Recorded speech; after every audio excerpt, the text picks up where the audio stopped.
and security of the tower. Therefore their guard will be less active than it would at first or later on. I shall post father in all details, and we shall be ready quickly. Now, dear, let us think out the scheme together. Let your man's wit and experience help my ignorance, and we shall save my father." How could I have resisted such pleading, even had it not seemed wise? But wise it was, and I, who knew what the aeroplane could do under my own guidance, saw at once the practicalities of the scheme. Of course there was a dreadful risk in case anything should go wrong, but we are at present living in a world of risks, and her father's life was at stake. So I took my dear wife in my arms, and told her that my mind was hers for this, as my soul and body already were. And I cheered her by saying that I thought it might be done. I sent for Rook and told him of the new adventure, and he quite agreed with me in the wisdom of it. I then told him that he would have to go and interview the captain of the Turkish warship in the morning, if I did not turn up. "I am going to see the Vladika," I said. "He will lead our own troops into the attack on the Silent Tower, but it will rest with you to deal with the warship. Ask the captain to whom or what nation the ship belongs. He is sure to refuse to tell. In such case, mention to him that if he flies no nation's flag, his vessel is a pirate ship, and that you, who are in command of the navy of the Blue Mountains, will deal with him as a pirate is dealt with. No quarter, no mercy. He will temporize, and perhaps try a bluff, but when things get serious with him, he will land a force or try to, and may even prepare to shell the town. He will threaten to, at any rate. In such case, deal with him as you think best, or as near to it as you can." He answered, "I shall carry out your wishes with my life. It's a righteous task, not that anything of that sort would ever stand in my way. If he attacks our nation, either as a Turk or a pirate, I shall wipe him out. We shall see what our own little packet can do. Moreover, any of the marauders who have entered the Blue Mountains, from sea or otherwise, shall never get out by sea. I take it that we of my contingent shall cover the attacking party. It will be a sorry time for us all if that happens without our seeing you and the Voivodin, for in such case we shall understand the worst." Iron as he was, the man trembled. "That is so, Rook," I said. "We are taking a desperate chance, we know. But the case is desperate, but we all have our duty to do, whatever happens.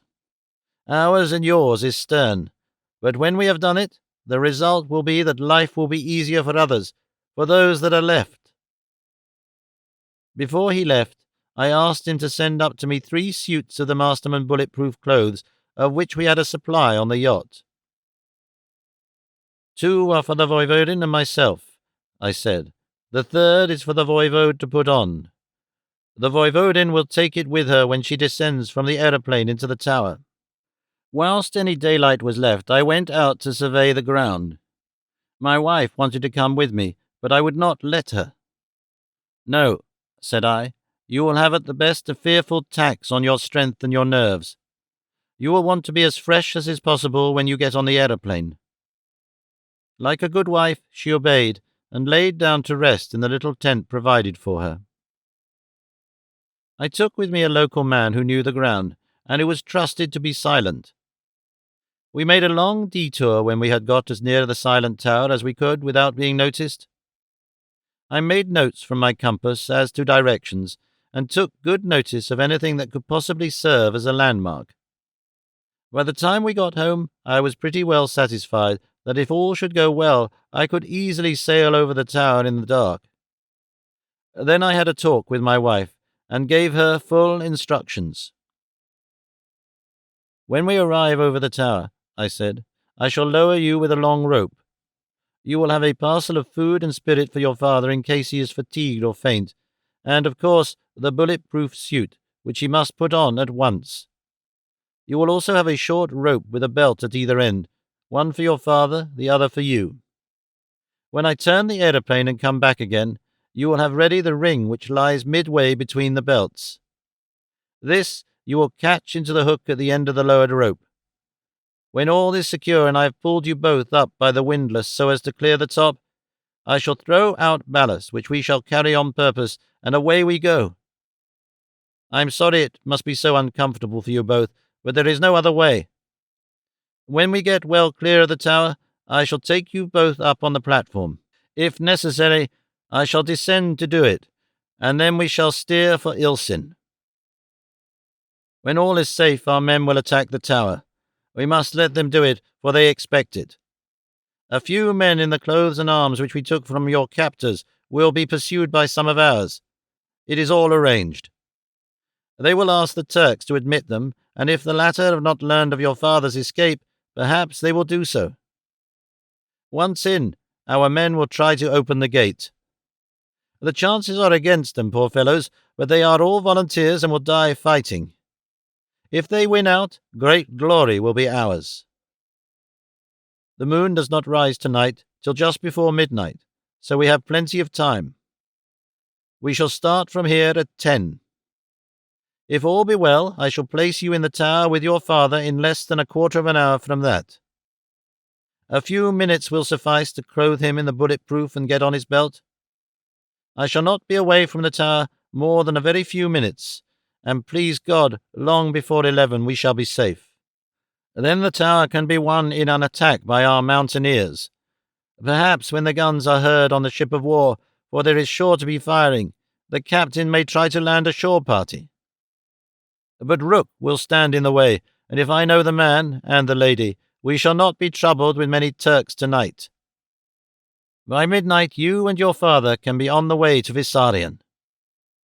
I can interview the naval captain in the morning. My wife's marvellous courage and self-possession stood to her. At half an hour before the time fixed, she was ready for our adventure. She had improved the scheme in one detail. She had put on her own belt and coiled the rope round her waist, so the only delay would be in bringing her father's belt. She would keep the bullet-proof dress intended to be his, strapped in a packet on her back, so that if the occasion should be favourable, he would not want to put it on till he and she have reached the platform of the aeroplane. In such case, I should not steer away from the tower at all, but would pass slowly across it and take up the captive and his brave daughter before leaving. I had learned from local sources that the tower was in several stories. Entrance was by foot, where the great iron-clad door was. Then came living rooms and storage, and an open space at the top. This would probably be thought the best place for the prisoner, for it was deep sunk within the massive walls, wherein was no loophole of any kind. This, if it should so happen, would be the disposition of things best for our plan. The guards would at this time be all inside the tower, probably resting, most of them, so that it was possible that no one might notice the coming of the airship. I was afraid to think that all might turn out so well, for in such case our task would be a simple enough one, and would, in all human probability, be crowned with success. At 10 o'clock we started. Tutor did not show the smallest sign of fear or even uneasiness, though this was the first time she had even seen an aeroplane at work. She proved to be an admirable passenger for an airship. She stayed quite still, holding herself rigidly in the position arranged by the cords which I had fixed for her. When I had trued my course by the landmarks, and with the compass lit by the tiny electric light in the dark box, I had time to look about me. All seemed quite dark wherever I looked, to land or sea or sky. But darkness is relative, and though each quarter and spot looked dark in turn, there was not such absolute darkness as a whole. I could tell the difference, for instance, between land and sea, no matter how far off we might be from either. Looking upward, the sky was dark, yet there was light enough to see and even distinguish broad effects. I had no difficulty in distinguishing the tower towards which we were moving, and that, after all, was the main thing. We drifted slowly, very slowly, as the air was still, and I only used the minimum pressure necessary for the engine. I think I now understood for the first time the extraordinary value of the engine with which my Kitson was equipped.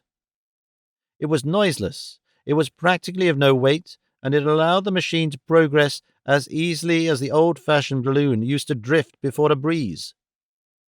Tutor, who had naturally very fine sight, seemed to see even better than I did, for as we drew nearer to the tower, and its round, open top began to articulate itself, she commenced to prepare for her part of the task. She it was who uncoiled the long drag rope ready for her lowering. We were proceeding so gently that she, as well as I, had hopes that I might be able to actually balance the machine on the top of the curving wall, a thing manifestly impossible on a straight surface, though it might have been possible on an angle. On we crept. On and on. There was no sign of light about the tower, and not the faintest sound to be heard, till we were almost close to the line of the rising wall. Then we heard a sound of something like mirth, but muffled by distance and thick walls. From it we took fresh heart, for it told us that our enemies were gathered in the lower chambers. If only the void should be on the upper stage, all would be well.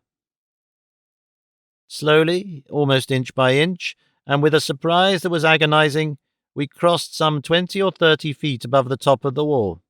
I could see as we came near the jagged line of white patches where the heads of the massacred Turks placed there on spikes in old days seemed to give still their grim warning.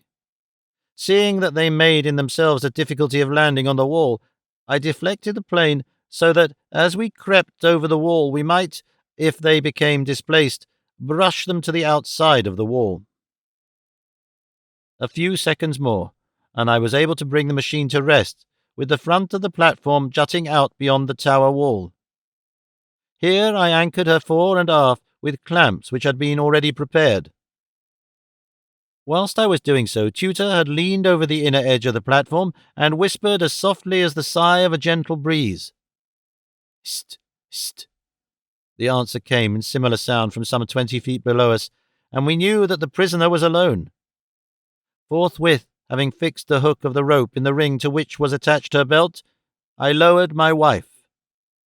Her father evidently knew her whisper and was ready. The hollow tower, a smooth cylinder within, sent up the voices from it faint as were the whispers. "Father, it is I, Tutor." "My child, my brave daughter. Quick, father, strap the belt round you. See that it is secure. We have to be lifted into the air if necessary. Hold together. It will be easier for Rupert to lift us to the airship." "Rupert?" "Yes, I shall explain later. Quick, quick. There is not a moment to lose. He is enormously strong and can lift us together, but we must help him by being still, so he won't have to use the windlass, which might creak." As she spoke, she jerked slightly at the rope, which was our preconcerted signal that I was to lift. I was afraid the windlass might creak, and her thoughtful hint decided me. I bent my back to the task, and in a few seconds they were on the platform, on which they, at Tutor's suggestion, lay flat, one at each side of my seat, so as to keep the best balance possible. I took off the clamps, lifted the bags of ballast to the top of the wall so that there should be no sound of falling, and started the engine. The machine moved forward a few inches, so that it tilted towards the outside of the wall. I threw my weight on the front part of the platform, and we commenced our downward fall at a sharp angle. A second enlarged the angle, and without further ado we slid away into the darkness. Then, ascending as we went, when the engine began to work at its strength, we turned and presently made straight for Ilsen. The journey was short, not many minutes. It almost seemed as if no time whatever had elapsed till we saw below us the gleam of lights, and by them saw a great body of men gathered in military array. We slackened and descended. The crowd kept deathly silence, but when we were amongst them we needed no telling that it was not due to lack of heart or absence of joy. The pressure of their hands as they surrounded us, and the devotion with which they kissed the hands and feet of both the voivode and his daughter, were evidence enough for me, even had I not my own share of their grateful rejoicing. In the midst of it all, the low, stern voice of Rook, who had burst away to the front beside the Vladika, said, "Now is the time to attack the tower. Forward, brothers, but in silence. Let there not be a sound till you are near the gate. Then play your little comedy of the escaping marauders, and 'twill be no comedy for them in the tower. The yacht is all ready for the morning, Mr. St. Ledger, in case I do not come out of the scrimmage if the blue jackets arrive. In such case you will have to handle her yourself. God keep you, my lady, and you too, voivode. Forward!" In a ghastly silence, the grim little army moved forwards. Rook and the men with him disappeared into the darkness in the direction of the harbour of Ilsin. From the script of the Voivode, Peter Vasarian. July 7th, 1907. I had little idea when I started on my homeward journey that it would have such a strange termination. Even I, who ever since my boyhood have lived in a whirl of adventure, intrigue, or diplomacy, whichever it may be called, statecraft and war, had reason to be surprised.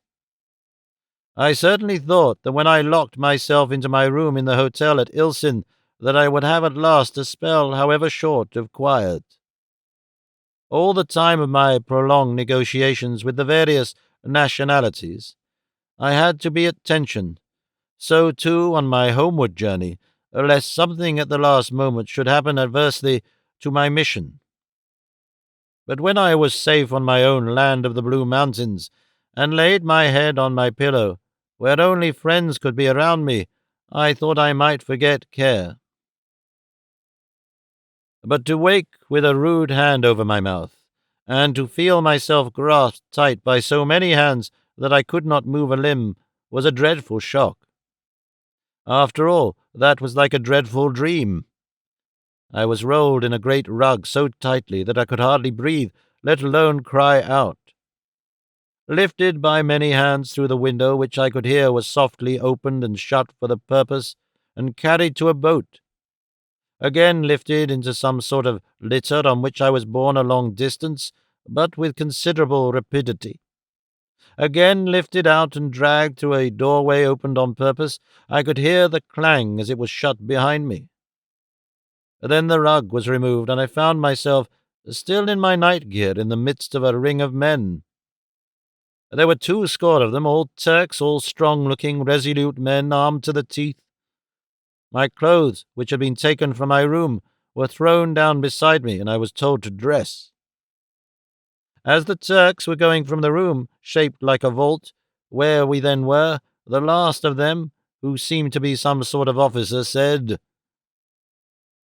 "If you cry out or make any noise whatever whilst you are in this tower, you shall die before your time." Presently some food and water were brought me, and a couple of blankets. I wrapped myself up and slept till early in the morning. Breakfast was brought, and the same men filed in. In the presence of them all, the same officer said, "I have given instructions that if you make any noise or betray your presence to anyone outside this tower, the nearest man is to restore you to immediate quiet with his yatakan. If you promise that you will remain quiet whilst you are within the tower, I can enlarge your liberties somewhat. Do you promise?" I promised as he wished. There was no need to make necessary any stricter measure of confinement. Any chance of escape lay in having the utmost freedom allowed to me. Although I had been taken away with such secrecy, I knew that before long there would be pursuit. So I waited with what patience I could. I was allowed to go on the upper platform, a consideration due, I am convinced, to my captors' wish for their own comfort rather than for mine. It was not very cheering, for during the daytime I had satisfied myself that it would be quite impossible for even a younger and more active man than I to climb the walls. They were built for prison purposes, and a cat could not find entry for its claws between the stones. I resigned myself to my fate as well as I could. Wrapping my blanket round me, I lay down and looked up at the sky. I wished to see it whilst I could. I was just dropping to sleep, the unutterable silence of the place broken only now and again by some remark by my captors in the rooms below me, when there was a strange appearance just over me, an appearance so strange that I sat up and gazed with distended eyes. Across the top of the tower, some height above, drifted slowly and silently a great platform. Although the night was dark, it was so much darker where I was within the hollow of the tower that I could actually see what was above me. I knew it was an aeroplane, one of which I had seen in Washington. A man was seated in the center steering, and beside him was a silent figure of a woman all wrapped in white. It made my heart beat to see her, for she was figured something like my tutor, but broader, less shapely. She leaned over and whispered, "Shh," crept down to me. I answered in similar way, whereupon she rose and the man lowered her down into the tower. Then I saw that it was my dear daughter who had come in this wonderful way to save me. With infinite haste she helped me to fasten round my waist a belt attached to a rope, which was coiled round her, and then the man, who was a giant in strength as well as stature, raised us both to the platform of the aeroplane, which he set in motion without an instant's delay. Within a few seconds, and without any discovery being made of my escape, we were speeding towards the sea. The lights of Ilsen were in front of us. Before reaching the town, however, we descended in the midst of a little army of my own people, who were gathered ready to advance upon the silent tower, there to effect, if necessary, my rescue by force. Small chance would there have been of my life in case of such a struggle.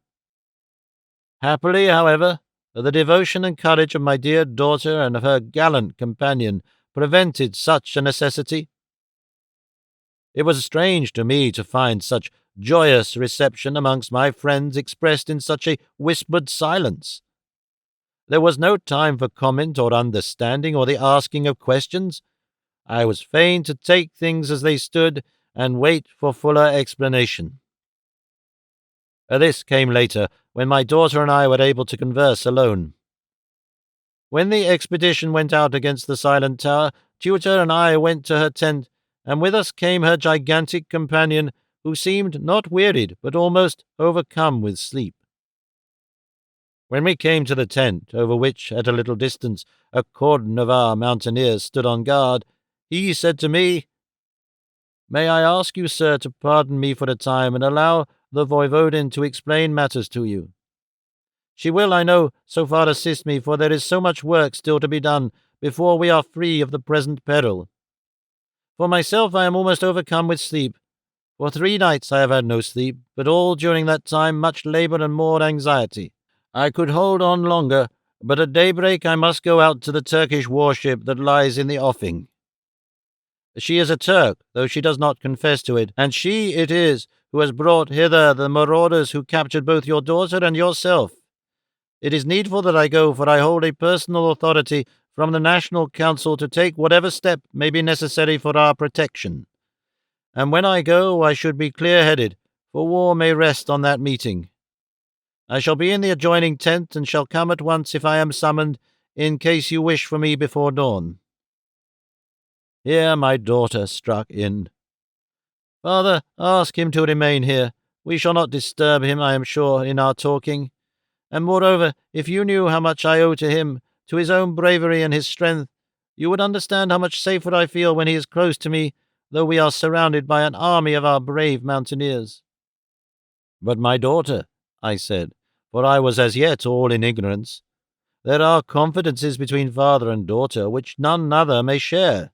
Some of what has been I know, but I want to know all, and it might be better that no stranger, however valiant he may be, or no matter in what measure we are bound to him, should be present." To my astonishment, she, who had always been amenable to my lightest wish, actually argued with me. "Father, there are other confidences which have to be respected in likewise. Bear with me, dear, till I have told you all, and I am right sure that you will agree with me. I ask it, father."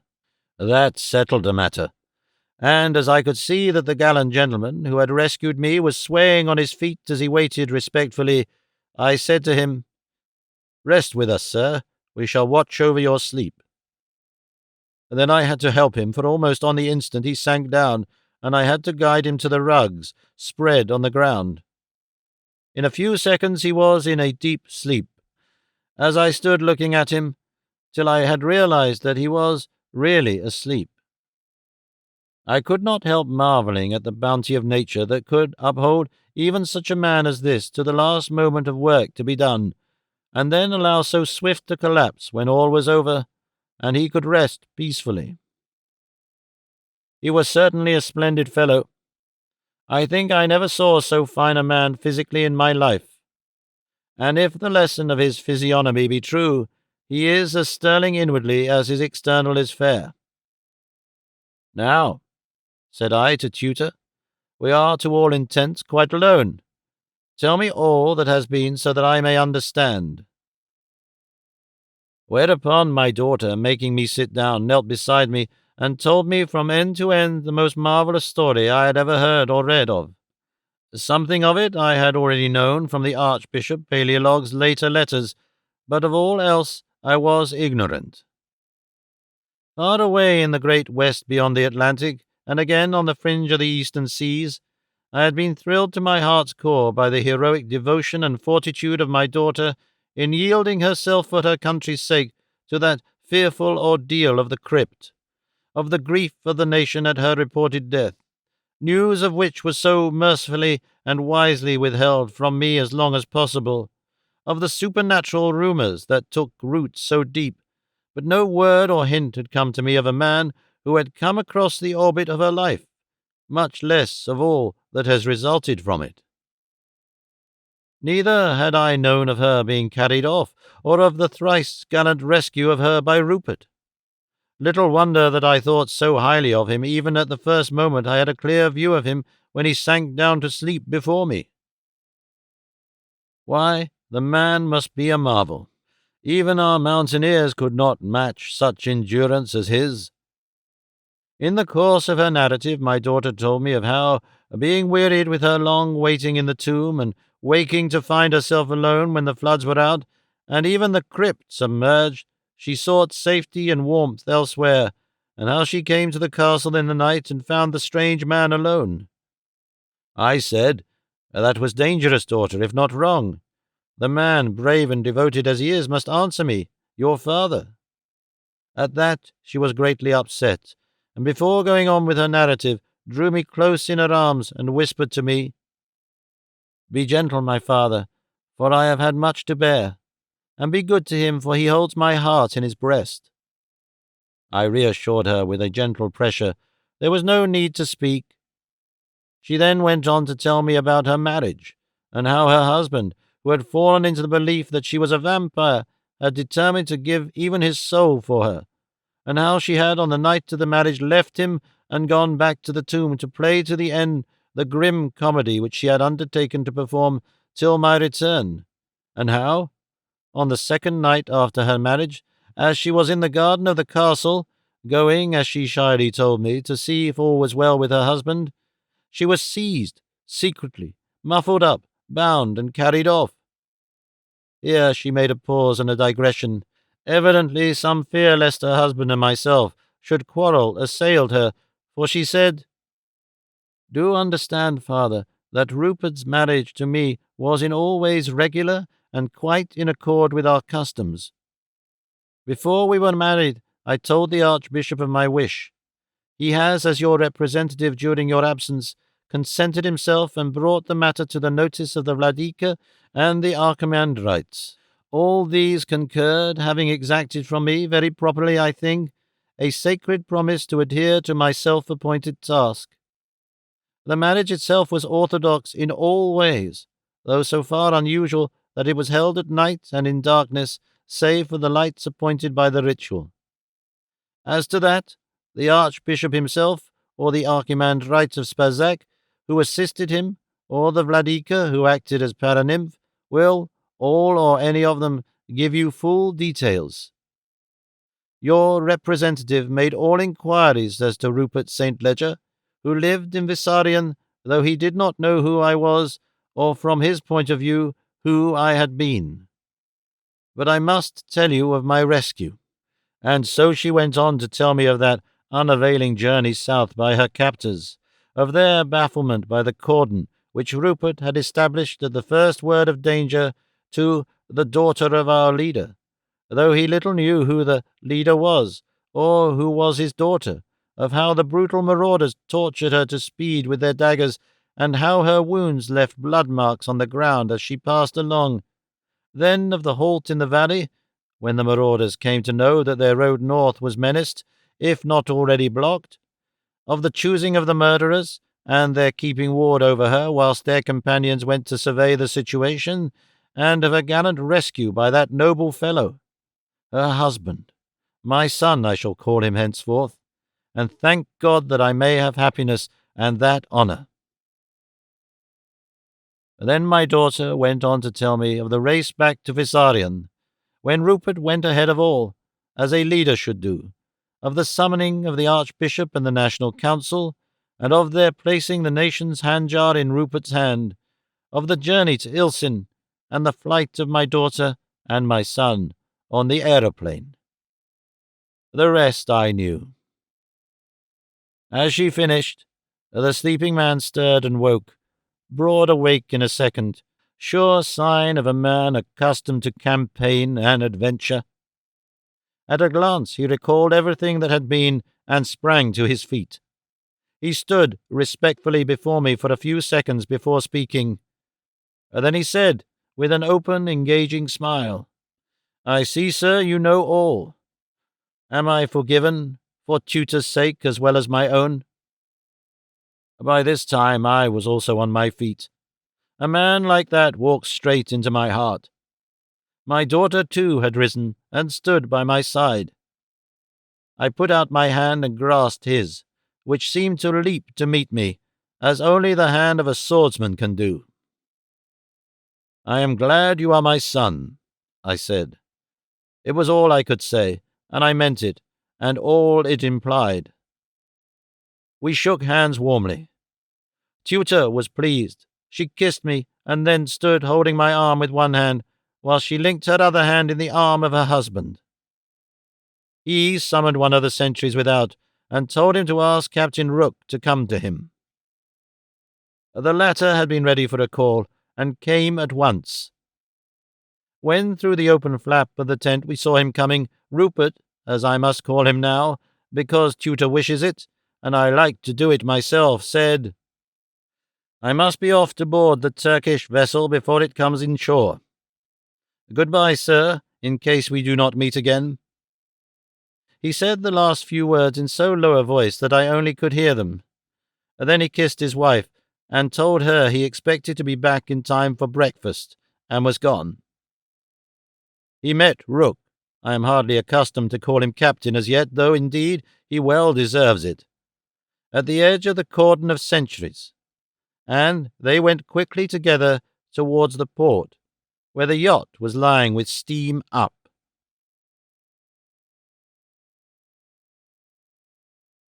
Book 7. The Empire of the Air. From the report of Christophoros, War Scribe to the National Council. July 7, 1907.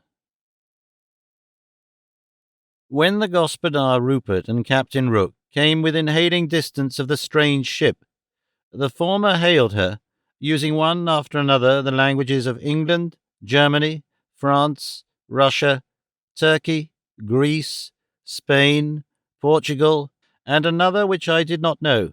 I think it must have been American. By this time the whole line of the bulwark was covered by a row of Turkish faces.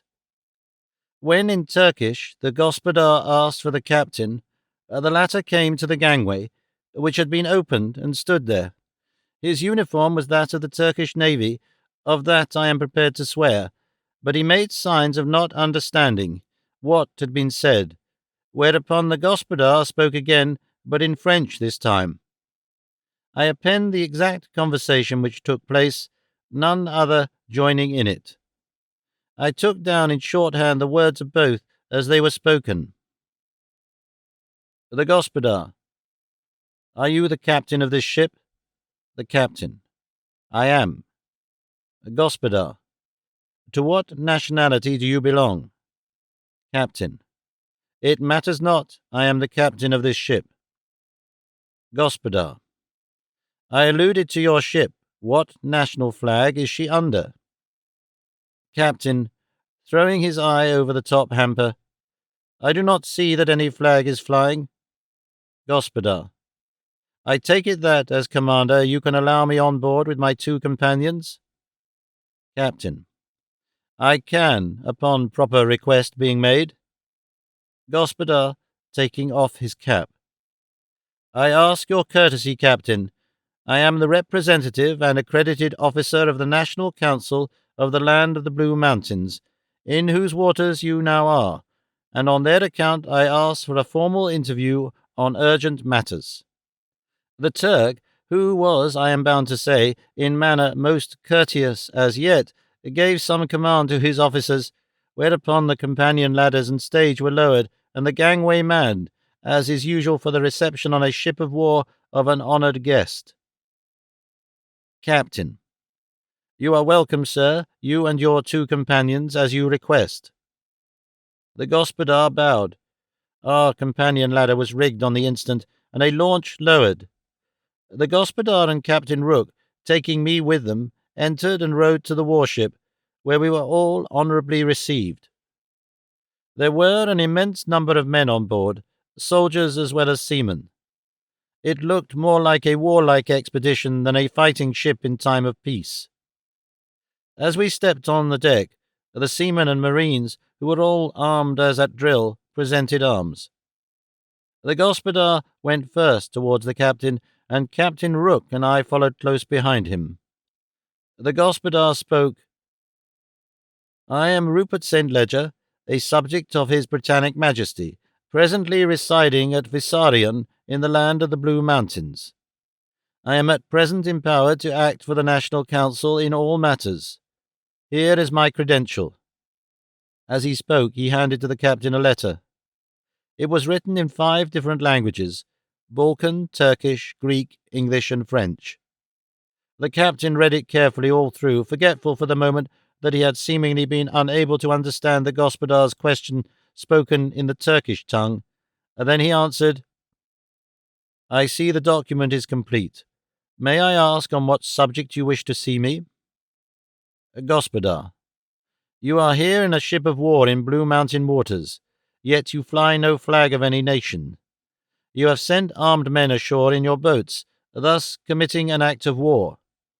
The National Council of the Land of the Blue Mountains requires to know what nation you serve and why the obligations of international law are thus broken.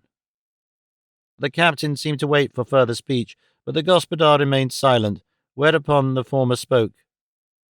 Captain, I am responsible to my own chiefs. I refuse to answer your question. The Gospodar spoke at once in reply. Gospodar. Then, sir, you, as commander of a ship, and especially a ship of war, must know that in thus violating national and maritime laws you, and all on board this ship, are guilty of an act of piracy. This is not even piracy on the high seas. You are not merely within territorial waters, but you have invaded a national port. As you refuse to disclose the nationality of your ship, I accept, as you seem to do, your status as that of a pirate, and shall in due season act accordingly. Captain, with manifest hostility, I accept the responsibility of my own acts. Without admitting your contention, I tell you now that whatever action you take shall be at your own peril and that of your National Council. Moreover, I have reason to believe that my men, who were sent ashore on special service, have been beleaguered in a tower which can be seen from the ship. Before dawn this morning firing was heard from that direction, from which I gather that attack was made on them. They, being only a small party, may have been murdered. If such be so, I tell you that you and your miserable little nation, as you call it, shall pay such blood money as you never thought of. I am responsible for this, and by Allah, there shall be a great revenge. You have not in all your navy, if navy you have at all, power to cope with even one ship like this, which is but one of many. My guns shall be trained on Ilsin, to which end I have come inshore. You and your companions have free conduct back to port. Such is due to the white flag which you fly. 15 minutes will bring you back whence you came. Go, and remember that whatever you may do amongst your mountain defiles, at sea you cannot even defend yourselves. Gospodar, slowly and in a ringing voice, the land of the Blue Mountains has its own defenses on sea and land. Its people know how to defend themselves. Captain, taking out his watch. It is now close on 5 bells. At the first stroke of 6 bells, our guns shall open fire. Gospodar, calmly. It is my last duty to warn you, sir, and to warn all on this ship, that much may happen before even the first stroke of 6 bells.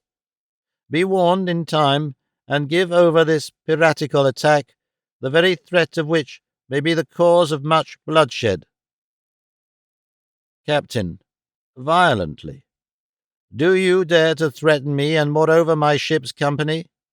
We are one, I tell you, in this ship, and the last man shall perish like the first ere this enterprise fail. Go! With a bow, the Gospodar turned and went down the ladder, we following him. In a couple of minutes, the yacht was on her way to the port.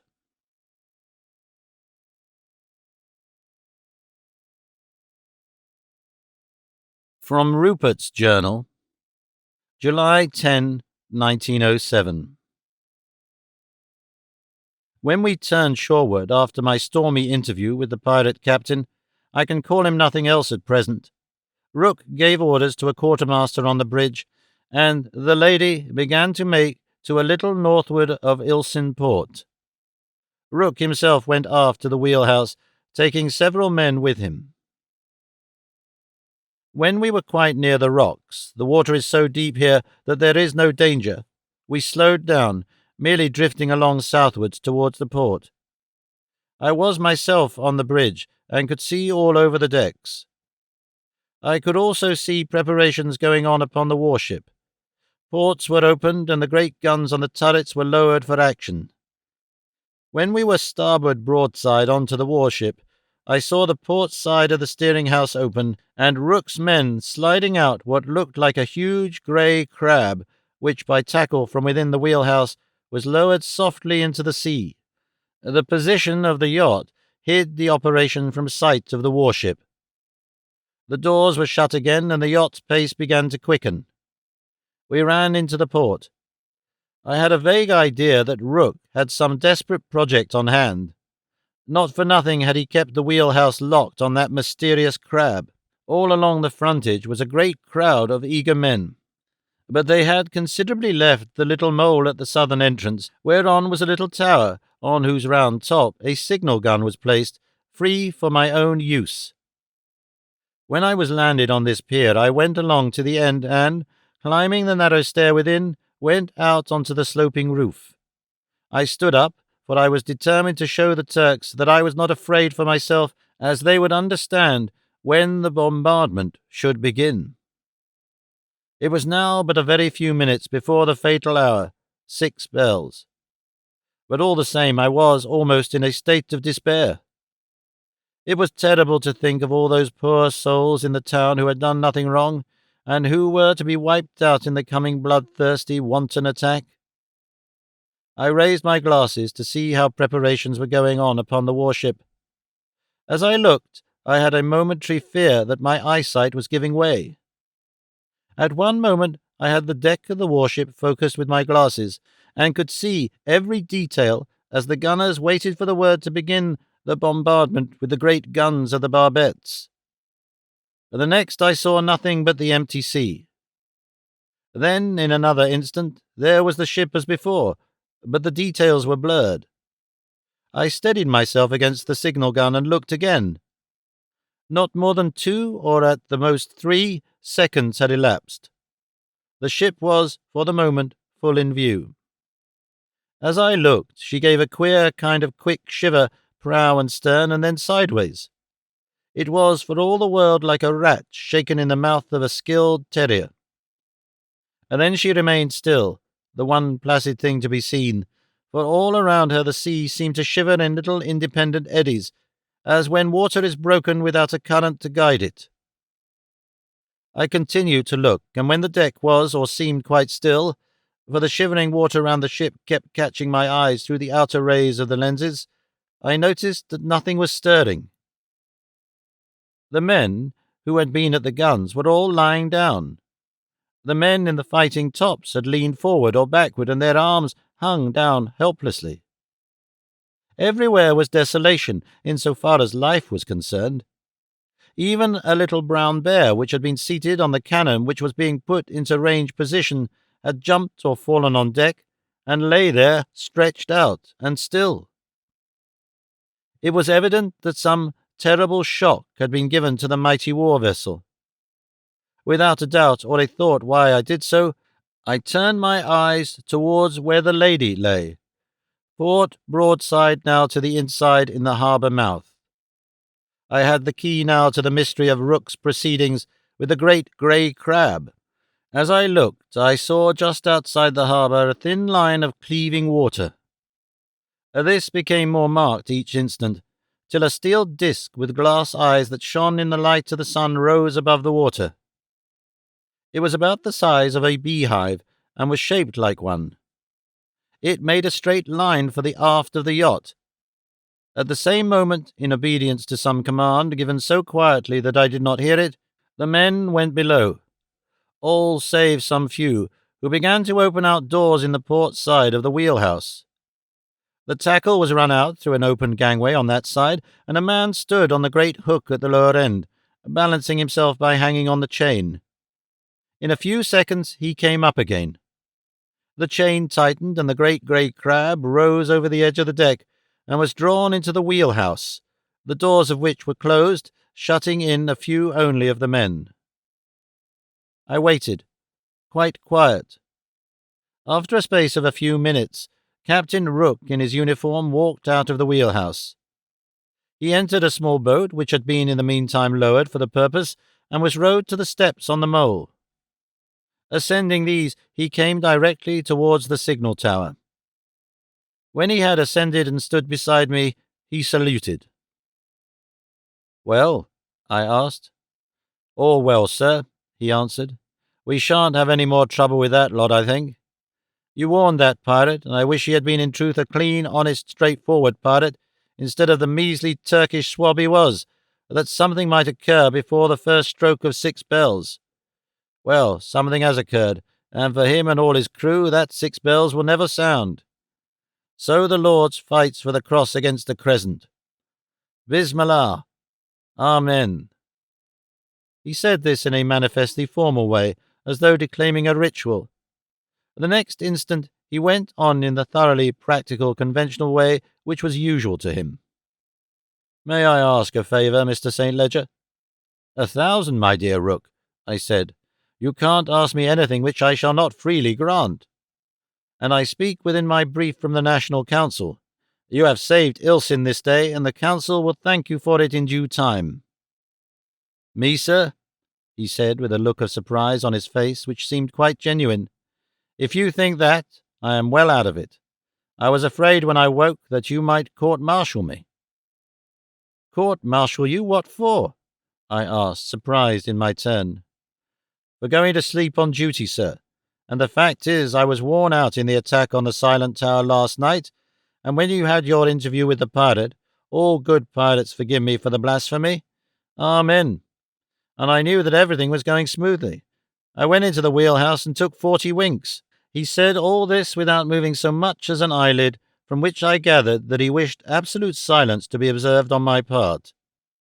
Whilst I was revolving this in my mind, he went on, "Touching that request, sir, when I have left you and the voivode, and the voivodin, of course, at Vissarion, together with such others as you may choose to bring there with you. May I bring the yacht back here for a spell? I rather think that there is a good deal of cleaning up to be done, and the crew of the Lady with myself are the men to do it. We shall be back by nightfall at the creek." "Do as you think best, Admiral Rook," I said. "Admiral?" "Yes, Admiral. At present I can only say that tentatively, but by tomorrow I am sure the National Council will have confirmed it. I am afraid, old friend, that your squadron will be only your flagship for the present, but later we may do better." "So long as I am Admiral, Your Honour, I shall have no other flagship than the Lady. I am not a young man, but young or old, my pennon shall float over no other deck. Now, one other favour, Mr. St. Ledger. It is a corollary of the first, so I do not hesitate to ask, may I appoint Lieutenant Desmond, my present first officer, to the command of the battleship? Of course, he will at first only command the prize crew, but in such case he will fairly expect the confirmation of his rank later. I had better perhaps tell you, sir, that he is a very capable seaman, learned in all the sciences that pertain to a battleship, and bred in the first navy in the world." "By all means, Admiral. Your nomination shall, I think I may promise you, be confirmed." Not another word we spoke. I returned with him in his boat to the Lady, which was brought to the dock wall, where we were received with tumultuous cheering. I hurried off to my wife and the voivode. Rook, calling Desmond to him, went on the bridge of the Lady, which turned and went out at terrific speed to the battleship, which was already drifting up northward on the tide.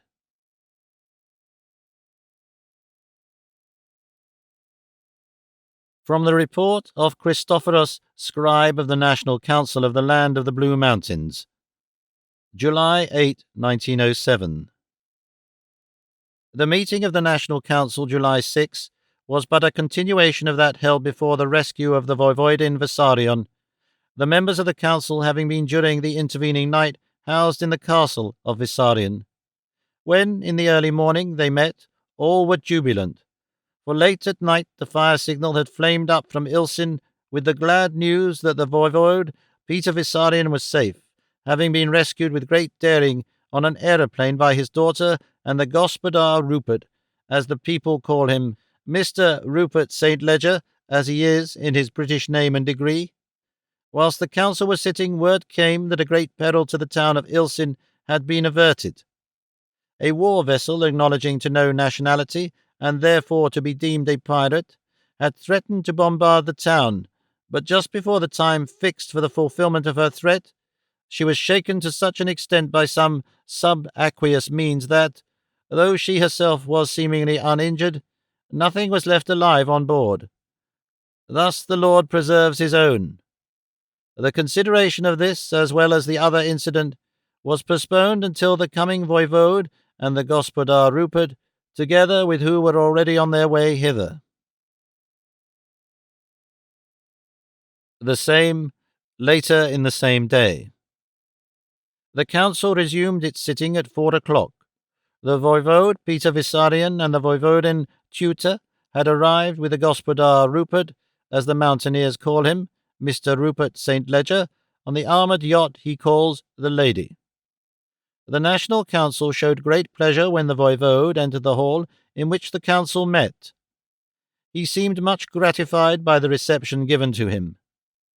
Mr. Rupert St. Ledger, by the express desire of the council, was asked to be present at the meeting. He took a seat at the bottom of the hall, and seemed to prefer to remain there, though asked by the president of the council to sit at the top of the table with himself and the voivode. When the formalities of such councils had been completed, the voivode handed to the president a memorandum of his report on his secret mission to foreign courts on behalf of the National Council. He then explained at length, for the benefit of the various members of the council, the broad results of his mission. The result was, he said, absolutely satisfactory. Everywhere he had been received with distinguished courtesy and given a sympathetic hearing. Several of the powers consulted had made delay in giving final answers, but this, he explained, was necessarily due to new considerations arising from the international complications which were universally dealt with throughout the world as the Balkan crisis. In time, however, the voivode went on, these matters became so far declared as to allow the waiting powers to form definite judgment, which, of course, they did not declare to him as to their own ultimate action. The final result, if at this initial stage such tentative setting forth of their own attitude in each case can be so named, was that he returned full of hope, founded, he might say, upon a justifiable personal belief, that the great powers throughout the world, north, south, east, and west, were in thorough sympathy with the land of the Blue Mountains in its aspirations for the continuance of its freedom. I also am honored, he continued, to bring to you, the great council of the nation, the assurance of protection against unworthy aggression on the part of neighboring nations of present greater strength. Whilst he was speaking, the Gospodar Rupert was writing a few words on a strip of paper, which he sent up to the President. When the voivode had finished speaking, there was a prolonged silence.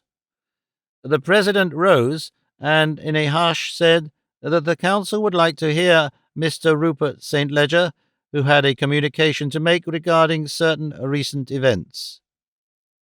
Mr. Rupert St. Ledger rose and reported how, since he had been entrusted by the Council with the rescue of the voivode Peter of Vessarion, he had, by aid of the voivodin, effected the escape of the voivode from the Silent Tower.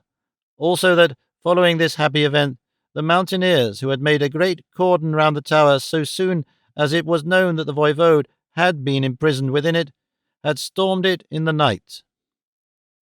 As a determined resistance was offered by the marauders, who had used it as a place of refuge, none of these escaped.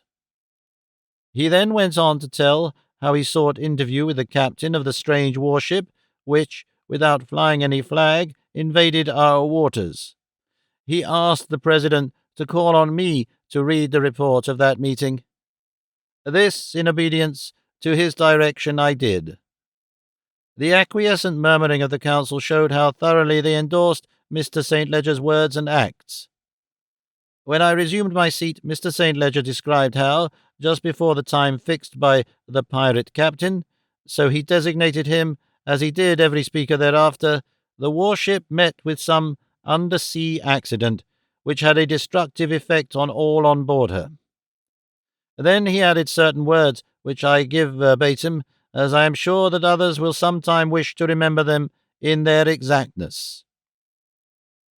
By the way, the President and Lords of the Council, I trust I may ask you to confirm Captain Rook of the armoured yacht, the Lady, to be Admiral of the Squadron of the Land of the Blue Mountains, and also Captain, tentatively, Desmond, late First Lieutenant of the Lady, to the command of the second warship of our fleet, the as yet unnamed vessel, whose former captain threatened to bombard Ilsin.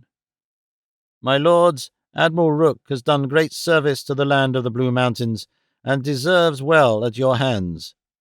You will have in him, I am sure, a great official, one who will, till his last breath, give you good and loyal service. He had sat down. The President put to the Council resolutions, which were passed by acclamation. Admiral Rook was given command of the Navy, and Captain Desmond confirmed in his appointment to the captaincy of the new ship, which was, by a further resolution, named Gospodar Rupert. In thanking the Council for acceding to his request, and for the great honour done him in the naming of the ship, Mr. St. Ledger said, May I ask that the armoured yacht, the Lady, be accepted by you, the National Council, on behalf of the nation, as a gift on behalf of the cause of freedom from the Voivodin tutor. In response to the mighty cheer of the Council, with which the splendid gift was accepted, the Gospodar Rupert, Mr. St. Ledger, bowed and went quietly out of the room. As no agenda of the meeting had been prepared, there was for a time not silence, but much individual conversation. In the midst of it, the voivode rose up, whereupon there was a strict silence. All listened with an intensity of eagerness whilst he spoke. President and lords of the council, Archbishop and Vladika, I should but ill show my respect did I hesitate to tell you at this, the first opportunity I have had of certain matters personal primarily to myself, but which, in the progress of recent events, have come to impinge on the affairs of the nation. Until I have done so, I shall not feel that I have done a duty, long due to you or your predecessors in office, and which I hope you will allow me to say that I have only kept back for purposes of statecraft. May I ask that you will come back with me in memory to the year 1890, when our struggle against Ottoman aggression, later on so successfully brought to a close, was begun. We were then in a desperate condition. Our finances had run so low that we could not purchase even the bread which we required. Nay, more, we could not procure through the national exchequer what we wanted more than bread, arms of modern effectiveness, for men may endure hunger and yet fight well, as the glorious past of our country has proved again and again and again. But when our foes are better armed than we are, the penalty is dreadful to a nation small as our own is in number, no matter how brave their hearts. In this strait, I myself had to secretly raise a sufficient sum of money to procure the weapons we needed. To this end I sought the assistance of a great merchant prince, to whom our nation as well as myself was known. He met me in the same generous spirit which he had shown to other struggling nationalities throughout a long and honourable career. When I pledged to him as security my own estates, he wished to tear up the bond, and only under pressure would he meet my wishes in this respect. Lords of the council, it was his money, thus generously advanced, which procured for us the arms with which we hewed out our freedom. Not long ago, that noble merchant, and here I trust you will pardon me that I am so moved as to perhaps appear to suffer in want of respect to this great council, this noble merchant passed to his account, leaving to a near kinsman of his own the royal fortune which he had amassed. Only a few hours ago, that worthy kinsman of the benefactor of our nation made it known to me that in his last will he had bequeathed to me, by secret trust, the whole of those estates which long ago I had forfeited by effluxion of time, inasmuch as I had been unable to fulfill the terms of my voluntary bond. It grieves me to think that I have had to keep you so long in ignorance of the good thought and wishes and acts of this great man. But it was by his wise counsel, fortified by my own judgment, that I was silent.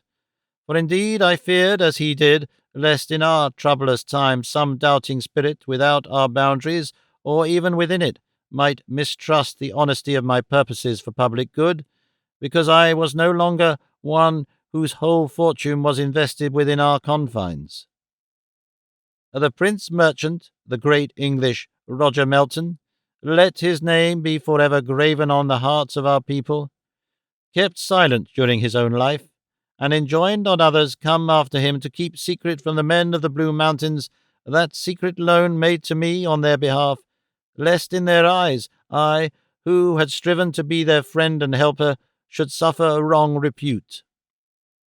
But happily he has left me free to clear myself in your eyes.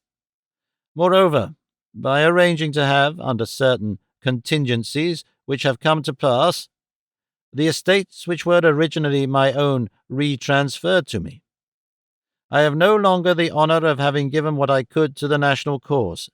All such now belongs to him, for it was his money and his only which purchased our national armament.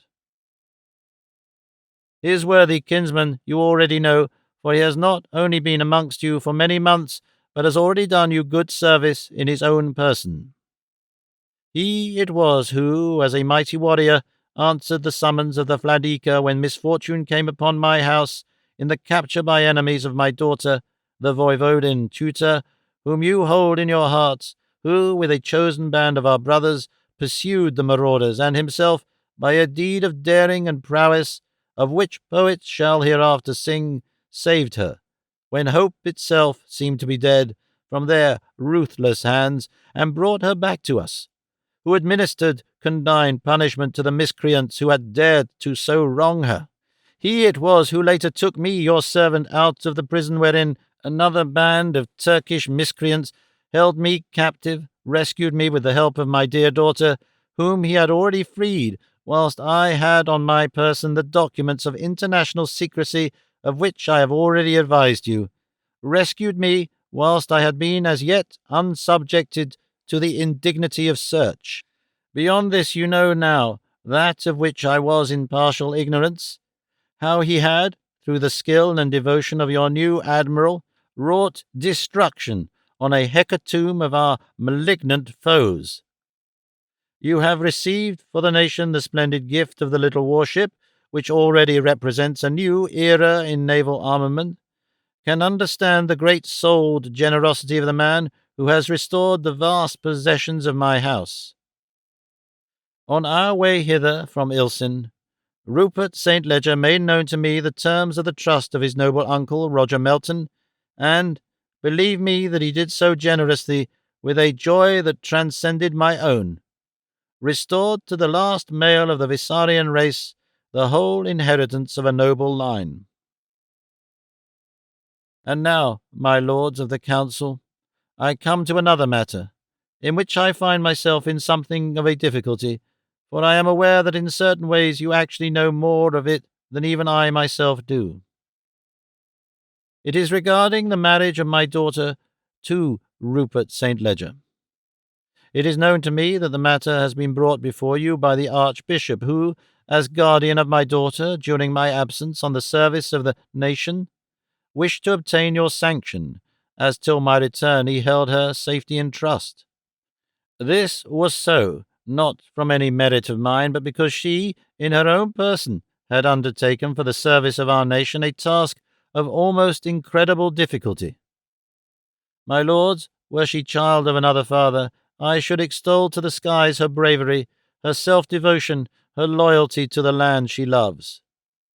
Why, then, should I hesitate to speak of her deeds in fitting terms, since it is my duty, my glory, to hold them in higher honour than can any in this land? I shall not shame her, or even myself, by being silent when such a duty urges me to speak, as voivode, as trusted envoy of our nation, as father. Ages hence, loyal men and women of our land of the Blue Mountains will sing her deeds in song and tell them in story. Her name, tutor, already sacred in these regions, where it was held by a great queen and honoured by all men, will hereafter be held as a symbol and type of woman's devotion. Oh, my lords, we pass along the path of life, the best of us, but a little time marching in the sunlight between gloom and gloom, and it is during that march that we must be judged for the future. This brave woman has won knightly spurs as well as any paladin of old. So is it meet that ere she might mate with one worthy of her, you, who hold in your hands the safety and honour of the state, should give your approval. To you was it given to sit in judgment on the worth of this gallant Englisher, now my son. You judged him then before you had seen his valour, his strength, and skill exercised on behalf of a national cause. You judged wisely, O my brothers, and out of a grateful heart I thank you one and all for it. Well, has he justified your trust by his later acts? When, in obedience to the summons of the Vladika, he put the nation in a blaze and ranged our boundaries with a ring of steel, he did so unknowing that what was dearest to him in the world was at stake. He saved my daughter's honour and happiness, and won her safety by an act of valour that outvies any told in history. He took my daughter with him to bring me out from the silent tower on the wings of the air, when earth had for me no possibility of freedom, I, that had even then in my possession the documents involving other nations which the Soldan would faint have purchased with the half of his empire. Henceforth, to me, lords of the council, this brave man must ever be as a son of my heart, and I trust that in his name grandsons of my own may keep in bright honour the name which in glorious days of old my fathers made illustrious. Did I know how adequately to thank you for your interest in my child, I would yield up to you my very soul in thanks." The speech of the voivode was received with the honour of the Blue Mountains, the drawing and raising of handjars. From Rupert's Journal, July 14, 1907. For nearly a week we waited for some message from Constantinople, fully expecting either a declaration of war or else some inquiry so couched as to make war an inevitable result. The National Council remained on at Vissarion as the guests of the voivode, to whom, in accordance with my uncle's will, I had prepared to retransfer all his estates. He was, by the way, unwilling at first to accept, and it was only when I showed him Uncle Roger's letter and made him read the deed of transfer prepared in anticipation by Mr. Trent that he allowed me to persuade him. Finally he said, "As you, my good friends, have so arranged, I must accept, be it only in honour to the wishes of the dead. But remember, I only do so but for the present, reserving to myself the freedom to withdraw later if I so desire." But Constantinople was silent. The whole nefarious scheme was one of the put-up jobs, which are part of the dirty work of a certain order of statecraft, to be accepted if successful, to be denied in case of failure. The matter stood thus. Turkey had thrown the dice and lost. Her men were dead. Her ship was forfeit. It was only some 10 days after the warship was left derelict with every living thing, that is, everything that had been living, with its neck broken, as Rook informed me, when he brought the ship down the creek and housed it in the dock behind the armoured gates, that we saw an item in the Roma, copied from the Constantinople Journal of July 9. Loss of an Ottoman ironclad with all hands. News has been received at Constantinople of the total loss with all hands of one of the newest and finest warships in the Turkish fleet, the Mahmud, Captain Ali, which foundered in a storm on the night of July 5, some distance off Cabrera, in the Balearic Isles. There were no survivors, and no wreckage was discovered by the ships which went in relief, the Pera and the Mustafa, all reported from anywhere along the shores of the islands, of which exhaustive search was made. The Mahmud was double-manned, as she carried a full extra crew sent on an educational cruise on the most perfectly scientifically equipped warship on service in the Mediterranean waters. When the voivode and I talked over the matter, he said, "After all, Turkey is a shrewd power. She certainly seems to know when she is beaten, and does not intend to make a bad thing seem worse in the eyes of the world. Well, 'tis a bad wind that blows good to nobody. As the Mahmud was lost off the Balearics, it cannot have been her that put the marauders on shore and trained her big guns on Ilsin. We take it, therefore, that the latter must have been a pirate, and as we have taken her derelict in our waters, she is now ours in all ways. Anyhow, she is ours, and is the first ship of her class in the navy of the Blue Mountains. I am inclined to think that even if she was, or is still, a Turkish ship, Admiral Rook would not be inclined to let her go. As for Captain Desmond, I think he would go straight out of his mind if such a thing was to be even suggested to him. It will be a pity if we have any more trouble, for life here is very happy with us all now. The voivode is, I think, like a man in a dream. Tutor is ideally happy, and the real affection which sprang up between them when she and Aunt Janet met is a joy to think of. I had posted Tutor about her, so that when they should meet my wife might not, by any inadvertence, receive or cause any pain. But the moment Tutor saw her, she ran straight over to her and lifted her in her strong young arms, and, raising her up as one would lift a child, kissed her. Then, when she had put her sitting in the chair from which she had arisen when we entered the room, she knelt down before her and put her face down in her lap. Aunt Janet's face was a study. I myself could hardly say whether at the first moment surprise or joy predominated, but there could be no doubt about it the instant after. She seemed to beam with happiness. When Tutor knelt to her, she could only say, my dear, I'm glad. Rupert's wife, you and I must love each other very much. Seeing that they were laughing and crying in each other's arms, I thought it best to come away and leave them alone. I didn't feel a bit lonely either when I was out of sight of them.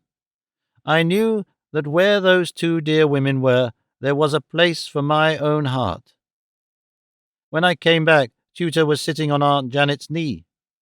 It seemed rather stupendous for the old lady, for Tutor is such a splendid creature that even when she sits on my own knee and I catch a glimpse of us in some mirror, I cannot but notice what a nobly built girl she is. My wife was jumping up as soon as I was seen, but Aunt Janet held her tight to her and said, Don't stir, dear. It is such happiness to me to have you there. Rupert has always been my little boy, and in spite of all his being such a giant, he is so still. And so you that he loves must be my little girl, in spite of all your beauty and your strength, and sit on my knee, till you can place there a little one that she shall be dear to us all, and that shall let me feel my youth again. When first I saw you I was surprised, for somehow, though I have never seen you nor even heard of you, I seem to know your face. Sit where you are, dear. It is only Rupert, and we both love him. Tutor looked at me, flushing rosily, but she sat quiet and drew the old lady's white head on her young breast.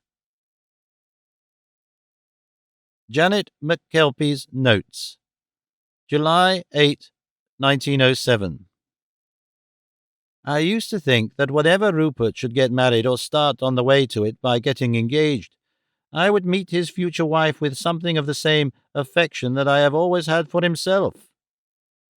But I know now that what was really in my mind was jealousy, and that I was really fighting against my own instincts, and pretending to myself that I was not jealous. Had I ever had the faintest idea that she would be anything the least like Tutor, that sort of thing should never have had even a foothold. No wonder my dear boy is in love with her, for truth to tell, I am in love with her myself. I don't think I ever met a creature, a woman creature of course I mean, with so many splendid qualities. I almost fear to say it, lest it should seem to myself wrong, but I think she is as good as a woman as Rupert is as a man. And what more than that can I say? I thought I loved her and trusted her and knew her all I could until this morning. It was in my own room, as it is still called.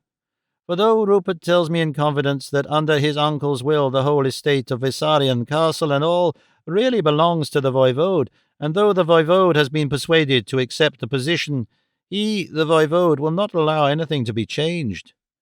He will not even hear a word of my going or changing my room or anything. And Rupert backs him up in it, and Tutor too. So what am I to do but let the dears have their way? Well, this morning, when Rupert was with the voivode at a meeting of the National Council in the Great Hall, Tutor came to me and, after closing the door and bolting it, which surprised me a little, came and knelt down beside me and put her face in my lap. I stroked her beautiful black hair and said, What is it, Tutor darling? Is there any trouble? And why did you bolt the door? Has anything happened to Rupert? When she looked up, I saw that her beautiful black eyes, with the stars in them, were overflowing with tears not yet shed. But she smiled through them, and the tears did not fall. When I saw her smile, my heart was eased, and I said without thinking, Thank God, darling, Rupert is all right. I thank God too, dear Aunt Janet, she said softly, and I took her in my arms and laid her head on my breast. Go on, dear, I said. Tell me what it is that troubles you. This time I saw the tears drop as she lowered her head and hid her face from me. I am afraid I deceived you, Aunt Janet, and that you cannot forgive me. Lord save you, child, I said. There's nothing that you could do that I could not and would not forgive. Not that you would ever do anything base, for that is the only thing that is hard to forgive. Tell me now, what troubles you? She looked up in my eyes, fearlessly this time, with only the signs of tears that had been, and said proudly, "Nothing base, Aunt Janet. My father's daughter would not willingly be base. I do not think she could. Moreover, had I ever done anything base, I should not be here. For I should never have been Rupert's wife." "Then what is it? Tell your old Aunt Janet, dearie." She answered me with another question. "Aunt Janet, do you know who I am and how I first met Rupert?" "You are the Voivode tutor Vissarion, the daughter of the Voivode, or rather, you were. You are now Mrs. Rupert St. Ledger, for he is still an Englishman and a good subject of our noble king." "Yes, Aunt Janet," she said. "I am that, and proud to be it, prouder than I would be were I my namesake, who was queen in the old days. But how and where did I see Rupert first? I did not know, and frankly told her so. So she answered her question herself. I saw him first in his own room at night. I knew in my heart that in whatever she did had been nothing wrong, so I sat silent, waiting for her to go on. I was in danger and in deadly fear.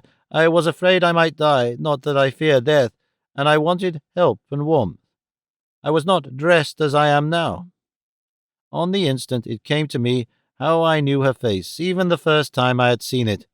I wished to help her out of the embarrassing part of her confidence, so I said, "Dearie, I think I know. Tell me, child, will you put on the frock, the dress, costume you wore that night, and let me see you in it? It's not mere idle curiosity, my child, but something far, far above such idle folly." "Wait for me a minute, Aunt Janet," she said as she rose up. "I shall not be long." And then she left the room. In a very few minutes she was back. Her appearance might have frightened some people, for she was clad only in a shroud. Her feet were bare, and she walked across the room with the gait of an empress, and stood before me with her eyes modestly cast down. But when presently she looked up and caught my eyes, a smile rippled over her face. She threw herself once more before me on her knees, and embraced me, as she said, "I was afraid I might frighten you, dear." I knew I could truthfully reassure her as to that, so I proceeded to do so. "Do not worry yourself, my dear. I am not by nature timid. I come of fighting stock, which has sent out heroes, and I belong to a family wherein is the gift of second sight. Why should we fear? We know. Moreover, I saw you in that dress before. Tutor, I saw you and Rupert married." This time she herself it was that seemed disconcerted. "Saw us married? How on earth did you manage to be there?" "I was not there. My seeing was long before. Tell me, dear, what day, or rather what night, was it that you first saw Rupert?" She answered sadly, "I do not know. Alas, I lost count of the days as I lay in the tomb in that dreary crypt." "Was your clothing wet that night?" I asked. "Yes. I had to leave the crypt, for a great flood was out, and the church was flooded. I had to seek help, warmth, for I feared I might die. Oh, I was not, as I have told you, afraid of death, but I had undertaken a terrible task to which I had pledged myself. It was for my father's sake and the sake of the land, and I felt that it was a part of my duty to live, and so I lived on when death would have been relief. It was to tell you all about this that I came to your room today. But how did you see me, us, married?" "Ah, my child," I answered, "that was before the marriage took place. The morn after the night you came in the wet, when, having been troubled in uncanny dreaming, I came to see if Rupert was aricht. I lost remembrance of my dreaming, for the floor was all wet, and that took off my attention. But later, the morn after Rupert used his fire in his room for the first time, I told him what I had dreamt. For, lassie, my dear, I saw ye as his bride at that wedding in fine lace o'er your shroud, and orange flowers and ithers in your black hair, and I saw the stars in your bonny een, the een I love. But oh, my dear, when I saw the shroud and kent what it might mean, I expected to see the worms crawl round your feet. But do ye ask ye man to tell ye what I telled him that morn? Twill it interest ye to know how the heart of a man can learn by dreams? Has he ever telled ye aught o' this?" "No, dear," she said simply. "I think that perhaps he was afraid that one or other of us, if not both, might be upset by it if he did." You see, he did not tell you anything at all of our meeting, though I am sure that he will be glad when he knows that we both know all about it and have told each other everything. That was very sweet of her, and very thoughtful in all ways, so I said that which I thought would please her best, that is, the truth. Ah, lassie, that is what a wife should be, what a wife should do. Rupert is blessed and happy to have his heart in your keeping. I knew from the added warmth of her kiss what I had said had pleased her. Letter from Ernest Roger Halberd Melton, Humcroft, Salop, to Rupert St. Leger, Viserion, Land of the Blue Mountains, July 29, 1907. My dear cousin Rupert, we have heard such glowing accounts of Viserion that I am coming out to see you. As you are yourself now a landowner, you will understand that my coming is not altogether a pleasure. Indeed, it is a duty first. When my father dies, I shall be head of the family of which Uncle Roger, to whom we were related, was a member. It is therefore meet and fitting that I should know something of our family branches and of their seats. I am not giving you time for much warning, so am coming on immediately. In fact, I shall arrive almost as soon as this letter. But I want to catch you in the middle of your tricks. I hear that Blue Mountaineer girls are peaches, so don't send them all away when you hear I'm coming. Do send a yacht up to Fiume to meet me. I hope you have all sorts of craft at Viserion. The McSkelpie, I hear, said you received her as a queen, so I hope you will do the decent by one of your own flesh and blood, and the future head of the house at that. I shan't bring much of a retinue with me. I wasn't made a billionaire by old Roger, so can only take my modest man Friday, whose name is Jenkinson, and a cockney at that. So don't have too much gold lace and diamond-hilted scimitars about, like a good chap, or else he'll want the very worst, his wedges rised. That old image rook that came over for Miss McS, and whom by chance I saw at the attorneyman's, might pilot me down from Fiume.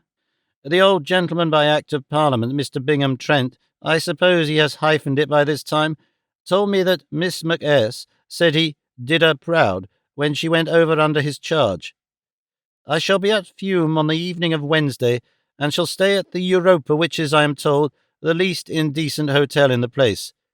So you know where to find me, or any of your attendant demons can know, in case I am to suffer substituted service. Your affectionate cousin, Ernest Roger Halberd Melton. Letter from Admiral Rooke to the Gospodar Rupert. August 1, 1907. Sir, in obedience to your explicit direction that I should meet Mr. Ernest R. H. Milton at Fiume and report to you exactly what occurred, without keeping anything back, as you'll remember you said I beg to report, I brought the steam yacht Trent to Fiume, arriving there on the morning of Thursday. At 11:30 p.m., I went to meet the train from St. Peter due 11:40. It was something late, arriving just as the clock was beginning to strike midnight. Mr. Melton was on board, and with him his valet Jenkinson. I am bound to say that he did not seem very pleased with his journey, and expressed much disappointment at not seeing your honour awaiting him. I explained, as you directed, that you had to attend with the Voivode Viserion and the Vladika the National Council, which met at Plazak, or that otherwise you would have done yourself the pleasure of coming to meet him.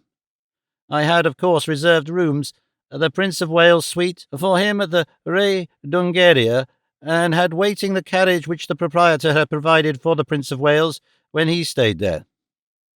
Mr. Melton took his valet with him on the box seat, and I followed in a St. Atwagen with the luggage.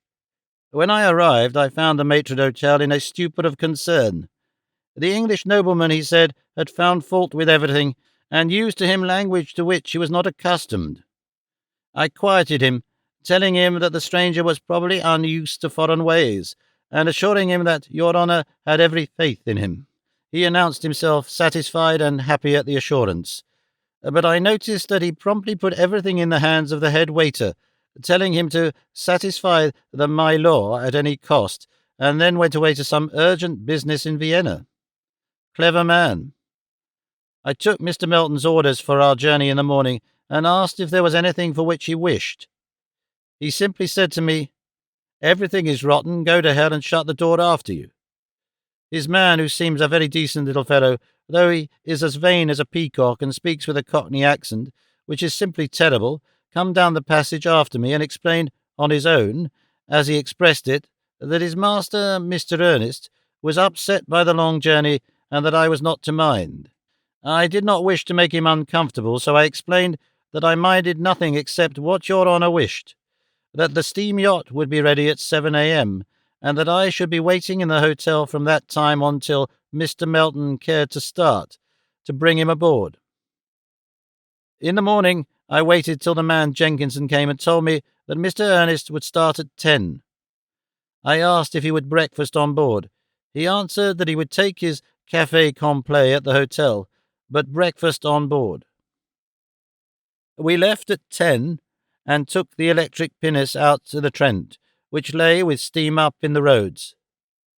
Breakfast was served on board by his orders, and presently he came up on the bridge, where I was in command. He brought his man Jenkinson with him. Seeing me there, and not, I suppose, understanding that I was in command, he unceremoniously ordered me to go on the deck. Indeed, he named a place much lower. I made a sign of silence to the quartermaster at the wheel, who had released the spikes and was going. I feared to make some impertinent remark. Jenkinson joined me presently and said, as some sort of explanation of his master's discourtesy, of which he was manifestly ashamed, if not as an amend, "The governor is in a hell of a wax this morning." When we got in sight of Melida, Mr. Melton sent for me and asked me where we were to land. I told him that unless he wished to the contrary, we were to run to Vissarion, but that my instructions were to land at whatever port he wished. Whereupon he told me that he wished to stay the night at some place where he might be able to see some life. He was pleased to add something which I presume he thought jocular about my being able to coach him in such matters, as doubtless even an old has-been like you had still some sort of an eye for a pretty girl. I told him as respectfully as I could that I had no knowledge whatever on such subjects, which were possibly of some interest to younger men, but of none to me. He said no more, so after waiting for further orders, but without receiving any, I said, "I suppose, sir, we shall run to Vissarion." "Run to the devil, if you like," was his reply as he turned away. When we arrived in the creek at Vissarion, he seemed much milder, less aggressive in his manner, but when he heard that you were detained at Plazac, he got rather fresh. I use the American term again.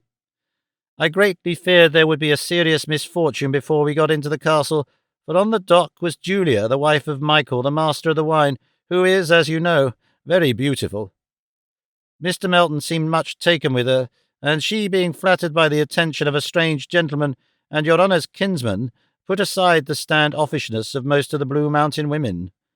Whereupon Mr. Melton, forgetting himself, took her in his arms and kissed her.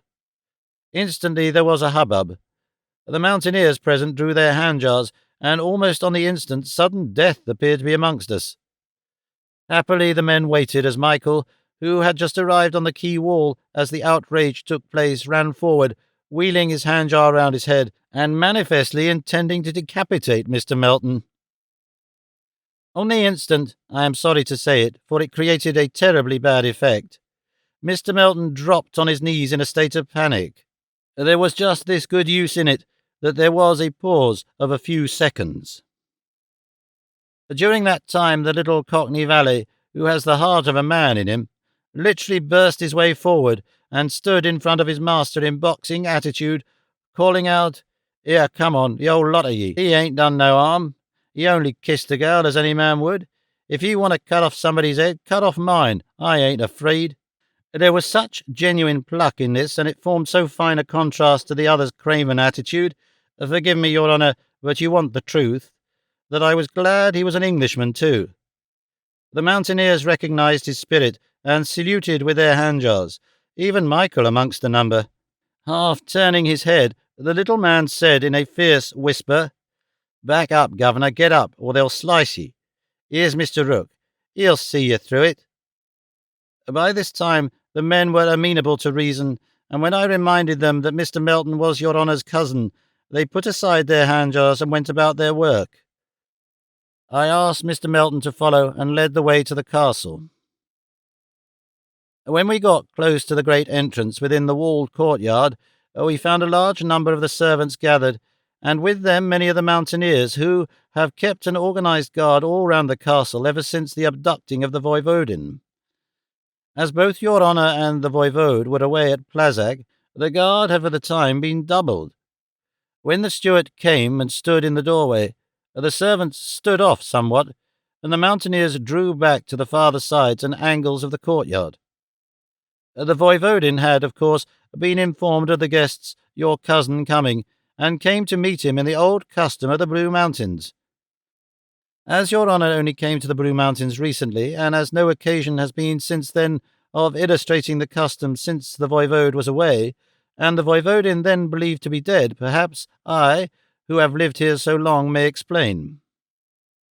When to an old Blue Mountain house a guest comes whom it is wished to do honour, the lady, as in the vernacular the mistress of the house is called, comes herself to meet the guest at the door, or rather outside the door, so that she can herself conduct him within. It is a pretty ceremony, and it is said that of old in kingly days the monarch always set much store by it.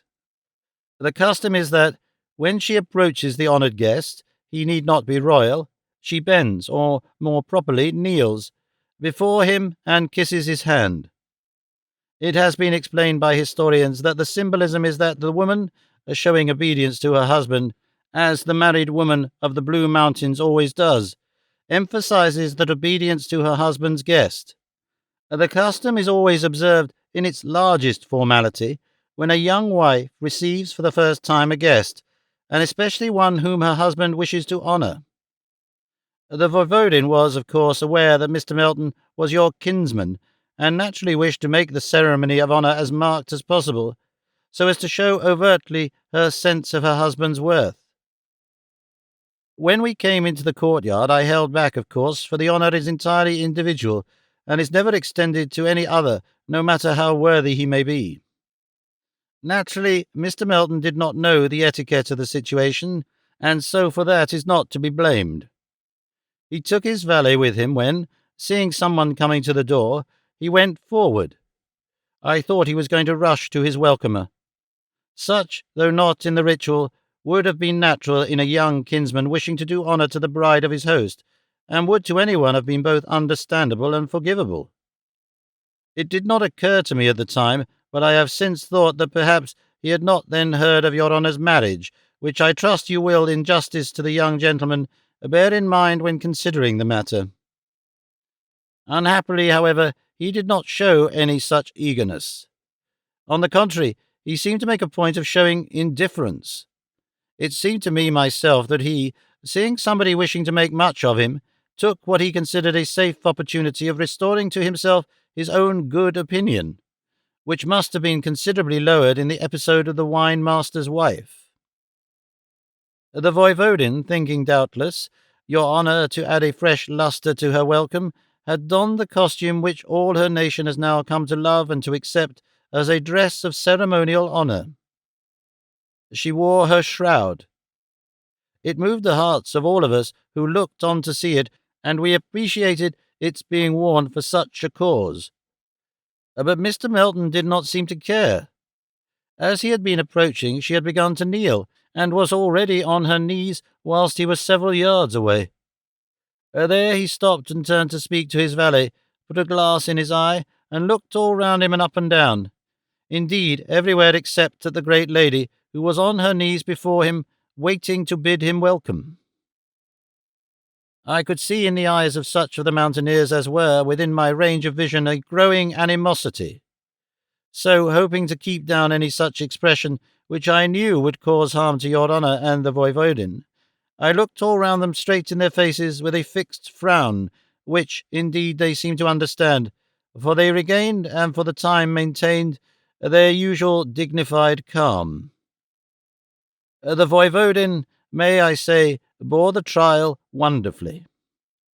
No human being could see that she was in any degree pained or even surprised. Mr. Melton stood looking round him so long that I had full time to regain my own attitude of calm. At last he seemed to come back to the knowledge that someone was waiting for him, and sauntered leisurely forward. There was so much insolence, mind you, not insolence that was intended to appear as such, in his movement that the mountaineers began to steal forward. When he was close up to the Voivodin, and she put out her hand to take his, he put forward one finger.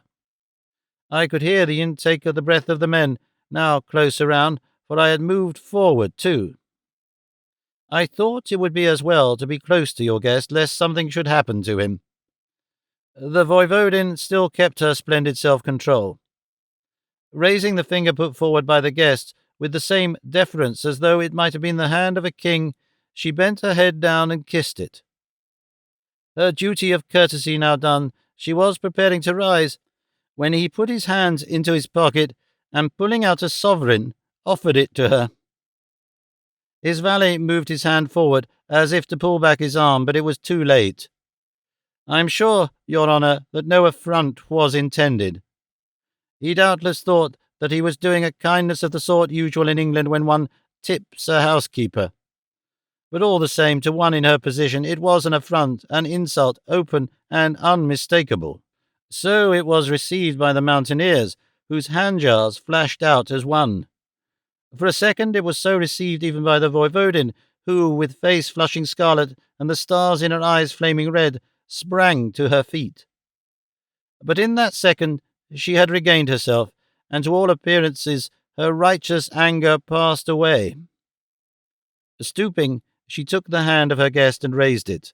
You know how strong she is, and, holding it in hers, led him into the doorway, saying, You are welcome, kinsman of my husband, to the house of my father, which is presently my husband's also. Both are grieved that, a duty having called them away for the time, they are unable to be here to help me to greet you. I tell you, Your Honour, that it was a lesson in self-respect which anyone who saw it can never forget. As to me, it makes my flesh quiver, old as I am, with delight, and my heart leap. May I, as a faithful servant who has had many years of experience, suggest that Your Honour should seem, for the present at any rate, not to know any of these things which I have reported, as you wish me to do? Be sure that the Voivodin will tell you her gracious self aught that she would wish you to know.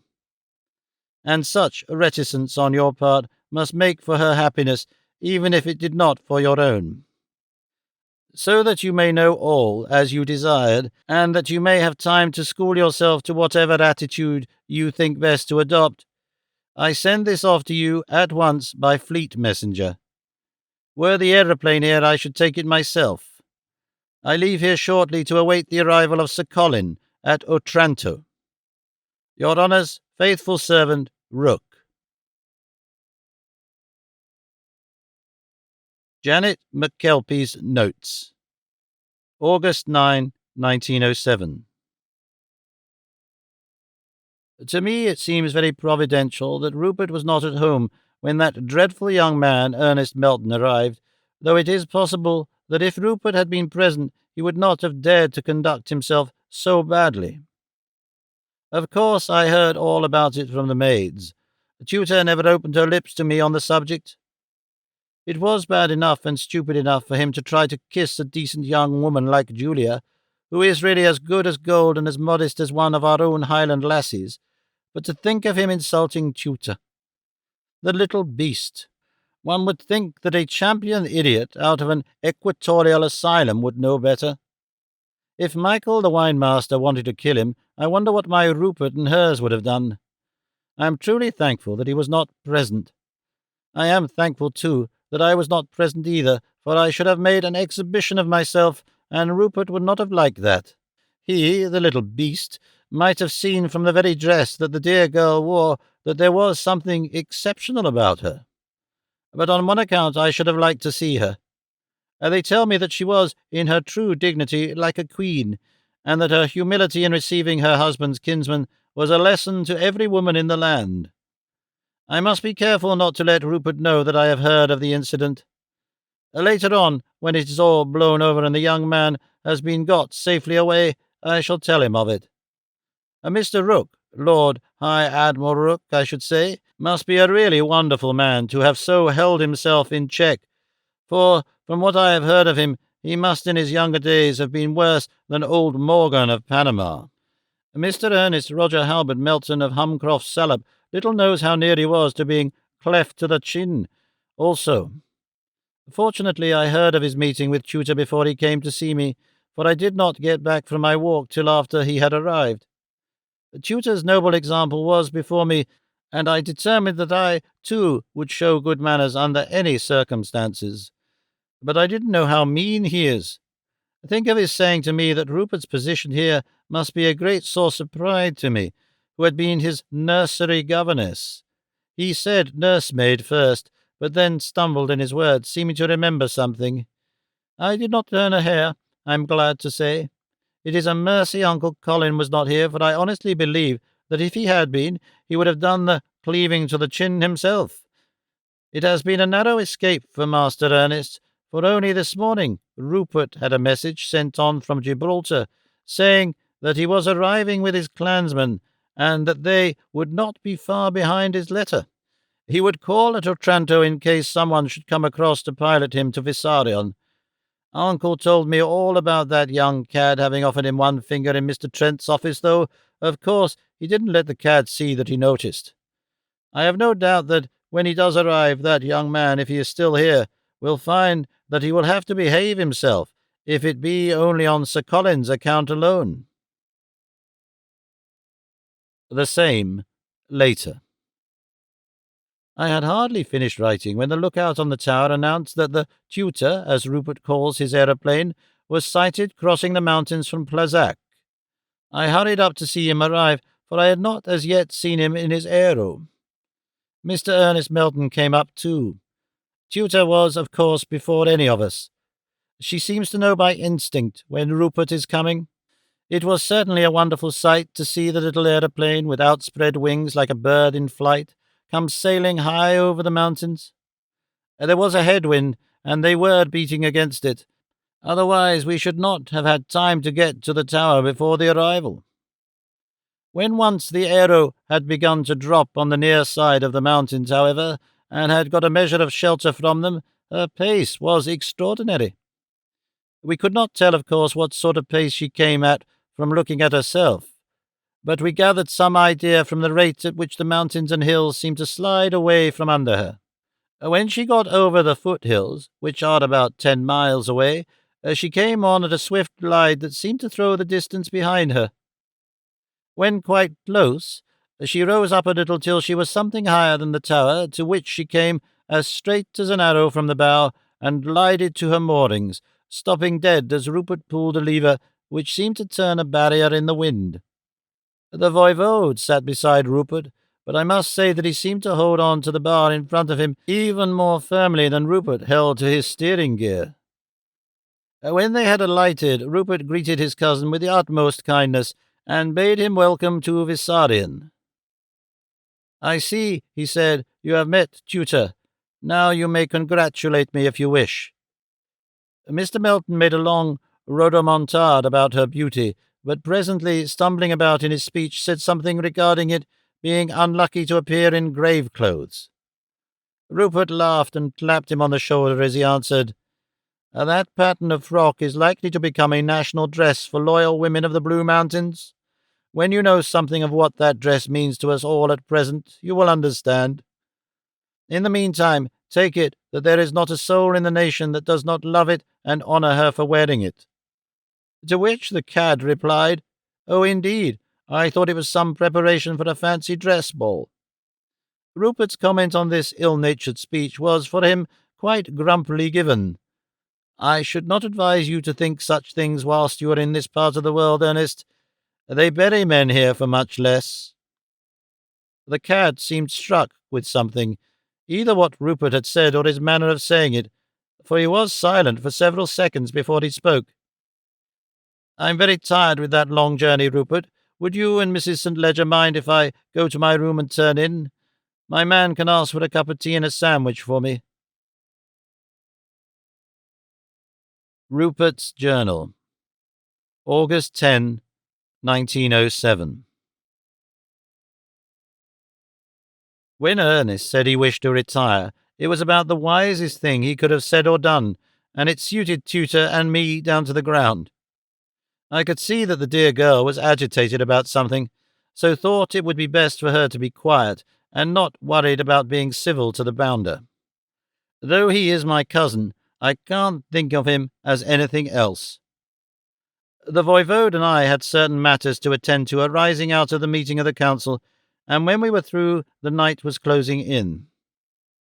When I saw Tutor in our own room, she said at once, "Do you mind, dear, if I stay with Aunt Janet tonight? She is very upset and nervous, and when I offered to come to her, she clung to me and cried with relief." So when I had had some supper, which I took with the voivode, I came down to my old quarters in the garden room and turned in early. I was awakened a little before dawn by the coming of the fighting monk Theophrastus, a notable runner who had an urgent message for me. This was the letter to me given to him by Rook. He had been cautioned to give it into no other hand but to find me wherever I might be and convey it personally. When he had arrived at Plazac, I had left on the aeroplane, so he had turned back to Vissarion. When I read Rook's report of Ernest Melton's abominable conduct, I was more angry with him than I can say. Indeed, I did not think before that I could be angry with him, for I have always despised him. But this was too much. However, I realized the wisdom of Rook's advice, and went away by myself to get over my anger and reacquire my self-mastery. The aeroplane tutor was still housed on the tower, so I went up alone and took it out. When I had had a spin of about 100 miles, I felt better. The bracing of the wind and the quick, exhilarating motion restored to me myself, and I felt able to cope with Master Ernest, or whatever else chagrinable might come along, without giving myself away. As Tutor had thought it better to keep silence as to Ernest's affront, I felt I must not acknowledge it, but all the same, I determined to get rid of him before the day was much older. When I had had my breakfast, I sent word to him by a servant that I was coming to his rooms, and followed not long behind the messenger. He was in a suit of silk pyjamas, such as not even Solomon in all his glory was arrayed in. I closed the door behind me before I began to speak. He listened, at first amazed, then disconcerted, then angry, and then cowering down like a whipped hound. I felt that it was a case for speaking out. A bumptious ass like him, who deliberately insulted everyone he came across. For if all or any of his efforts in that way were due to mere elemental ignorance, he was not fit to live, but should be silenced on sight as a modern Caliban, deserved neither pity nor mercy. To extend to him fine feeling, tolerance, and such like gentlenesses would be to deprive the world of them without benefit to any. So well as I can remember, what I said was something like this: "Ernest, as you say, you've got to go, and to go quick, you understand? I dare say you look on this as a land of barbarians, and think that any of your high-toned refinements are thrown away on people here. Well, perhaps it is so. Undoubtedly, the structure of the country is rough. The mountains may only represent the glacial epoch, but so far as I can gather from some of your exploits, for I have only learned a small part as yet, you represent a period a good deal further back. You seem to have given our folk here an exhibition of the playfulness of the hooligan of the Saurian stage of development. But the Blue Mountains, rough as they are, have come up out of the primeval slime, and even now the people aim at better manners. They may be rough, primitive, barbarian, elemental, if you will, but they are not low down enough to tolerate either your ethics or your taste. My dear cousin, Your life is not safe here. I am told that yesterday, only for the restraint exercised by certain offended mountaineers on other grounds than your own worth, you would have been abbreviated by the head. Another day of your fascinating presence would do away with this restraint, and then we should have a scandal. I am a newcomer here myself, too new a comer to be able to afford a scandal of that kind, and so I shall not delay your going. Believe me, my dear cousin, Ernest Roger Halberd Melton of Humcroft Salop, that I am inconsolable about your resolution of immediate departure, but I cannot shut my eyes to its wisdom. At present the matter is altogether amongst ourselves, and when you have gone, if it be immediately, silence will be observed on all hands for the sake of the house wherein you are a guest. But if there be time for scandal to spread, you will be made, whether you be alive or dead, a European laughing-stock. Accordingly, I have anticipated your wishes, and have ordered a fast steam yacht to take you to Ancona, or to whatever other port you may desire. The yacht will be under the command of Captain Desmond, of one of our battleships, a most determined officer, who will carry out any directions which may be given to him. This will ensure your safety so far as Italian territory. Some of his officials will arrange a special carriage for you up to Flushing, and a cabin on the steamer to Queenborough. A man of mine will travel on the train and steamer with you, and will see that whatever you may wish in the way of food or comfort will be provided. Of course, you understand, my dear cousin, that you are my guest until you arrive in London. I have not asked Rook to accompany you, as when he went to meet you it was a mistake. Indeed, there might have been a danger to you which I never contemplated, a quite unnecessary danger, I assure you. But happily, Admiral Rook, though a man of strong passions, has wonderful self-control. Admiral Rook? He queried. Admiral? Admiral, certainly, I replied, but not an ordinary admiral, one of many. He is the Admiral, the Lord High Admiral of the land of the Blue Mountains, with sole control of its expanding navy. When such a man is treated as a valet, there may be— but why go into this? It is all over. I only mention it lest anything of a similar kind should occur with Captain Desmond, who is a younger man, and therefore with probably less self-repression. I saw that he had learned his lesson, and so said no more on the subject. There was another reason for his going which I did not speak of. Sir Colin McKelpie was coming with his clansmen, and I knew he did not like Ernest Melton. I well remembered that episode of his offering one finger to the old gentleman in Mr. Trent's office, and moreover, I had my suspicions that Aunt Janet's being upset was probably in some measure due to some rudeness of his that she did not wish to speak about. He is really an impossible young man, and is far better out of this country than in it. If he remained here, there would be some sort of a tragedy for certain. I must say that it was with a feeling of considerable relief that I saw the yacht steam out of the creek, with Captain Desmond on the bridge and my cousin beside him. Quite other were my feelings when, an hour after, the lady came flying into the creek, with the Lord High Admiral on the bridge, and beside him, more splendid and soldier-like than ever, Sir Colin McKelpie. Mr. Bingham Trent was also on the bridge. The General was full of enthusiasm regarding his regiment, for in all those he brought with him, and those finishing their training at home, the force is near the number of a full regiment. When we were alone, he explained to me that all was arranged regarding the non-commissioned officers, but that he had held over the question of officers until we should have had a suitable opportunity of talking the matter over together. He explained to me his reasons, which were certainly simple and cogent. Officers, according to him, are a different class, and accustomed to a different standard altogether of life and living, of duties and pleasures. They are harder to deal with and more difficult to obtain. There was no use, he said, in getting a lot of failures with old crusted ways of their own importance. We must have young men of our own purpose, that is, men not old, but with some experience, men, of course, who know how to behave themselves, or else, from what little I have seen of the Blue Mountaineers, they wouldn't last long here if they went on as some of them do elsewhere. I shall start things here as you wish me to, for I am here, my dear boy, to stay with you and Janet, and we shall, if it be given to us by the Almighty, help to build up together a new nation, an ally of Britain who will stand at least as an outpost of our own nation and a guardian of our eastern road.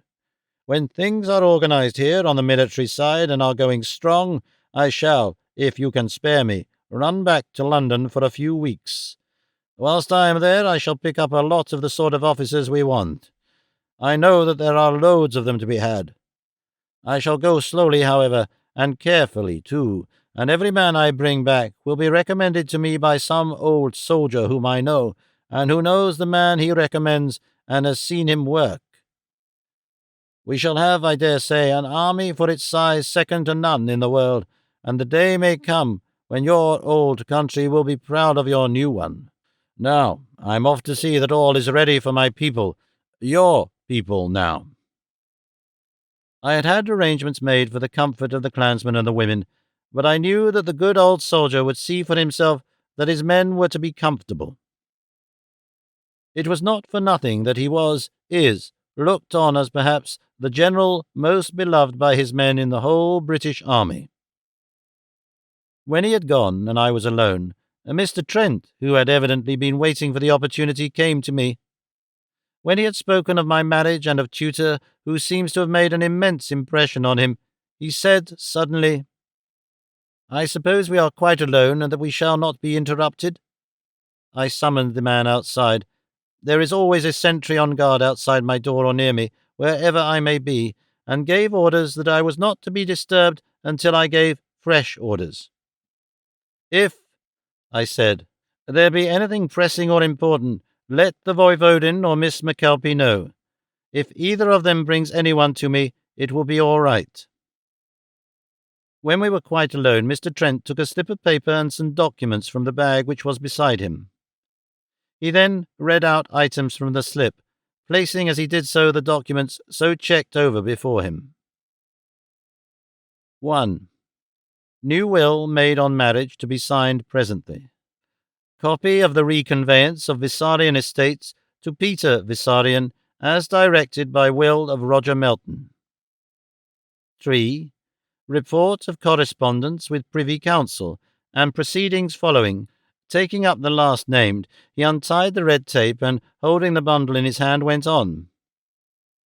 As you may later on wish to examine the details of the proceedings, I have copied out the various letters, the originals of which are put safely away in my strong room, where, of course, they are always available in case you may want them. For your present information, I shall give you a rough synopsis of the proceedings, referring, where advisable, to this paper. On receipt of your letter of instructions regarding the consent of the Privy Council to your changing your nationality in accordance with the terms of Roger Melton's will, I put myself in communication with the Clerk of the Privy Council, informing him of your wish to be naturalized in due time to the land of the Blue Mountains. After some letters between us, I got a summons to attend a meeting of the Council.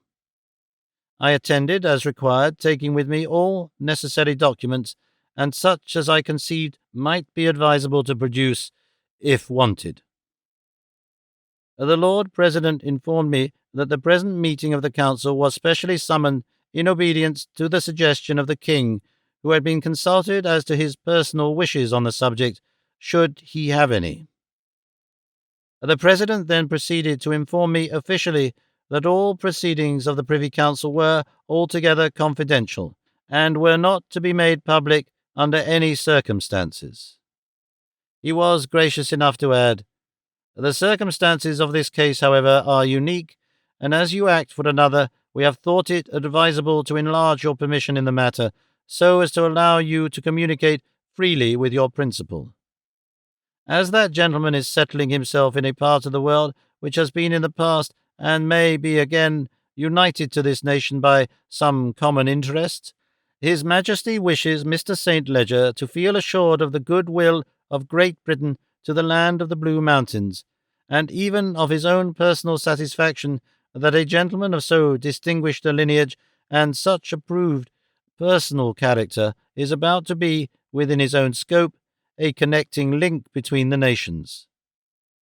To which end he has graciously announced that, should the Privy Council acquiesce in the request of denaturalization, he will himself sign the patent therefor. The Privy Council has therefore held private session, at which the matter has been discussed in its many bearings, and it is content that the change can do no harm, but may be of some service to the two nations. We have therefore agreed to grant the prayer of the applicant, and the officials of the Council have the matter of the form of grant in hand. So you, sir, may rest satisfied that as soon as the formalities, which will, of course, require the formal signing of certain documents by the applicant, can be complied with, the grant and patent will obtain. Having made this statement in formal style, my old friend went on in more familiar way. And so, my dear Rupert, all is in hand, and before very long you will have the freedom required under the will, and will be at liberty to take whatever steps may be necessary to be naturalized in your new country. I may tell you, by the way, that several members of the Council made very complimentary remarks regarding you. I am forbidden to give names, but I may tell you facts. One old field marshal, whose name is familiar to the whole world, said that he had served in many places with your father, who was a very valiant soldier, and that he was glad that Great Britain was to have in the future the benefit of your father's son in a friendly land now beyond the outposts of our empire, but which had been one with her in the past, and might be again. So much for the Privy Council. We can do no more at present until you sign and have attested the documents which I have brought with me. We can now formally complete the settlement of the Vissarion estates, which must be done whilst you are a British citizen. So, too, with the will, the more formal and complete document, which is to take the place of that short one which you forwarded to me the day after your marriage. It may be, perhaps, necessary or advisable that, later on, when you are naturalized here, you shall make a new will in strictest accordance with local law. Tutor St. Ledger's Diary, August 19, 1907. We had a journey today that was simply glorious. We had been waiting to take it for more than a week. Rupert not only wanted the weather suitable, but he had to wait till the new aeroplane came home. It is more than twice as big as our biggest up to now. None of the others could take all the party which Rupert wanted to go. When we heard that the aero was coming from Whitby, where it was sent from Leeds, he directed by cable that it should be unshipped at Otranto, whence he took it here all by himself. I wanted to come with him, but he thought it better not. He says that Brindisi is too busy a place to keep anything quiet, if not secret, and he wants to be very dark indeed about this, as it worked by the new radium engine. Ever since they found radium in our own hills, he has been obsessed by the idea of an aerial navy for our protection. And after today's experience, I think he is right. As he wanted to survey the whole country at a glimpse, so that the general scheme of defence might be put in hand, we had to have an aero big enough to take the party, as well as fast enough to do it rapidly, and all at once. We had, in addition to Rupert, my father, and myself, Sir Colin and Lord High Admiral Rooke — I do like to give that splendid old fellow his full title.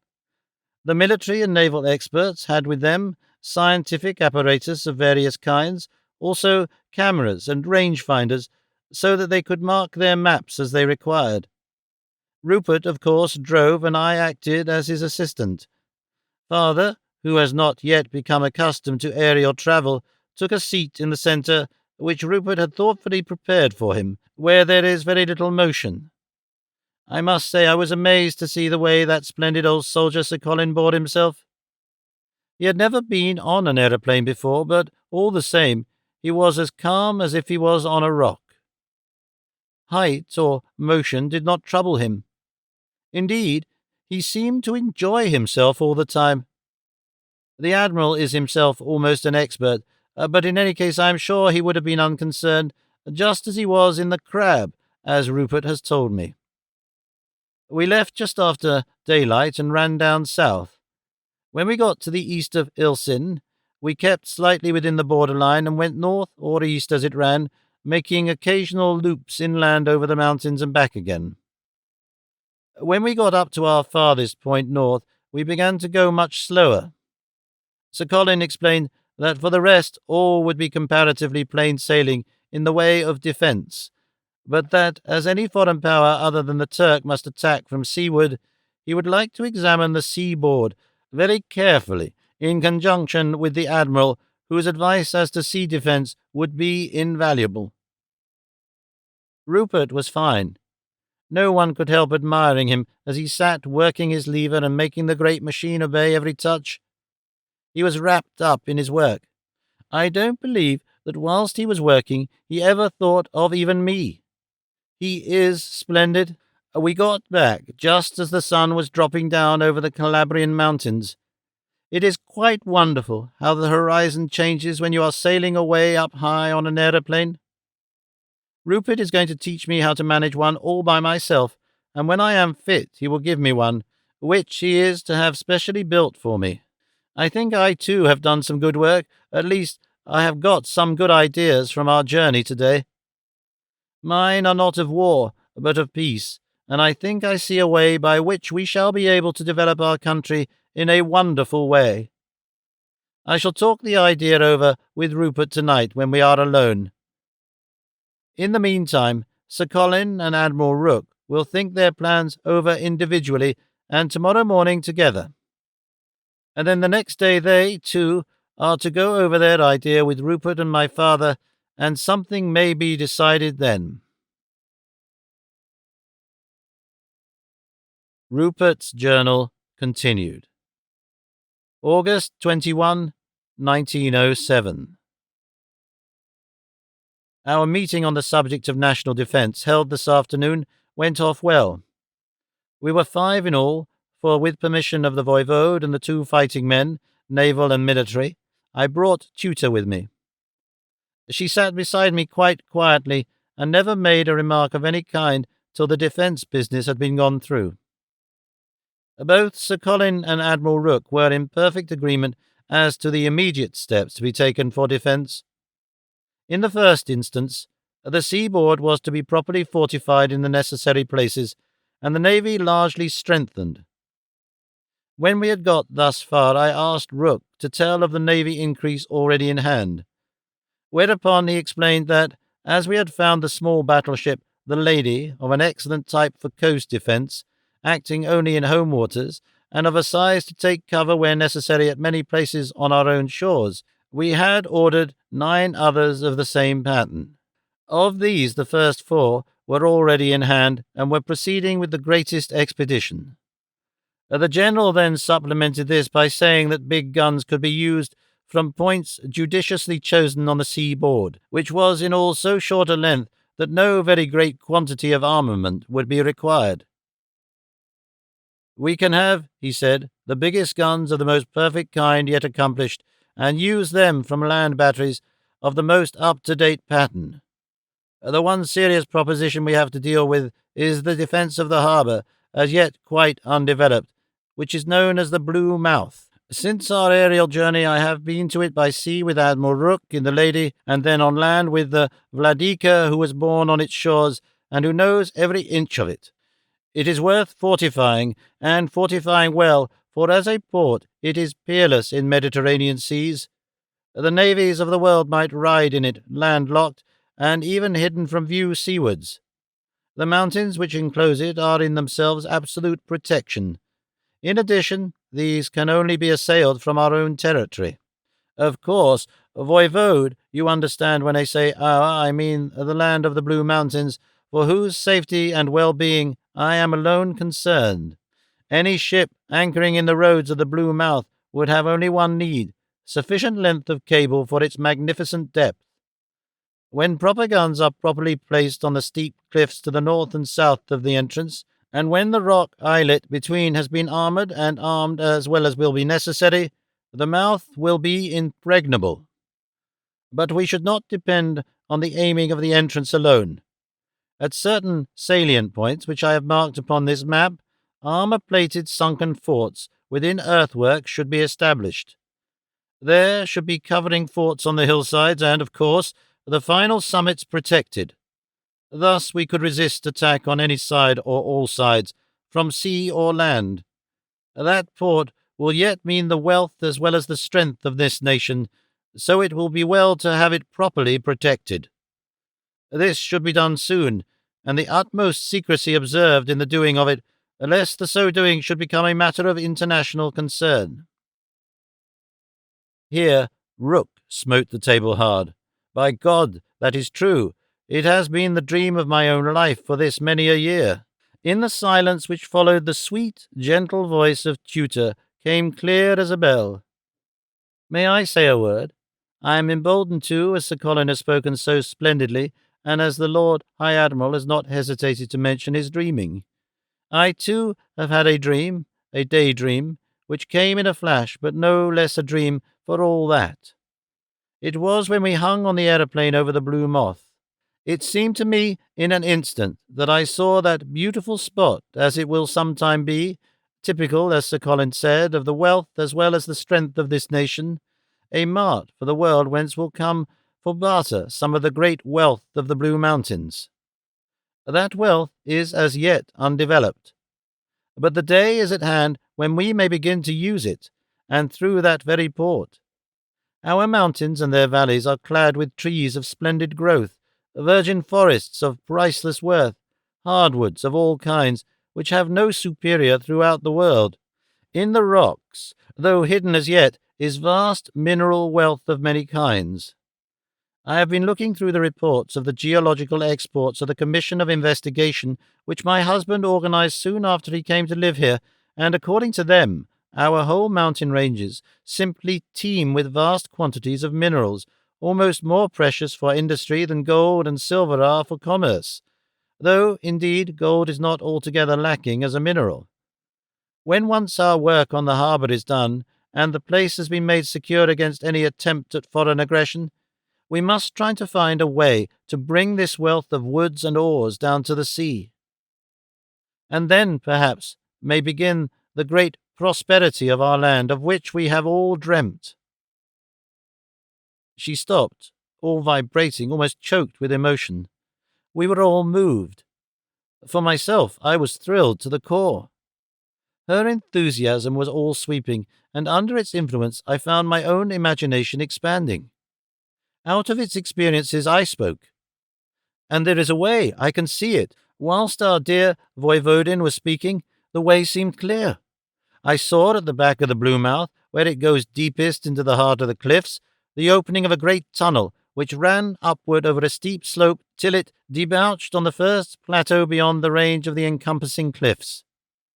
Thither came by various rails of steep gradient, by timber chutes and cable rails, by aerial cables and precipitating tubes, wealth from overground and under it. For as our land is all mountains, and as these tower up to the clouds, transport to the sea shall be easy and of little cost when once the machinery is established. As everything of much weight goes downward, the cars of the main tunnel of the port shall return upward without cost. We can have from the mountains a head of water under good control, which will allow of endless hydraulic power, so that the whole port and the mechanism of the town to which it will grow can be worked by it. This work can be put in hand at once. So soon as the place shall be perfectly surveyed and the engineering plans got ready, we can start on the main tunnel, working from the sea level up, so that the cost of the transport of material will be almost nil. This work can go on whilst the forts are building. No time need be lost. Moreover, may I add a word on national defence? We are, though old in honour, a young nation as to our place amongst great powers, and so we must show the courage and energy of a young nation. The empire of the air is not yet won. Why should not we make a bid for it? As our mountains are lofty, so shall we have initial power of attack or defense. We can have, in chosen spots amongst the clouds, depots of war aeroplanes with which we can descend and smite our enemies quickly on land or sea. We shall hope to live for peace, but woe to those who drive us to war. There is no doubt that the Viserians are a warlike race. As I spoke, Tutor took one of my hands and held it hard. The voivode, his eyes blazing, rose and stood beside me and took the other. The two old fighting men of the land and sea stood up and saluted. This was the beginning of what ultimately became the National Committee of Defense and Development. I had other and perhaps greater plans for the future in my mind, but the time had not come for their utterance. To me, it seems not only advisable but necessary that the utmost discretion be observed by all our little group, at all events for the present. There seems to be some new uneasiness in the Blue Mountains. There are constant meetings of members of the council, but no formal meeting of the council as such since the last one at which I was present. There is constant coming and going amongst the mountaineers, always in groups, small or large. Tutor and I, who have been about very much on the aeroplane, have both noticed it. But somehow we, that is, the voivode and myself, are left out of everything, but we have not said as yet a word on the subject to any of the others. The voivode notices, but he says nothing, so I am silent, and Tutor does whatever I ask. Sir Colin does not notice anything except the work he is engaged on, the planning the defences of the Blue Mouth. His old scientific training as an engineer and his enormous experience of wars and sieges, for he was for nearly 50 years sent as military representative to all the great wars, seem to have become directed on that point. He is certainly planning it all out in a wonderful way. He consults Rook almost hourly on the maritime side of the question. The Lord High Admiral has been a watcher all his life, and very few important points have ever escaped him, so that he can add greatly to the wisdom of the defensive construction. He notices, I think, that something is going on outside ourselves, but he keeps a resolute silence. What the movement going on is, I cannot guess. It is not like the uneasiness that went before the abduction of Tutor and the voivode, but it is even more pronounced. That was an uneasiness founded on some suspicion.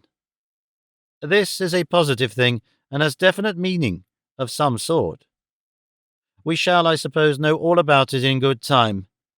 In the meantime, we go on with our work. Happily, the whole Blue Mouth and the mountains round it are on my own property, the portion acquired long ago by Uncle Roger, exclusive of the Viserian estate.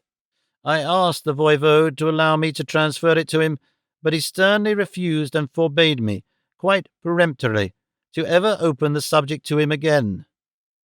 "You have done enough already," he said. "Were I allow you to go further, I should feel mean. And I do not think you would like your wife's father to suffer that feeling after a long time, which he has tried to live in honour." I bowed and said no more. So there the matter rests, and I have to take my own course.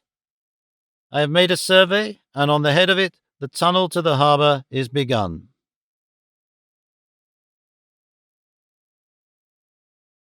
Book 8. The Flashing of the Hand Jar.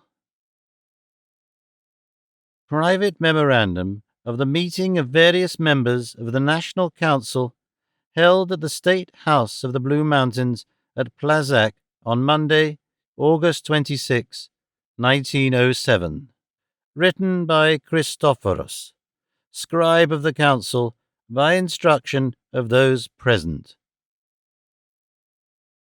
When the private meeting of various members of the National Council had assembled in the council hall of the State House at Plazac, it was as a preliminary decided unanimously that now or hereafter no names of those present were to be mentioned, and that officials appointed for the purposes of this meeting should be designated by office only, the names of all being withheld. The proceedings assumed the shape of a general conversation, quite informal and therefore not to be recorded. The net outcome was the unanimous expression of an opinion that the time long contemplated by very many persons throughout the nation had now come when the constitution and machinery of the state should be changed, that the present form of ruling by an irregular council was not sufficient, and that a method more in accord with the spirit of the times should be adopted. To this end, constitutional monarchy, such as that holding in Great Britain, seemed best adapted. Finally, it was decided that each member of the council should make a personal canvass of his district, talk over the matter with his electors, and bring back to another meeting, or rather, as it was amended, to this meeting postponed for a week until September 2nd, the opinions and wishes received. Before separating, the individual to be appointed king, in case the new idea should prove grateful to the nation, was discussed.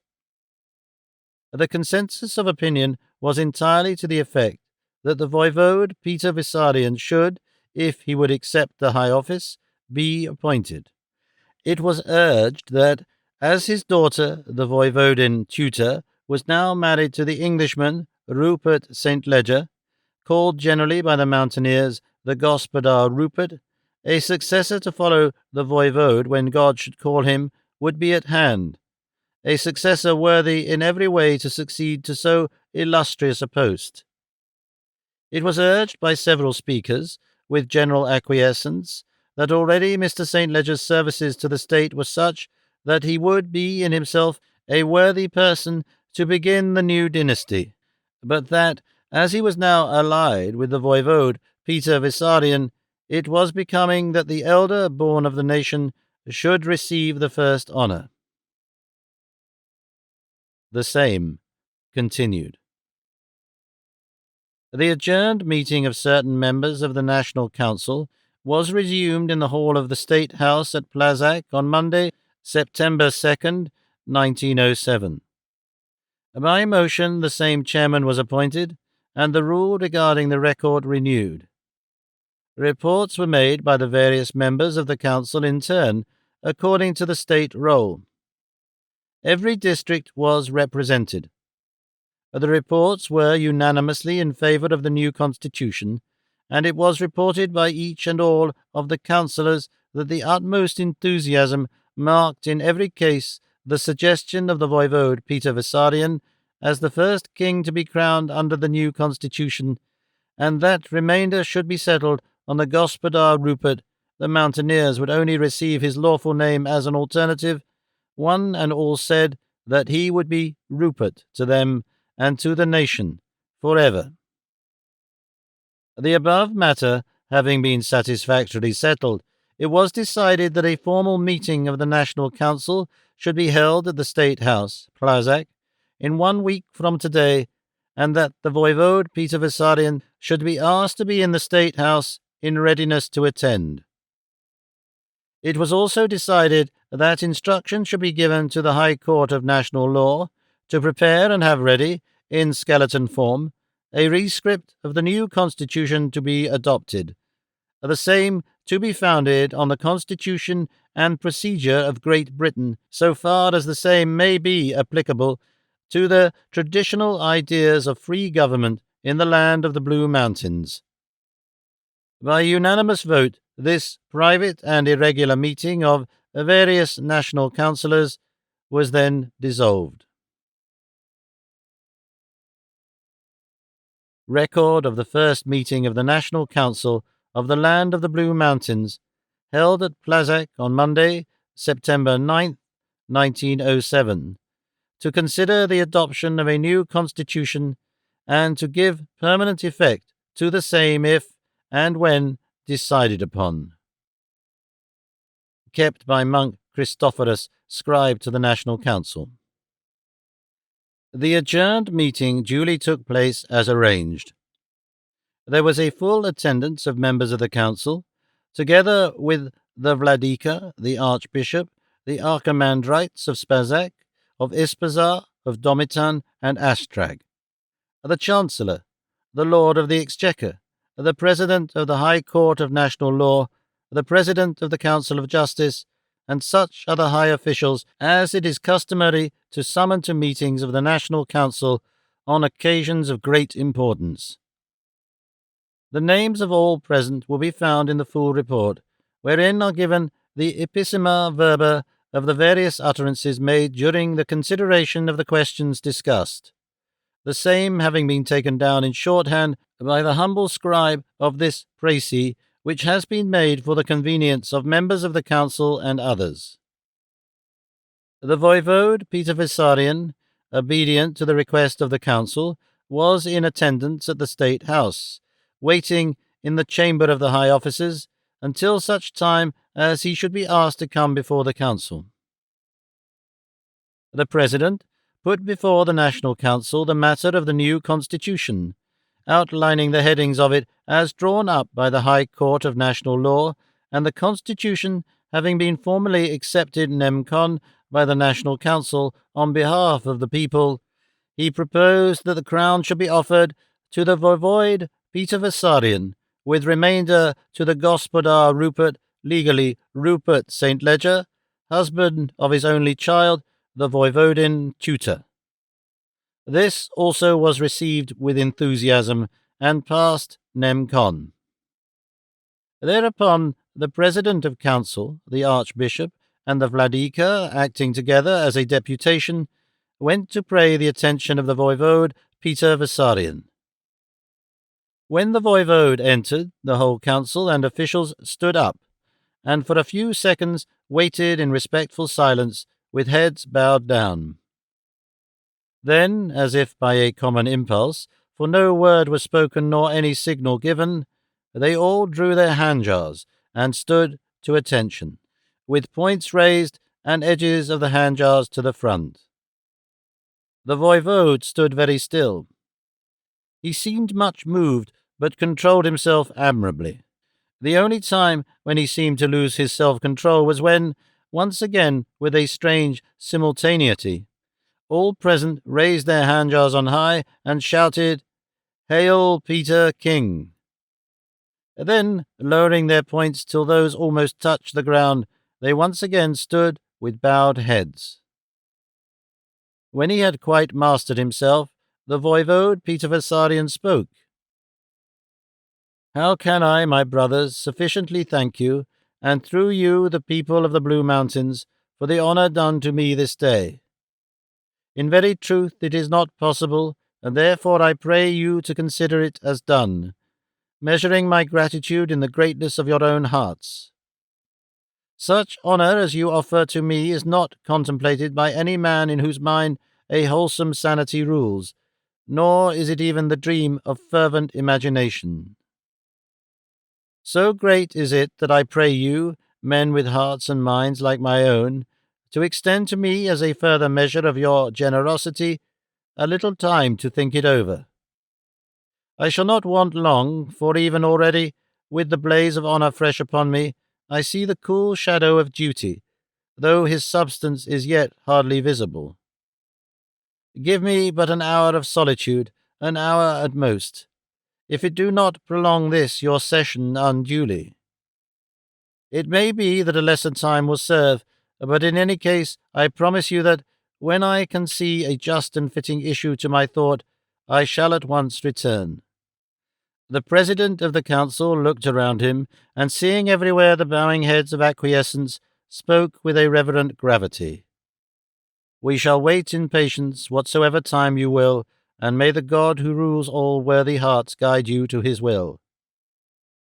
And so in silence the voivode passed out of the hall. From my seat near a window I could watch him go, as with measured steps he passed up the hill which rises behind the State House, and disappeared into the shadow of the forest. Then my work claimed me, for I wished to record the proceedings so far whilst all was fresh in my mind. In silence as of the dead, the council waited, no man challenging opinion of his neighbour even by a glance. Almost a full hour had elapsed when the voivode came again to the council, moving with slow and stately gravity, as has always been his wont since age began to hamper the movement which in youth had been so notable. The members of the council all stood up, uncovered, and so remained while he made announcement of his conclusion. He spoke slowly, and as his answer was to be a valued record of this land and its race, I wrote down every word as uttered, leaving here and there space for description or comment, which spaces I have since then filled in. Lords of the National Council, Archbishop, Vladika, Lords of the Council of Justice and of National Law, Archimandrites, and my brothers all, I have, since I left you, held in the solitude of the forest council with myself and with God, and He, in His gracious wisdom, has led my thinking to that conclusion which was, from the first moment of knowledge of your intent, presaged in my heart. Brothers, you know, or else a long life has been spent in vain, that my heart and mind are all for the nation, my experience, my life, my handjar. And when all is for her, why should I shrink to exercise on her behalf my riper judgment, though the same should have to combat my own ambition? For 10 centuries my race has not failed in its duty. Ages ago the men of that time trusted in the hands of my ancestors the kingship, even as now you, their children, trust me. But to me it would be base to betray that trust, even by the smallest tittle. That would I do, were I to take the honour of the crown which you have tendered to me, so long as there is another more worthy to wear it. Were there none other, I should place myself in your hands, and yield myself over to blind obedience of your desires. But such an one there is, dear to you already by his own deeds, now doubly dear to me, since he is my son by my daughter's love. He is young, whereas I am old. He is strong and brave and true, but my days of the usefulness of strength and bravery are over. For myself, I have long contemplated, as the crown of my later years, a quiet life in one of our monasteries, where I can still watch the whirl of the world around us on your behalf, and be a counsellor of younger men of more active minds. Brothers, we are entering on stirring times. I can see the signs of all their coming all around us. North and south, the old order and the new are about to clash, and we lie between the opposing forces. True it is that the Turk, after warring for 1,000 years, is fading into insignificance, but from the north where conquests spring, have crept towards our Balkans the men of a mightier composite power. Their march has been steady, and as they came, they fortified every step of the way. Now they are hard upon us, and are already beginning to swallow up the regions that we have helped to win from the dominion of Mahound. The Austrian is at our very gates. Beaten back by the irredentists of Italy, she has so enmeshed herself with the great powers of Europe that she seems for the moment to be impregnable to a foe of our stature.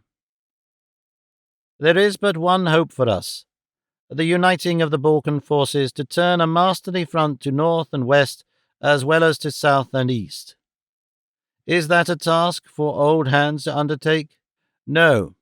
The hands must be young and supple, and the brain subtle, as well as the heart be strong, of whomsoever would dare such an accomplishment. Should I accept the crown, it would only postpone the doing of that which must ultimately be done. What avail would it be if, when the darkness closes over me, my daughter should be queen consort to the first king of a new dynasty? You know this man, and from your record I learn that you are already willing to have him as king to follow me. Why not begin with him? He comes of a great nation wherein the principle of freedom is a vital principle that quickens all things. That nation has more than once shown to us its friendliness, and doubtless the very fact that an Englishman would become our king and could carry into our government the spirit and customs which have made his own country great would do much to restore the old friendship, and even to create a new one, which would, in times of trouble, bring British fleets to our waters and British bayonets to support our own handjars. It is within my own knowledge, though as yet unannounced to you, that Rupert St. Leger has already obtained a patent, signed by the King of England himself, allowing him to be denaturalized in England so that he can at once apply for naturalization here. I know also that he has brought hither a vast fortune, by aid of which he is beginning to strengthen our hands for war, in case that sad eventuality should arise. Witness his late ordering to be built 9 other warships of the class that has already done such effective service in overthrowing the Turk, or the pirate, whichever he may have been. He has undertaken the defence of the Blue Mouth at his own cost, in a way which will make it stronger than Gibraltar, and secure us against whatever use to which the Austrian may apply the vast forces already gathered in the Bocca di Cataro. He is already founding aerial stations on our highest peaks for use of the war aeroplanes which are being built for him. It is such a man as this who makes a nation great, and right sure I am that in his hands this splendid land and our noble, freedom-loving people will flourish and become a power in the world.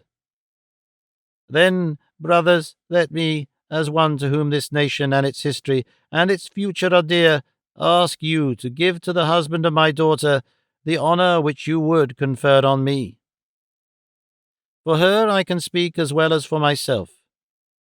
She shall suffer nothing indignity either. Were I indeed king, she might, as my daughter, would be a princess of the world. As it will be, she shall be companion and queen of a great king, and her race, which is mine, shall flourish in all the lustre of the new dynasty.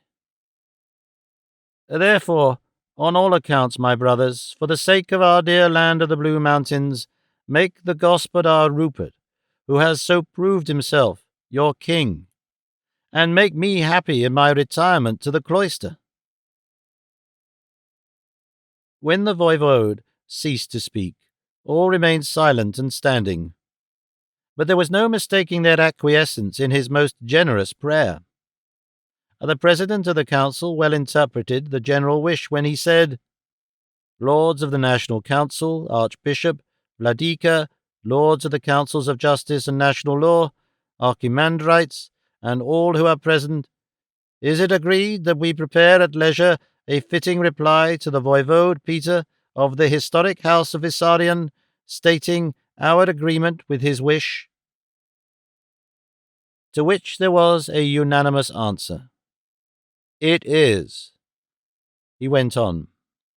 "Further, shall we ask the Gospodar Rupert of the House of St. Leger, allied through his marriage to the Voivodin Tuta, daughter and only child of the Voivode Peter of Vissarion, to come hither tomorrow? And that, when he is amongst us, we confer on him the crown and kingship of the land of the Blue Mountains?" Again came the answer, "It is."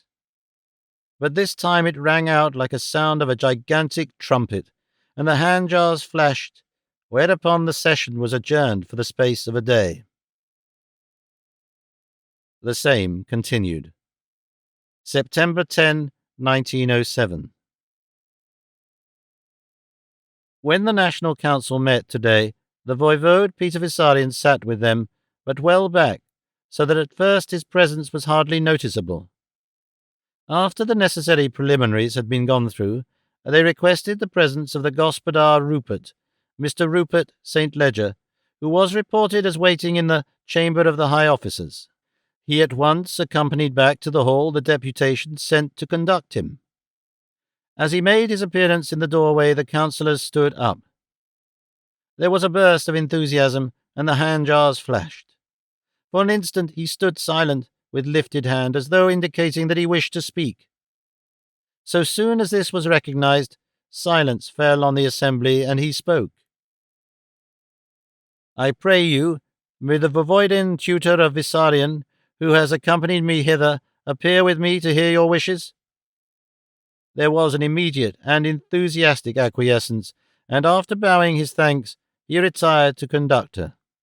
Her appearance was received with an ovation similar to that given to Gospodar Rupert, to which she bowed with dignified sweetness. She, with her husband, was conducted to the top of the hall by the president, who came down to escort them. In the meantime, another chair had been placed beside that prepared for the Gospodar, and these two sat. The President then made the formal statement conveying to the Gospodar Rupert the wishes of the Council on behalf of the nation to offer him the crown and kingship of the land of the Blue Mountains. The message was couched in almost the same words as had been used the previous day in making the offer to the Voivode Peter Vissarion, only differing to meet the special circumstances. The Gospodar Rupert listened in grave silence. The whole thing was manifestly quite new to him, but he preserved a self-control wonderful under the circumstances. When, having been made aware of the previous offer to the Voivode and the declared wish of the latter, he rose to speak, there was stillness in the hall. He commenced with a few broken words of thanks. Then he grew suddenly and strangely calm as he went on. But before I can even attempt to make a fitting reply, I should know if it is contemplated to join with me in this great honour my dear wife, the Voivodin tutor of Vissarion, who has so splendidly proved her worthiness to hold any place in the government of the land. I fain would. He was interrupted by the Voivodin, who, standing up beside him and holding his left arm, said, "Do not, President and Lords, all think me wanting in that respect of a wife or husband, which in the Blue Mountains we hold so dear, if I venture to interrupt, my lord. I am here not merely as a wife, but as Voivodin of Vissarion, and by the memory of all the noble women of that noble line I feel constrained to a great duty. We women of Vissarion, in all the history of centuries, have never put ourselves forward in rivalry of our lords. Well, I know that my own dear lord will forgive me as wife if I err, but I speak to you, the council of the nation, from another ground and with another tongue. My lord does not, I fear, know as you do, and as I do too, that of old, in the history of this land, when kingship was existent, that it was ruled by that law of masculine supremacy which, centuries afterwards, became known as the Lex Salica. Lords of the Council of the Blue Mountains, I am a wife of the Blue Mountains, as a wife young as yet, but with the blood of 40 generations of loyal women in my veins, and it would ill become me, whom my husband honours, wife to the man whom you would honour, to take a part in changing the ancient custom which has been held in honour for all the 1,000 years, which is the glory of Blue Mountain womanhood. What an example such would be in an age when self-seeking women of other nations seek to forget their womanhood in the struggle to vie in equality with men. Men of the Blue Mountains, I speak for our women when I say that we hold of our greatest price the glory of our men. To be their companions is our happiness. To be their wives is the completion of our lives. To be mothers of their children is our share of the glory that is theirs. Therefore, I pray you, men of the Blue Mountains, let me but be as any other wife in our land, equal to them in domestic happiness, which is our woman's sphere, and if that priceless honour may be vouchsafed to me, and I be worthy and able to bear it, an exemplar of women's rectitude." With a low and modest graceful bow she sat down.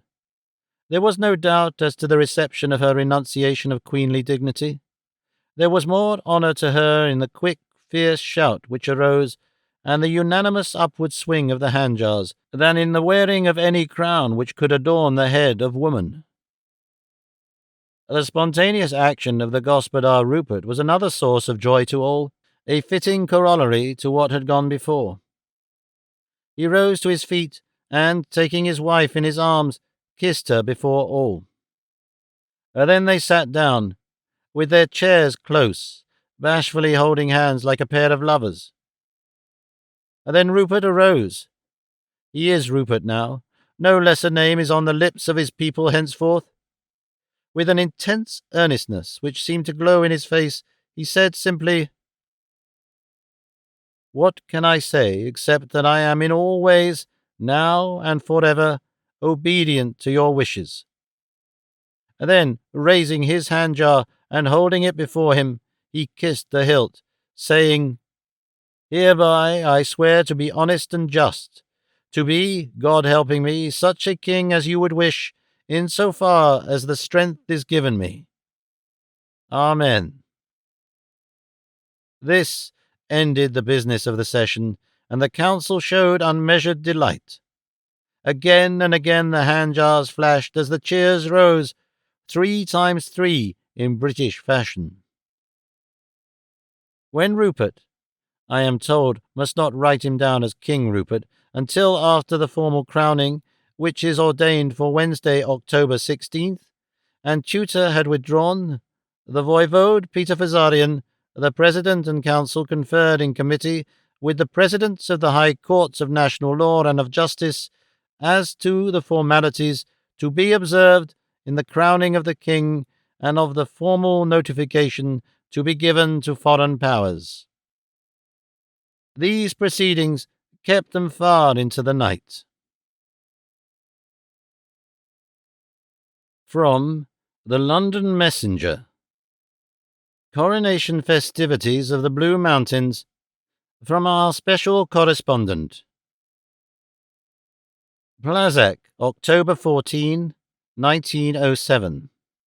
As I sat down to a poorly equipped luncheon table on board the Austro-Orient liner Franz Joseph, I mourned in my heart, and I may say incidentally in other portions of my internal economy, the comfort and gastronomic luxury of the King and Emperor Hotel at Trieste.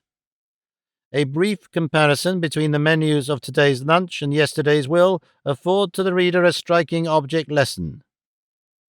Trieste: eggs à la coquette, stewed chicken with paprika, deviled slices of Westphalian ham boiled in wine, tunny fish pickled, rice burst in cream, guava jelly. Steamer: scrambled eggs on toast, cold chicken, cold ham, Bismarck herrings, stewed apples, Swiss cheese. Consequence: yesterday I was well and happy and looked forward to a good night's sleep, which came off. Today I am dull and heavy, also restless, and I am convinced that at sleeping time my liver will have it all its own way. The journey to Ragusa and thence to Plazac is writ large with a pigment of misery on at least one human heart. Let a silence fall upon it. In such wise only justice and mercy join hands. Plazac is a miserable place. There is not a decent hotel in it. It was perhaps on this account that the new king, Rupert, had erected for the alleged convenience of his guests of the press a series of large temporary hotels, such as were in evidence at the St. Louis Exposition. Here each guest was given a room to himself, somewhat after the nature of the cribs in a Rowton house. From my first night in it I am able to speak from experience of the sufferings of a prisoner of the third class. I am, however, bound to say that the dining and reception rooms were, though uncomfortably plain, adequate for temporary use. Happily we shall not have to endure many more meals here, as tomorrow we all dine with the King in the State House, and as the cuisine is under the control of that cordon bleu Gaston de Faupas, who so long controlled the gastronomique, we might almost say gastronomique, the destinies of the Rade du Monde in the Place Vendôme, we may, I think, look forward to not going to bed hungry. Indeed, the anticipations formed from a survey of our meagre sleeping accommodation were not realized at dinner-time tonight. To our intense astonishment, an excellent dinner was served, though, to be sure, the cold dishes predominated, a thing I always find bad for one's liver. Just as we were finishing, the King, nominated, came amongst us in quite an informal way, and, having bidden us a hearty welcome, asked that we should drink a glass of wine together. This we did in an excellent, if rather sweet, glass of Clicquot 93. King Rupert, nominated, then asked us to resume our seats. He walked between the tables, now and again recognizing some journalistic friend whom he had met early in life in his days of adventure. The men spoken to seemed vastly pleased with themselves, probably. Pretty bad form of them, I call it. For myself, I was glad I had not previously met him in the same casual way, as it saved me from what I should have felt a humiliation, the being patronized in that public way by a prospective king who had not, in a court sense, been born. The writer, who is by profession a barrister at law, is satisfied at being himself a county gentleman and heir to an historic estate in the ancient county of Salop, which can boast a larger population than the land of the Blue Mountains. Editorial note. We must ask our readers to pardon the report in yesterday's paper sent from Plazac. The writer was not on our regular staff, but asked to be allowed to write the report, as he was a kinsman of King Rupert of the Blue Mountains, and would therefore be in a position to obtain special information and facilities of description from inside, as he puts it. On reading the paper, we cabled his recall. We cabled also, in case he did not obey, to have his ejectment effected forthwith. We have also cabled Mr. Mordred Booth, the well-known correspondent, who was, to our knowledge, in Plazac for his own purposes, to send us full and proper details. We take it our readers will prefer a graphic account of the ceremony to a farrago of cheap menus, comments on his own liver, and a belittling of an Englishman of such noble character and achievements that a rising nation has chosen him for their king, and one whom our own nation loves to honour. We shall not, of course, mention our abortive correspondent's name, unless compelled thereto by any future utterance of his. From the London Messenger, the coronation of King Rupert of the Blue Mountains, by our special correspondent, Mordred Booth. Plazac, October 17, 1907. Plazac does not boast of a cathedral of any church of sufficient dimensions for a coronation ceremony of an adequate scale. It was therefore decided by the National Council, with the consent of the King, that it should be held at the old church of St. Sava in Vissarion, the former home of the Queen. Accordingly, arrangements had been made to bring thither, on the warships on the morning of the coronation, the whole of the nation's guests. In St. Sava's the religious ceremony would take place, after which there would be a banquet in the castle of Vissarion. The guests would then return on the warships to Plazac, where would be held what is called here the national coronation. In the land of the Blue Mountains it was customary in the old days, when there were kings, to have two ceremonies, one carried out by the official head of the national church, the Greek church, the other by the people in a ritual adopted by themselves on much the same basis as the Germanic folk moot. The Blue Mountains is a nation of strangely loyal tendencies. What was 1,000 years ago is to be today, so far of course as is possible under the altered condition of things. The church of St. Sava is very old and very beautiful, built in the manner of old Greek churches, full of monuments of bygone worthies of the Blue Mountains. But, of course, neither it nor the ceremony held in it today can compare in splendour with certain other ceremonials, for instance, the coronation of the penultimate Tsar in Moscow, of Alfonso XII in Madrid, of Carlos I in Lisbon. The church was arranged much after the fashion of Westminster Abbey for the coronation of King Edward VII, though, of course, not so many persons present, nor so much individual splendour. Indeed, the number of those present, outside those officially concerned and the press of the world, was very few. The most striking figure present, next to the king, who is 7 feet high and a magnificent man, was the Queen Consort Tutor. She sat in front of a small gallery erected for the purpose just opposite the throne. She is a strikingly beautiful woman, tall and finely formed, with jet-black hair and eyes like black diamonds, but with the unique quality that there are stars in them which seem to take varied colour according to each strong emotion. But it was not even her beauty or the stars in her eyes which drew the first glance of all. These details showed on scrutiny, but from afar off the attractive point was her dress.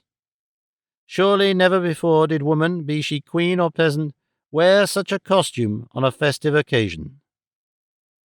She was dressed in a white shroud, and in that only. I had heard something of the story which goes behind the strange costume, and shall later on send it to you. When the procession entered the church through the great western door, The national song of the Blue Mountains, Guide Our Feet Through Darkness, O Jehovah, was sung by an unseen choir in which the organ, supplemented by martial instruments, joined. The archbishop was robed in readiness before the altar, and close around him stood the archimandrites of the 4 great monasteries. The vladika stood in front of the members of the National Council.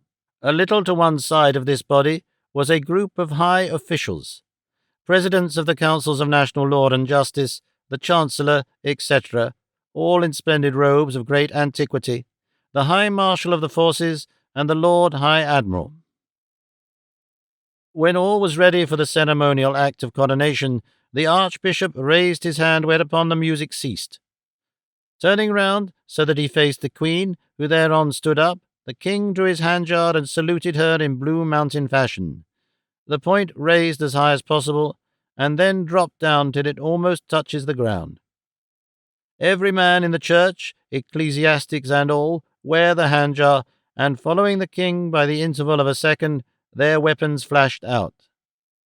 There was something symbolic as well as touching in this truly royal salute, led by the king. His handjar is a mighty blade, and held high in the hands of a man of his stature, it overtowered everything in the church. It was an inspiriting sight. No one who saw it will ever forget that noble flashing of blades in the 1,000-year-old salute. The coronation was short, simple, and impressive. Rupert knelt whilst the archbishop, after a short, fervent prayer, placed on his head the bronze crown of the first king of the Blue Mountains, Peter. This was handed to him by the vladika, to whom it was brought from the national treasury by a procession of the high officers. A blessing of the new king and his queen tutor concluded the ceremony. Rupert's first act on rising from his knees was to draw his handjar and salute his people. After the ceremony in St. Sava, the procession was reformed and took its way to the castle of Vissarion, which is some distance off across a picturesque creek, bounded on either side by noble cliffs of vast height. The king led the way, the queen walking with him and holding his hand. The castle of Vissarion is of great antiquity and picturesque beyond belief. I am sending later on, as a special article, a description of it. The coronation feast, as it was called on the menu, was held in the great hall, which is of noble proportions. I enclose copy of the menu, as our readers may wish to know something of the details of such a feast in this part of the world. One feature of the banquet was specially noticeable.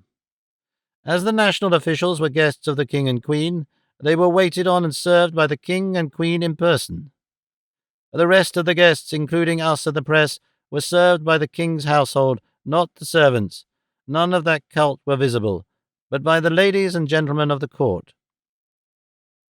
There was only one toast, and that was given by the king, all standing. The land of the Blue Mountains, and may we all do our duty to the land we love. Before drinking, his mighty handjar flashed out again, and in an instant every table at which the Blue Mountaineers sat was ringed with flashing steel. I may add, parenthetically, that the handjar is essentially the national weapon. I do not know if the Blue Mountaineers take it to bed with them, but they certainly wear it everywhere else. Its drawing seems to emphasize everything in national life.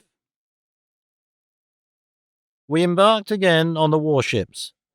One a huge steel-plated dreadnought, up to date in every particular, the other an armoured yacht, most complete in every way, and of unique speed.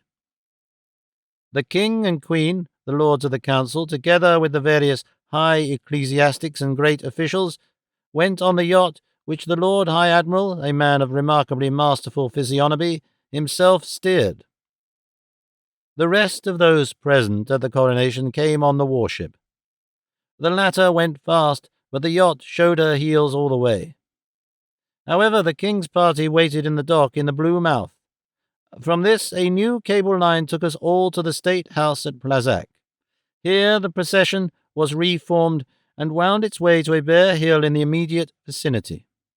The king and queen, the king still wearing the ancient bronze crown with which the archbishop had invested him at St. Sava's, the archbishop the Vladika, and the 4 archimandrites stood together at the top of the hill, the king and queen being, of course, in the front. A courteous young gentleman, to whom I had been accredited at the beginning of the day, all guests were so attended, explained to me that, as this was the national as opposed to the religious ceremony, the Vladika, who is the official representative of the laity, took command here. The ecclesiastics were put prominently forward simply out of courtesy, in obedience to the wish of the people by whom they were all greatly beloved. Then commenced another unique ceremony, which indeed might well find a place in our western countries. As far as ever we could see were masses of men, roughly grouped, not in any uniform, but all in national costume, and armed only with the handjar. In the front of each of these groups or bodies stood the national councillor for that district, distinguishable by his official robe and chain. There were in all 17 of these bodies. These were unequal in numbers, some of them predominating enormously over others, as indeed might be expected in so mountainous a country. In all there were present, I was told, over 100,000 men. So far as I can judge from long experience of looking at great bodies of men, the estimate was a just one. I was a little surprised to see so many, for the population of the Blue Mountains is never accredited in books of geography as a large one. When I made inquiry as to how the frontier guard was being for the time maintained, I was told, by the women mainly, but all the same we have also a male guard which covers the whole frontier except that to seaward. Each man has with him 6 women, so that the whole line is unbroken. Moreover, sir, you must bear in mind that in the Blue Mountains our women are trained to arms as well as our men. Aye, and they could give a good account of themselves, too, against any foe that should assail us. Our history shows what women can do in defense. I tell you, the Turkish population would be bigger today but for the women who on our frontier fought of old for defense of their homes. No wonder this nation has kept her freedom for 1,000 years, I said. At a signal given by the President of the National Council, one of the divisions moved forwards. It was not an ordinary movement, but an intense rush made with all the élan and vigor of hardy and highly trained men. They came on, not merely at the double, but as if delivering an attack. Handjar in hand, they rushed forward. I can only compare their rush to an artillery charge or to an attack of massed cavalry battalions. It was my fortune to see the former at Magenta and the latter at Sadowa, so that I know what such illustration means. I may also say that I saw the relief column which Roberts organized rush through a town on its way to relieve Mafeking, and no one who had the delight of seeing that inspiring progress of a flying army on their way to relieve their comrades needs to be told what a rush of armed men can be. With speed which was simply desperate, they ran up the hill and, circling to the left, made a ring round the topmost plateau where stood the king.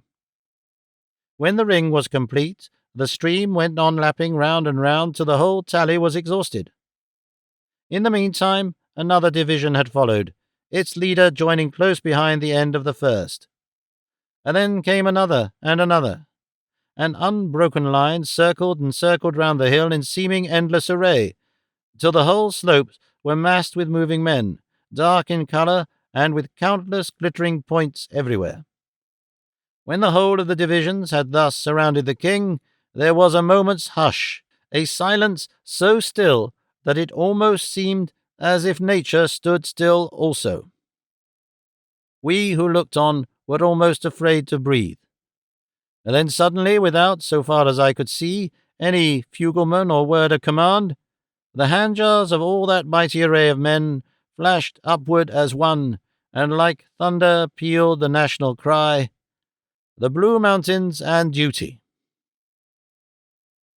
After the cry there was a strange subsidence which made the onlooker rub his eyes. It seemed as though the whole mass of fighting men had partially sunk into the ground. And then the splendid truth burst upon us. The whole nation was kneeling at the feet of their chosen king, who stood upright. Another moment of silence as King Rupert, taking off his crown, held it up in his left hand, and holding his great hand-jar high in his right, cried in a voice so strong that it came ringing over the serried mass like a trumpet, "To freedom, our nation, and to freedom within it, I dedicate these and myself, I swear." So saying, he too sank on his knees, whilst we all instinctively uncovered. The silence which followed lasted several seconds. Then, without a sign, as though one and all acted instinctively, the whole body stood up. Thereupon was executed a movement which, with all my experience of soldiers and war, I never saw equalled. Not with the Russian royal guard saluting the Tsar at his coronation, not with an impi of Chetaweo Zulus whirling through the opening of a kraal. For a second or two the whole mass seemed to writhe or shudder, and then, lo, the whole district divisions were massed again in completeness, its councillors next the king, and the divisions radiating outwards down the hill like wedges. This completed the ceremony, and everything broke up into units. Later, I was told by my official friend that the king's last movement, the oath as he sank to his knees, was an innovation of his own. All I can say is, if, in the future, and for all time, it is not taken for a precedent and made an important part of the patriotic coronation ceremony, the Blue Mountaineers will prove themselves to be a much more stupid people than they seem at present to be. The conclusion of the coronation festivities was a time of unalloyed joy. It was the banquet given to the king and queen by the nation. The guests of the nation were included in the royal party. It was a unique ceremony. Fancy a picnic party of 100,000 persons, nearly all men. There must have been made beforehand vast and elaborate preparations, ramifying through the whole nation. Each section had brought provisions sufficient for their own consumption, in addition to several special dishes for the guest tables, but the contribution of each section was not consumed by its own members. It was evidently a part of the scheme that all should derive from a common stock, so that the feeling of brotherhood and common property should be preserved in this monumental fashion. The guest tables were the only tables to be seen. The bulk of the feasters sat on the ground. The tables were brought forward by the men themselves. No such thing as domestic service was known on this day, from a wood close at hand, where they and the chairs had been placed in readiness. The linen and crockery used had been sent for the purpose from the households of every town and village. The flowers were plucked in the mountains early that morning by the children, and the gold and silver plate used for adornment was supplied from the churches. Each dish at the guest tables was served by the men of each section in turn. Over the whole array seemed to be spread an atmosphere of joyousness, of peace, of brotherhood. It would be impossible to adequately describe that amazing scene, a whole nation of splendid men surrounding their new king and queen, loving to honor and serve them. Scattered about through that vast crowd were groups of musicians, chosen from amongst themselves. The space covered by this titanic picnic was so vast that there were few spots from which you could hear music proceeding from different quarters. After dinner, we all sat and smoked. The music became rather vocal than instrumental. Indeed, presently we did not hear the sound of any instrument at all. Only knowing a few words of Balkan, I could not follow the meanings of the songs, but I gathered that they were all legendary or historical. To those who could understand, as I was informed by my tutelary young friend, who stayed beside me the whole of this memorable day, we were listening to the history of the land of the Blue Mountains in ballad form. Somewhere or other throughout that vast concourse, each notable record of 10 centuries was being told to eager ears. It was now late in the day. Slowly the sun had been dropping down over the Calabrian mountains, and the glamorous twilight was stealing over the immediate scene. No one seemed to notice the coming of the dark, which stole down on us with an unspeakable mystery. For long we sat still, the clatter of many tongues becoming stilled into the witchery of the scene. Lower the sun sank, till only the ruddiness of the afterglow lit the expanse with rosy light. Then this failed in turn, and the night shut down quickly. At last, when we could just discern the faces close to us, a simultaneous movement began. Lights began to flash out in places all over the hillside. At first, these seemed as tiny as glowworms seen in a summer wood, but by degrees they grew till the space was set with little circles of light. These, in turn, grew and grew in both number and strength. Flames began to leap out from piles of wood. Torches were lighted and held high. Then the music began again, softly at first, then louder as the musicians began to gather to the center where sat the king and queen. The music was wild and semi-barbaric, but full of sweet melody. It somehow seemed to bring before us a distant past. One and all, according to the strength of our imagination and the volume of our knowledge, saw episodes and phases of bygone history come before us. There was a wonderful rhythmic, almost choric, force in the time kept, which made it almost impossible to sit still. It was an invitation to the dance such as I had never before heard in any nation or at any time. Then the lights began to gather round. Once more the mountaineers took something of the same formation as at the crowning. Where the royal party sat was a level mead with crisp, short grass, and round it what one might well call the ring of the nation was formed. The music grew louder. Each mountaineer who had not lit a torch already lighted one, and the whole rising hillside was a glory of light. The queen rose, and the king an instant after. As they rose, men stepped forward and carried away their chairs, or rather thrones. The queen gave the king her hand. This is, it seems, the privilege of the wife as distinguished from any other woman. Their feet took the time of the music, and they moved into the center of the ring. That dance was another thing to remember, one from the haunting memories of that strange day. At first the king and queen danced all alone. They began with stately movement, but as the music quickened, their feet kept time, and the swing of their bodies with movements kept growing more and more ecstatic at every beat till, in true Balkan fashion, the dance became a very agony of passionate movement. At this point, the music slowed down again, and the mountaineers began to join in the dance. At first, slowly, one by one, they joined in, the Vladika and the higher priests leading. Then everywhere, the whole vast crowd began to dance, till the earth around us seemed to shake. The lights quivered, flickered, blazed out again, and rose and fell as that 100,000 men, each holding a torch, rose and fell with the rhythm of the dance. Quicker, quicker grew the music, faster grew the rushing and pounding of the feet, till the whole nation seemed now in an ecstasy.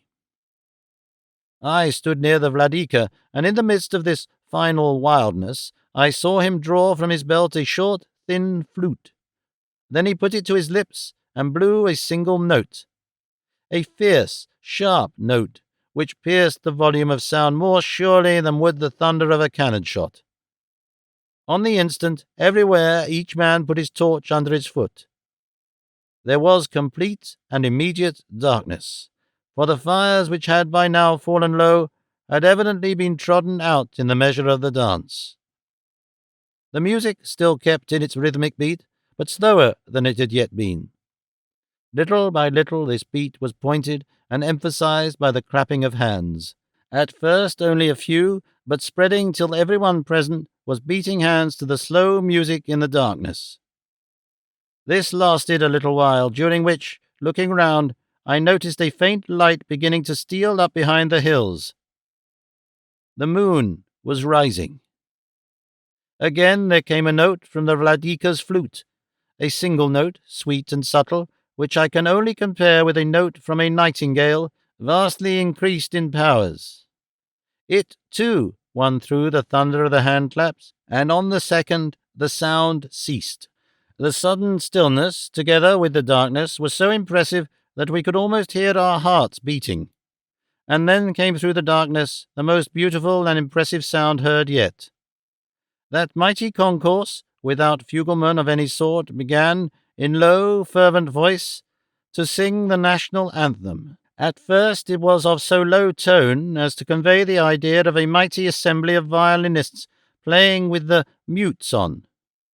But it gradually rose till the air above us seemed to throb and quiver.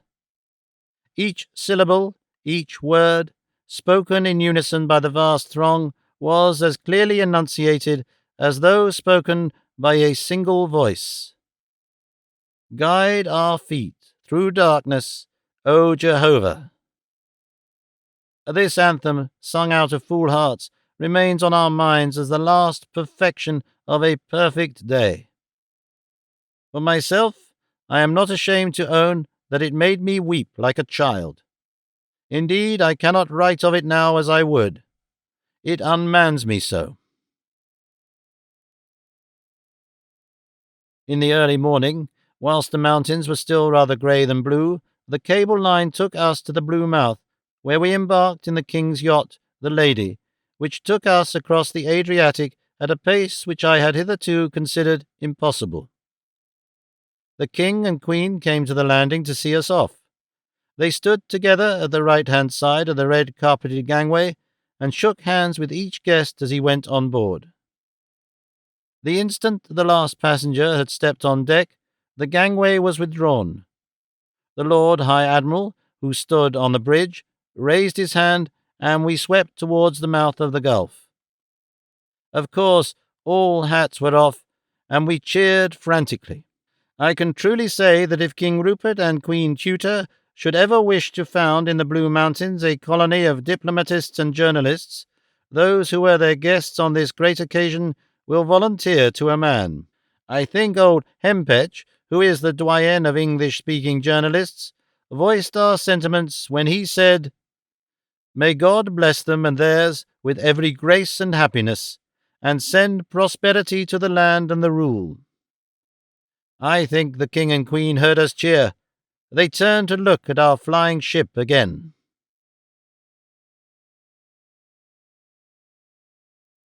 Book 9. Bulka.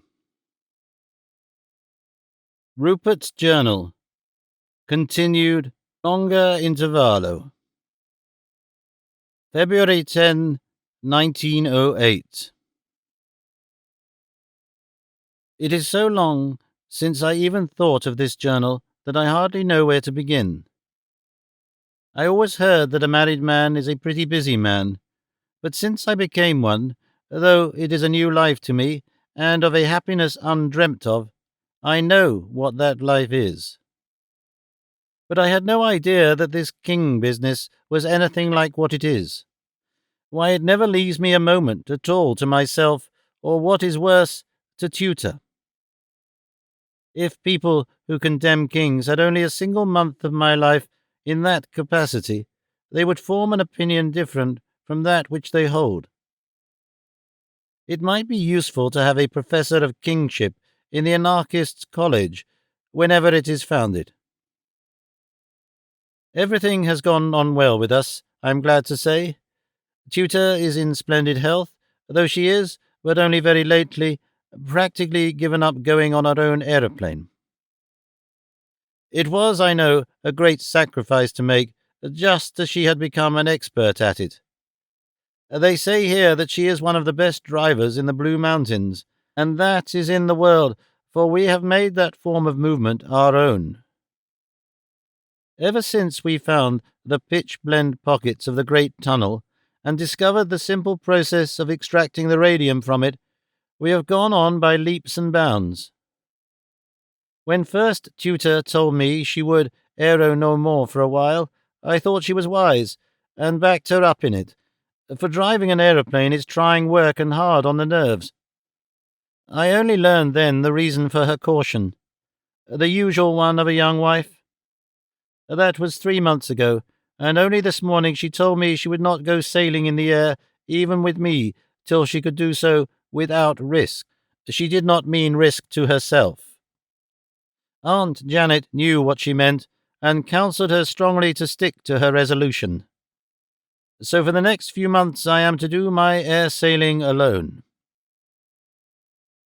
The public works, which we began immediately after the coronation, are going strong. We began at the very beginning on an elaborate system. The first thing was to adequately fortify the Blue Mouth. Whilst the fortifications were being constructed, we kept all the warships in the Gulf. But when the point of safety was reached, we made the ships do sentry, go along the coast, while we trained men for service at sea. It is our plan to take by degrees all the young men and teach them this wise, so that at the end the whole population shall be trained for sea as well as for land. And as we are teaching them the airship service too, they will be at home in all the elements, except fire, of course, though if that should become a necessity, we shall tackle it too. We started the great tunnel at the furthest inland point of the Blue Mouth, and ran it due east at an angle of 45 degrees, so that, when complete, it would go right through the first line of hills, coming out on the Plateau Plazac. The plateau is not very wide, half a mile at most, and the second tunnel begins on the eastern side of it. This new tunnel is at a smaller angle, as it has to pierce the second hill, a mountain this time. When it comes out on the east side of that, it will tap the real productive belt. Here it is that our hardwood trees are finest, and where the greatest mineral deposits are found. This plateau is of enormous length, and runs north and south round the great bulk of the central mountain, so that in time, when we put up a circular railway, we can bring, at a merely nominal cost, all sorts of material up or down. It is on this level that we have built the great factories for war material. We are tunnelling into the mountains, where are the great deposits of coal.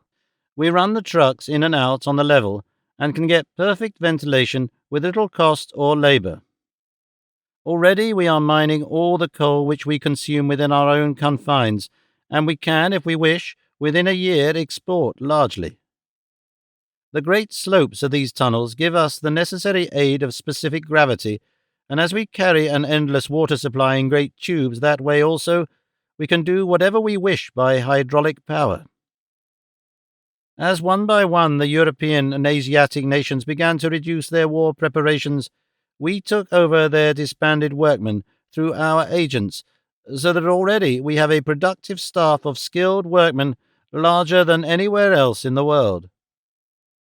I think myself that we are fortunate in being able to get ahead so fast with our preparations for war manufacture, for if some of the great powers, as they call themselves, knew the measure of our present production, they would immediately try to take active measures against us.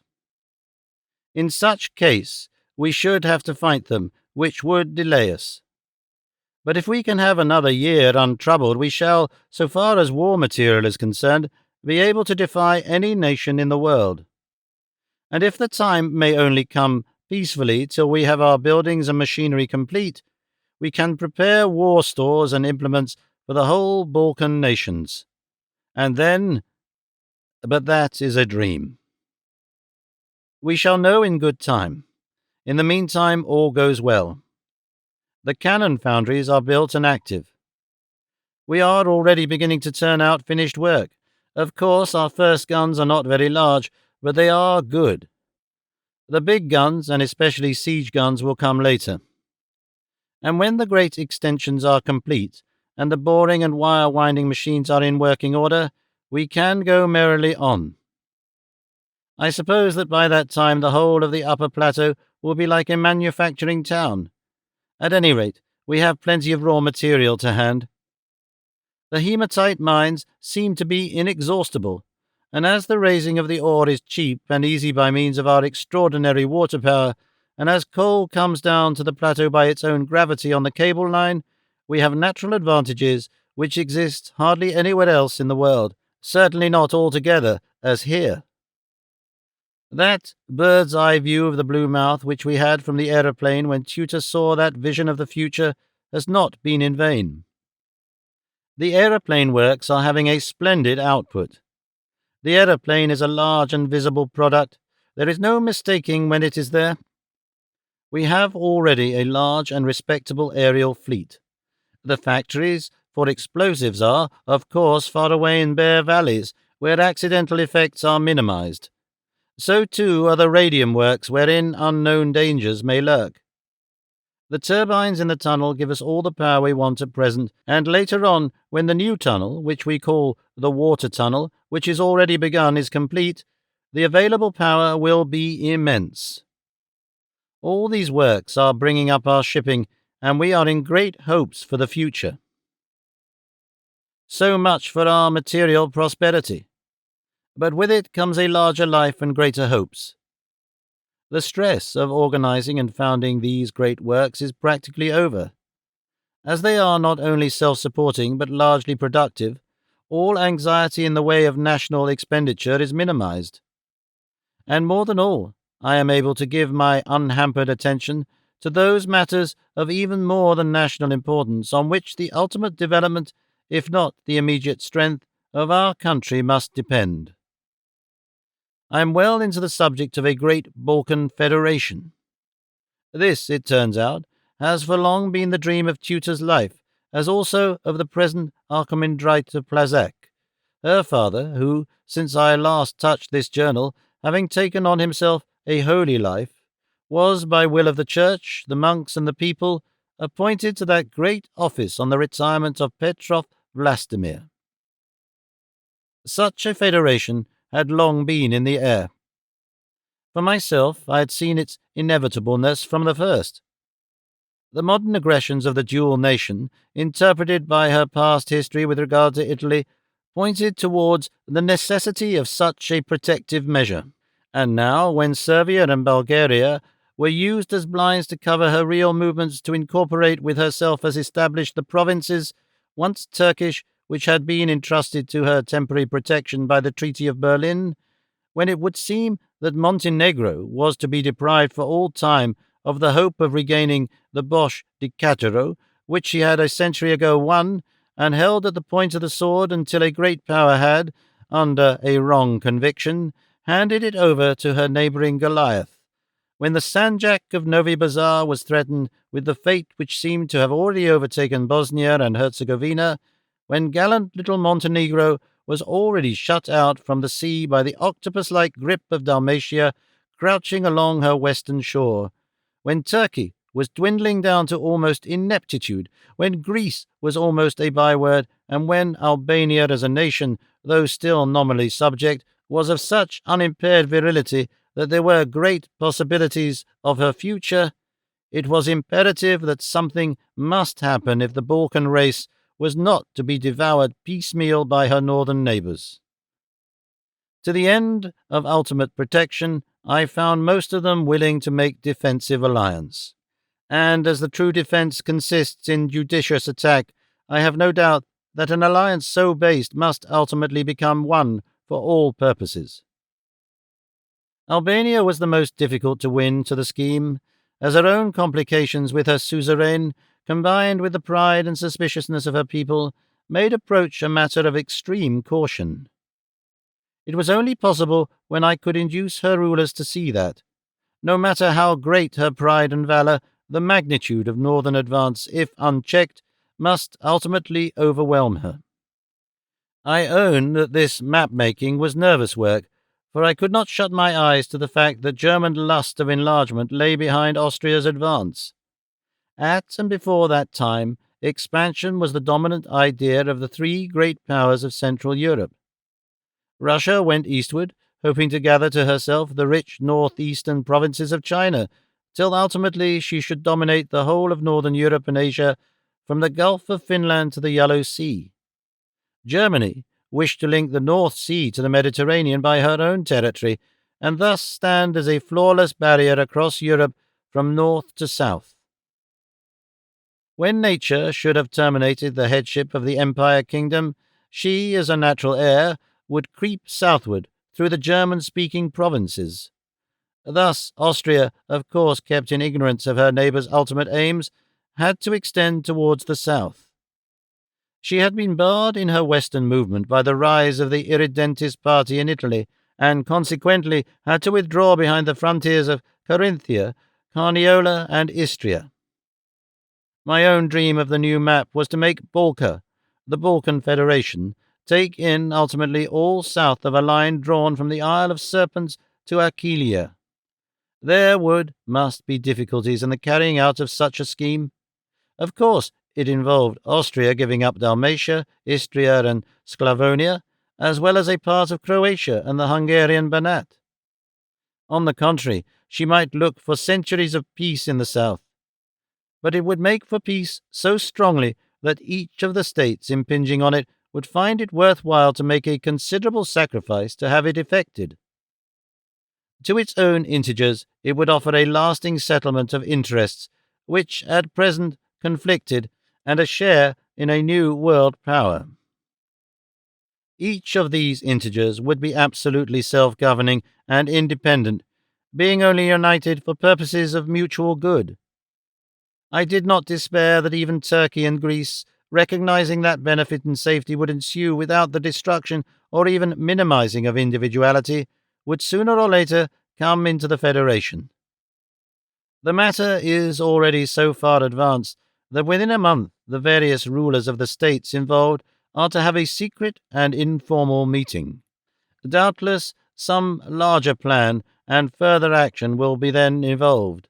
It will be an anxious time for all in this zone, and outside it till this matter is all settled.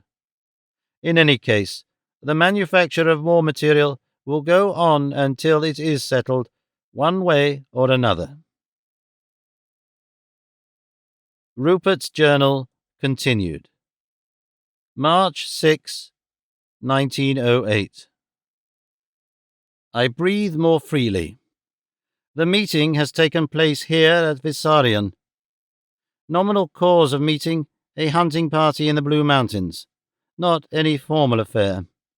Not a Chancellor or Secretary of State or diplomatist of any sort present. All headquarters. It was, after all, a real hunting party. Good sportsmen, plenty of game, lots of beaters, everything organized properly, and an effective tally of results. I think we all enjoyed ourselves in the matter of sport, and as the political result was absolute unanimity of purpose and intention, there could be no possible cause of complaint. So it is all decided. Everything is pacific. There is not a suggestion even of war, revolt, or conflicting purpose of any kind. We all go on exactly as we are doing for another year, pursuing our own individual objects just as at present. But we are all to see that in our own households an order prevails. All that is supposed to be effective is to be kept in good working order, and whatever is, at present, not adequate to possibilities is to be made so. This is all simply protective and defensive. We understand each other. But if any hulking stranger should undertake to interfere in our domestic concerns, we shall all unite on the instant to keep things as we wish them to remain. We shall be ready. Alfred's maxim of peace shall be once more exemplified. In the meantime, the factories shall work overtime in our own mountains, and the output shall be for the general good of our special community, the bill to be settled afterwards amicably. There can hardly be any difference of opinion about that, as the others will be the consumers of our surplus products. We are the producers who produce for ourselves first, and then for the limited market of those within the ring. As we undertake to guard our own frontiers, sea and land, and are able to do so, the goods are to be warehoused in the Blue Mountains until required, if at all, for participation in the markets of the world, and especially in the European market. If all goes well, and the markets are inactive, the goods shall be duly delivered to the purchasers as arranged. So much for the purely mercantile aspect. The Voivodin Janet McKelpie's Notes. May 21, 1908. As Rupert began to neglect his journal when he was made a king, so too I find in myself a tendency to leave writing to other people. But one thing I shall not be content to leave to others, little Rupert. The baby of Rupert and tutor is much too precious a thing to be spoken of except with love, quite independent of the fact he will be, in natural course, a king.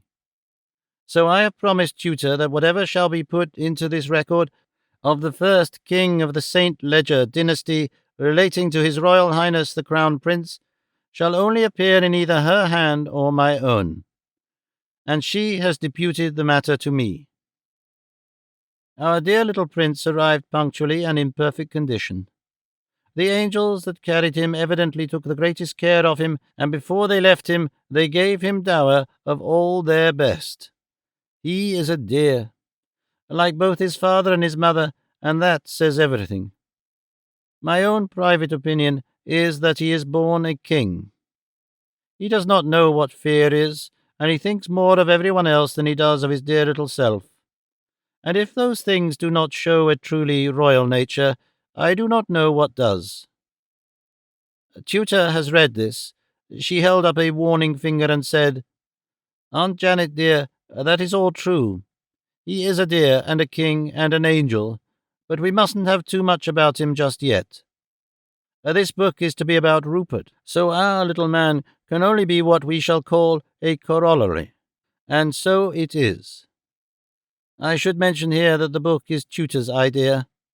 Before little Rupert came, she controlled herself wonderfully, doing only what was thought best for her under the circumstances. As I could see that it would be a help for her to have some quiet occupation which would interest her without tiring her, I looked up, with his permission of course, all Rupert's old letters and diaries and journals and reports, all that I had kept for him during his absences on his adventures. At first I was a little afraid they might harm her, for at times she got so excited over some things that I had to caution her.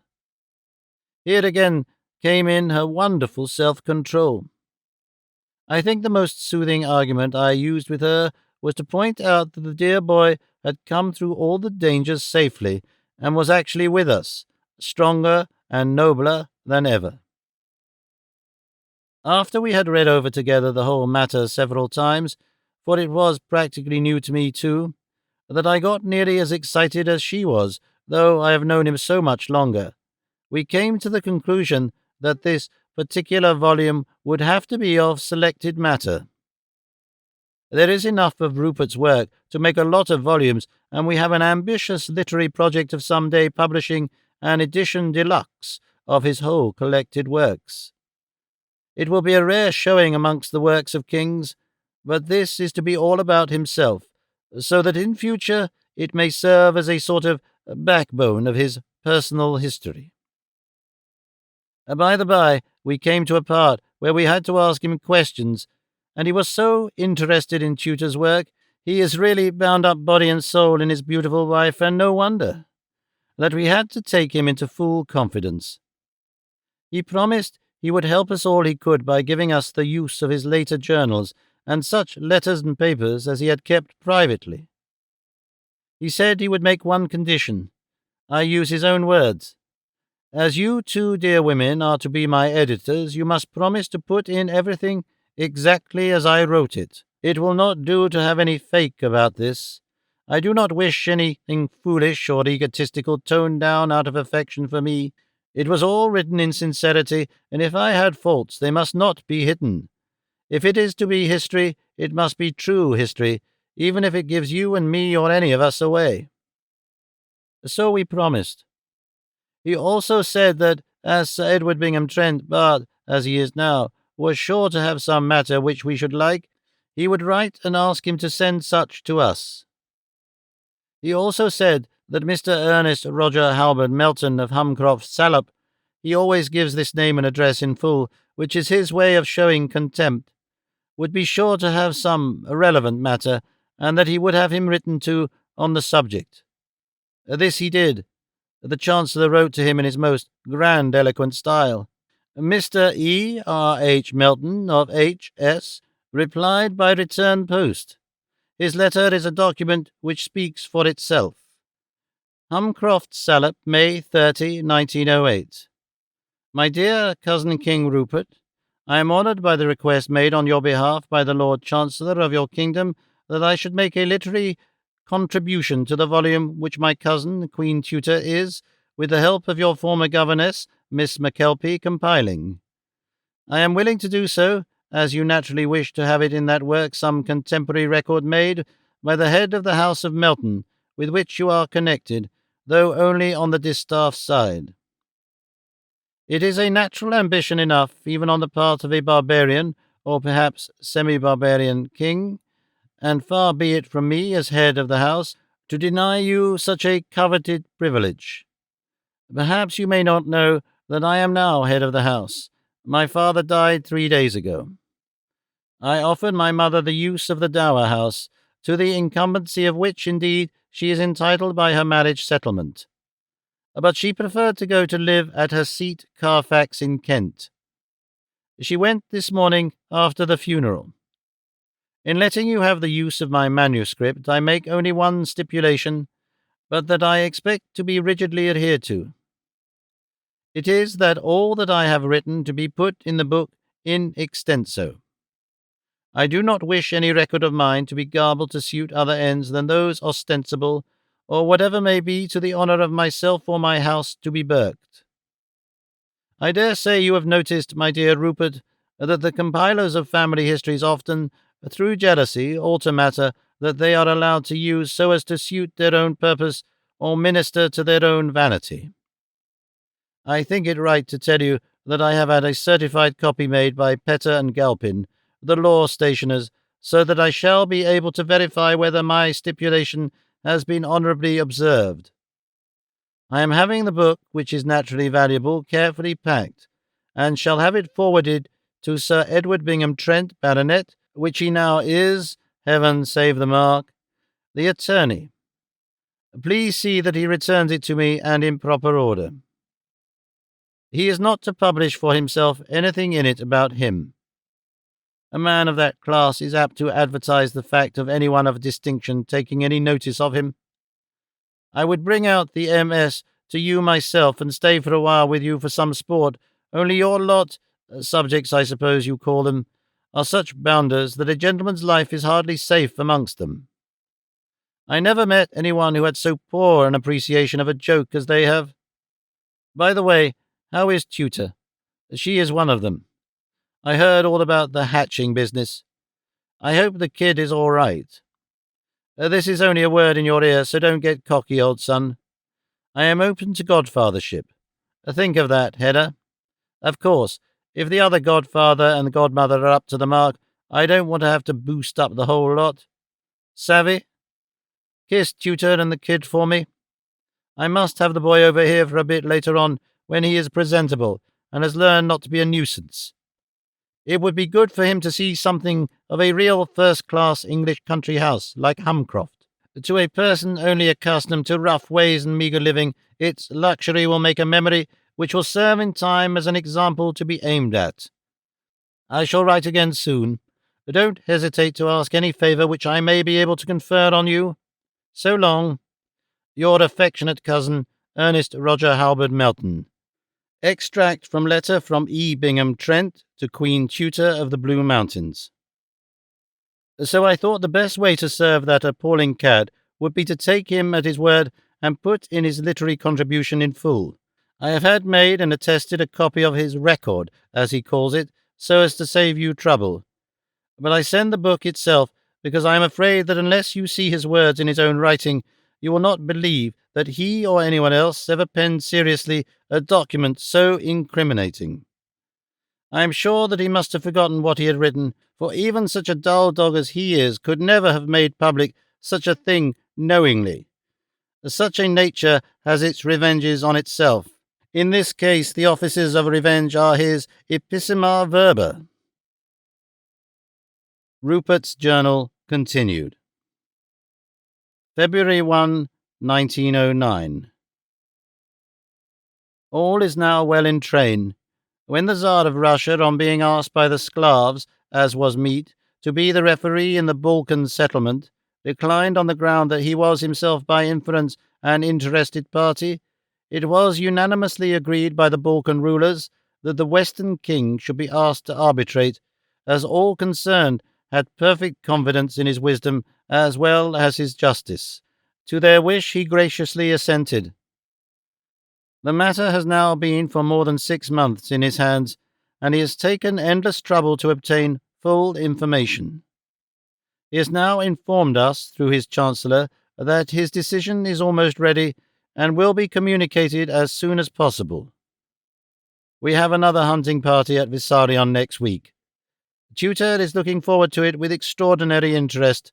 She hopes, then, to present to our brothers of the Balkans our little son, and she is eager to know if they endorse her mother approval of him. Rupert's Journal continued. April 15, 1909.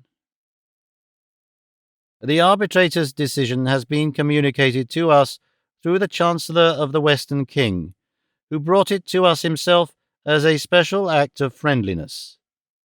It met with the enthusiastic approval of all. The Premier remained with us during the progress of the hunting party, which was one of the most joyous occasions ever known. We are all of good heart, for the future of the Balkan races is now assured. The strife, internal and external, of 1,000 years has ceased, and we look with hope for a long and happy time. The Chancellor brought messages of grace and courtliness and friendliness to all. And when I, as spokesman of the party, asked him if we might convey a request of His Majesty that he would honour us by attending the ceremony of making known formally the Balkan settlement, he answered that the King had authorized him to say that he would, if such were wished by us, gladly come, and that if he should come he would attend with a fleet as an escort. The Chancellor also told me from himself that it might be possible to have other nationalities represented on such a great occasion by ambassadors and even fleets, though the monarchs themselves might not be able to attend. He hinted that it might be well if I put the matter in train. He evidently took it for granted that, though I was only one of several, the matter rested with me. Possibly he chose me as the one to whom to make the confidence, as I was born a stranger. As we talked it over, he grew more enthusiastic, and finally said that, as the King was taking the lead, doubtless all the nations of the earth friendly to him would like to take a part in the ceremony. So it is likely to turn out practically an international ceremony of a unique kind. Tutor will love it, and we shall all do what we can. Janet McKelpie's Notes. June 1, 1909. Our dear tutor is full of the forthcoming celebration of the Balkan Federation, which is to take place this day month, although I must say for myself that the ceremony is attaining to such dimensions that I am beginning to have a sort of vague fear of some kind. It almost seems uncanny. Rupert is working unceasingly, has been for some time. For weeks past he seems to be out day and night on his aeroplane, going through and round over the country arranging matters, and seeing for himself that what has been arranged is being done. Uncle Colin is always about too, and so is Admiral Rook. But now Tutor is beginning to go with Rupert. That girl is simply fearless, just like Rupert. And they both seem anxious that little Rupert shall be the same.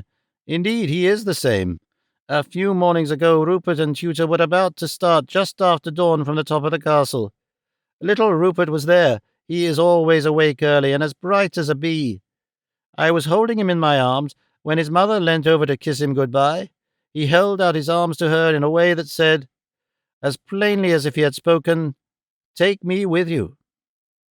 She looked appealingly at Rupert, who nodded and said, "All right, take him, darling.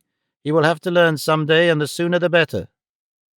The baby, looking eagerly from one to the other, with the same questioning in his eyes as there is sometimes in the eyes of a kitten or a puppy, but of course with an eager soul behind it, saw that he was going, and almost leapt into his mother's arms. I think she had expected him to come, for she took a little leather dress from Margarita, his nurse, and, flushing with pride, began to wrap him in it. When Tutor, holding him in her arms, stepped on the aeroplane and took her place in the centre behind Rupert, the young men of the Crown Prince's Guard raised a cheer, amid which Rupert pulled the levers, and they glided off into the dawn.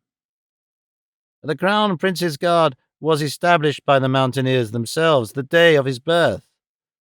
10 of the biggest and most powerful and cleverest young men of the nation were chosen and were sworn in with a very impressive ceremony to guard the young prince. They were to so arrange and order themselves in matters generally that 2 at least of them should always have him or the place in which he was within their sight. They all vowed that the last of their lives should go before harm came to him. Of course, Tutor understood, and so did Rupert, and these young men are the persons most privileged in the whole castle. They are dear boys, every one of them, and we are all fond of them and respect them. And they simply idolize the baby. Ever since that morning little Rupert has, unless it is at time appointed for his sleeping, gone in his mother's arms. I think in any other place there would be some state remonstrance at the whole royal family being at once and together in a dangerous position, but in the Blue Mountains danger and fear are not thought of, indeed they can hardly be in their terminology. And I really think the child enjoys it even more than his parents. He is just like a little bird that has found the use of his wings, bless him. I find that even I have to study court ritual a little. So many nationalities are to be represented at the ceremony of the Balkan settlement, and so many kings and princes and notabilities of all kinds are coming, that we must all take care not to make any mistakes. The press alone would drive anyone silly. Rupert and Tutor come and sit with me sometimes in the evening when we are all too tired to work, and they rest themselves by talking matters over. Rupert says there will be over 500 reporters, and that the applications for permission are coming in so fast that there may be 1,000 when the day comes. Last night he stopped in the middle of speaking of it and said, "I have an inspiration. Fancy 1,000 journalists, each wanting to get ahead of the rest and all willing to invoke the powers of evil for exclusive information. The only man to look after this department is Rook. He knows how to deal with men, and as we have already a large staff to look after the journalistic guests, he can be at the head and appoint his own deputies to act for him. Somewhere and sometime the keeping the peace will be a matter of nerve and resolution, and Rook is the man for the job." We were all concerned about one thing naturally important in the eyes of a woman. What robes was Tutor to wear? In the old days, when there were kings and queens, they doubtless wore something gorgeous or impressive, but whatever it was that they wore has gone to dust centuries ago. And there were no illustrated papers in those primitive days. Tutor was talking to me eagerly, with her dear, beautiful brows all wrinkled, when Rupert, who was reading a bulky document of some kind, looked up and said, "Of course, darling, you will wear your shroud." "Capital," she said, clapping her hands like a joyous child. "The very thing, and our people will like it." I own that for a moment I was dismayed. It was a horrible test of a woman's love and devotion. At a time when she was entertaining kings and notabilities in her own house, and be sure they would all be decked in their finery, to have to appear in such a garment. A plain thing with nothing even pretty, let alone gorgeous, about it. I expressed my views to Rupert, for I feared that Tutor might be disappointed, though she might not care to say so, but before he could say a word, Tutor answered. "Oh, thank you so much, dear. I should love that above everything, but I did not like to suggest it, lest you should think me arrogant or presuming, for indeed, Rupert, I am very proud of it, and of the way our people look on it." "Why not?" said Rupert in his direct way. "It is a thing for us all to be proud of. The nation has already adopted it as a national emblem, our emblem of courage and devotion and patriotism, which will always, I hope, be treasured beyond price by the men and women of our dynasty, the nation, that is, of the nation that is to be." Later on in the evening we had a strange endorsement of the national will.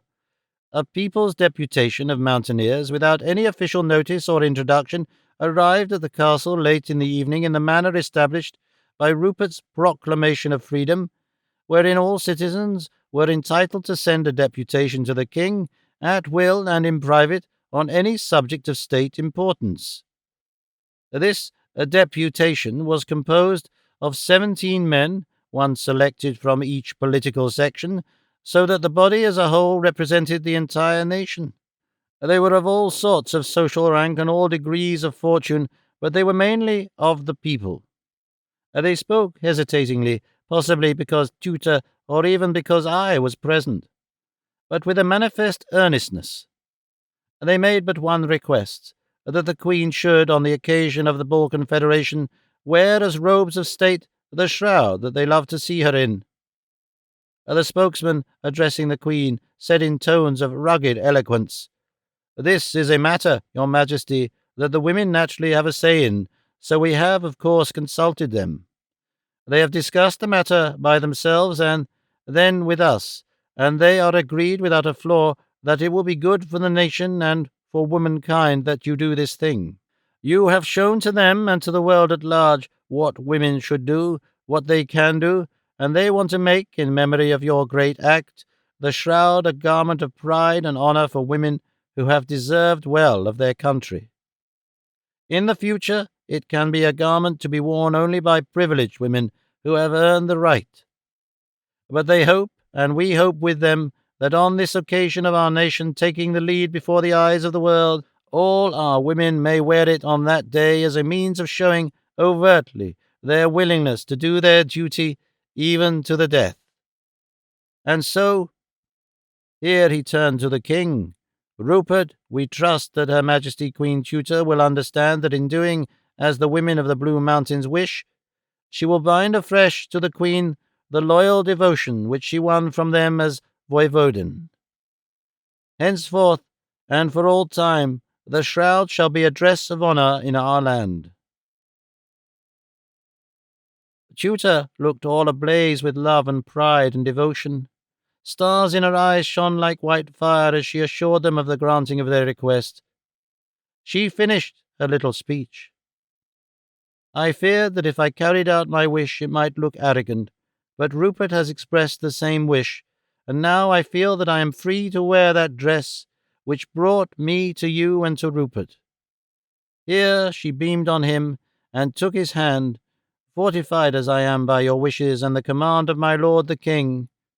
Rupert took her in his arms and kissed her fondly before them all, saying, "Tell your wives, my brothers, and the rest of the Blue Mountain women, that is the answer of the husband who loves and honors his wife. All the world shall see at the ceremony of the Federation of Bulka that we men love and honor the women who are loyal and can die for duty. And men of the Blue Mountains, some day before long we shall organize that great idea and make it a permanent thing, that the Order of the Shroud is the highest guerdon that a noble-hearted woman can wear." Tutor disappeared for a few moments and came back with the Crown Prince in her arms. Everyone present asked to be allowed to kiss him, which they did, kneeling. The Federation Bulka, by the correspondents of Free America. The editors of Free America have thought it well to put in consecutive order the reports and descriptions of their special correspondents, of whom there were present no less than 8.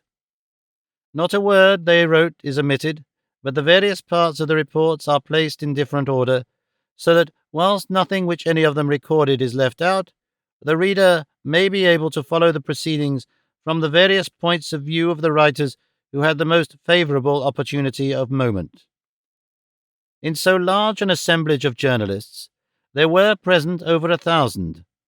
They could not all be present in one place, so our men, in consultation amongst themselves, arranged to scatter so as to cover the whole proceeding from the various coigns of vantage, using their skill and experience in selecting these points. One was situated on the summit of the steel-clad tower in the entrance of the Blue Mouth, another on the press boat, which was moored alongside King Rupert's armoured yacht, the Lady, whereon were gathered the various kings and rulers of the Balkan states, all of whom were in the Federation.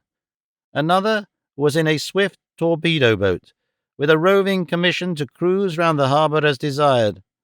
Another took his place on the top of the great mountain which overlooks Plazac, and so had a bird's-eye view of the whole scene of operations. Two others were on the forts to right and left of the Blue Mouth. Another was posted at the entrance of the great tunnel which runs from the water level right up through the mountains to the plateau, where the mines and factories are situate. Another had the privilege of a place on an aeroplane which went everywhere and saw everything. This aeroplane was driven by an old special correspondent of Free America who had been a chum of our special in the Japanese and Russian War, and who has taken service on the Blue Mountain Official Gazette. Plazac, June 30, 1909. 2 days before the time appointed for the ceremony, the guests of the land of the Blue Mountains began to arrive. The earlier comers were mostly the journalists who had come from almost over the whole inhabited world. King Rupert, who does things well, had made a camp for their exclusive use. There was a separate tent for each, of course a small one, as there were over 1,000 journalists, but there were big tents for general use scattered about. Refectories, reading and writing rooms, a library, idle rooms for rest, etc. In the rooms for reading and writing, which were the workrooms for general use, were newspapers, the latest attainable from all over the world, blue books, guides, directories, and all such aids to work as forethought could arrange. There was for this special service a body of some hundreds of capable servants in special dress and bearing identification numbers. In fact, King Rupert did us fine, to use a slang phrase of pregnant meaning. There were other camps for special service, all of them well arranged, and with plenty of facility for transport. Each of the federating monarchs had a camp of his own, in which he had erected a magnificent pavilion. For the Western King, who had acted as arbitrator in the matter of the Federation, a veritable palace had been built by King Rupert, a sort of Aladdin's palace it must have been, for only a few weeks ago the place it occupied was, I was told, only primeval wilderness. King Rupert and his queen, Tutor, had a pavilion like the rest of the Federators of Bolka, but infinitely more modest, both in size and adornments. Everywhere were guards of the Blue Mountains, armed only with the handjar which is the national weapon. They wore the national dress, but so arranged in colour and accoutrement that the general air of uniformity took the place of a rigid uniform. There must have been at least 70 or 80,000 of them. The first day was one of investigation of details by the visitors. During the second day, the retinues of the great federators came. Some of these retinues were vast. For instance, the Soldan, though only just become a federator, sent of one kind or another more than 1,000 men. A brave show they made, for they are fine men and drilled to perfection. As they swaggered along, singly or in mass, with their gay jackets and baggy trousers, their helmets surmounted by the golden crescent, they looked a foe not to be despised. Landrek Martin, the Nestor of journalists, said to me as we stood together looking at them, "Today we witness a new departure in Blue Mountain history. This is the first occasion for 1,000 years that so large a Turkish body has entered the Blue Mountains with a reasonable prospect of ever getting out again." July 1, 1909. Today, the day appointed for the ceremony, was auspiciously fine even for the Blue Mountains, where at this time of year the weather is nearly always fine. They are early folk in the Blue Mountains, but today things began to hum before daybreak. There were bugle calls all over the place. Everything here is arranged by calls of musical instruments, trumpets or bugles or drums, if indeed the drum can be called a musical instrument, or by lights, if it be after dark. We journalists were all ready. Coffee and bread and butter had been thoughtfully served early in our sleeping tents, and an elaborate breakfast was going on all the time in the refectory pavilions. We had a preliminary look round, and then there was a sort of general pause for breakfast. We took advantage of it and attacked the sumptuous, indeed memorable, meal which was served for us. The ceremony was to commence at noon, but at 10 o'clock the whole place was astir, not merely beginning to move, but actually moving, everybody taking their places for the great ceremony. As noon drew near, the excitement was intense and prolonged. One by one, the various signatories to the Federation began to assemble. They all came by sea, such of them as had seaboards of their own having their fleets around them. Such as had no fleets of their own were attended by at least one of the Blue Mountain ironclads. And I am bound to say that I never in my life saw more dangerous craft than these little warships of King Rupert of the Blue Mountains. As they entered the Blue Mouth, each ship took her appointed station, those which carried the signatories being close together in an isolated group in a little bay almost surrounded by high cliffs in the farthest recesses of the mighty harbour. King Rupert's armoured yacht all the time lay close inshore, hard by the mouth of the great tunnel which runs straight into the mountain from a wide plateau, partly natural rock, partly built up with mighty blocks of stone. Here it is, I am told, that the inland products are brought down to the modern town of Plazac. Just as the clocks were chiming the half-hour before noon, this yacht glided out into the expanse of the mouth. Behind her came 12 great barges, royally decked and draped each other in the colour of the signatory nation. On each of these the ruler entered with his guard, and was carried to Rupert's yacht, he going on the bridge, whilst his suite remained on the lower deck. In the meantime, whole fleets had been appearing on the southern horizon. The nations were sending their maritime quota to the christening of Boulker, in such wonderful order as can only be seen with squadrons of fighting ships. The mighty throng swept into the Blue Mouth and took up their nations in groups. The only armament of a great power now missing was that of the Western King. But there was time. Indeed, as the crowd everywhere began to look at their watches, a long line of ships began to spread up northward from the Italian coast. They came at great speed, nearly 20 knots. It was really a wonderful sight. 50 of the finest ships in the world, the very latest expression of naval giants, each seemingly typical of its class. Dreadnoughts, cruisers, destroyers. They came in a wedge, with the King's yacht flying the royal standard at the apex. Every ship of the squadron bore a red ensign long enough to float from the masthead to the water. From the armoured tower in the waterway, one could see the myriad of faces, white stars on both land and sea, for the great harbour was now alive with ships, and each and all of them alive with men. Suddenly, without any direct cause, the white masses became eclipsed. Everyone had turned round and was looking the other way. I looked across the bay and up the mountain behind, a mighty mountain whose slopes run up to the very sky, ridge after ridge seeming like itself a mountain. Far away on the very top of the standard of the Blue Mountains was run up on a mighty flagstaff which seemed like a shaft of light.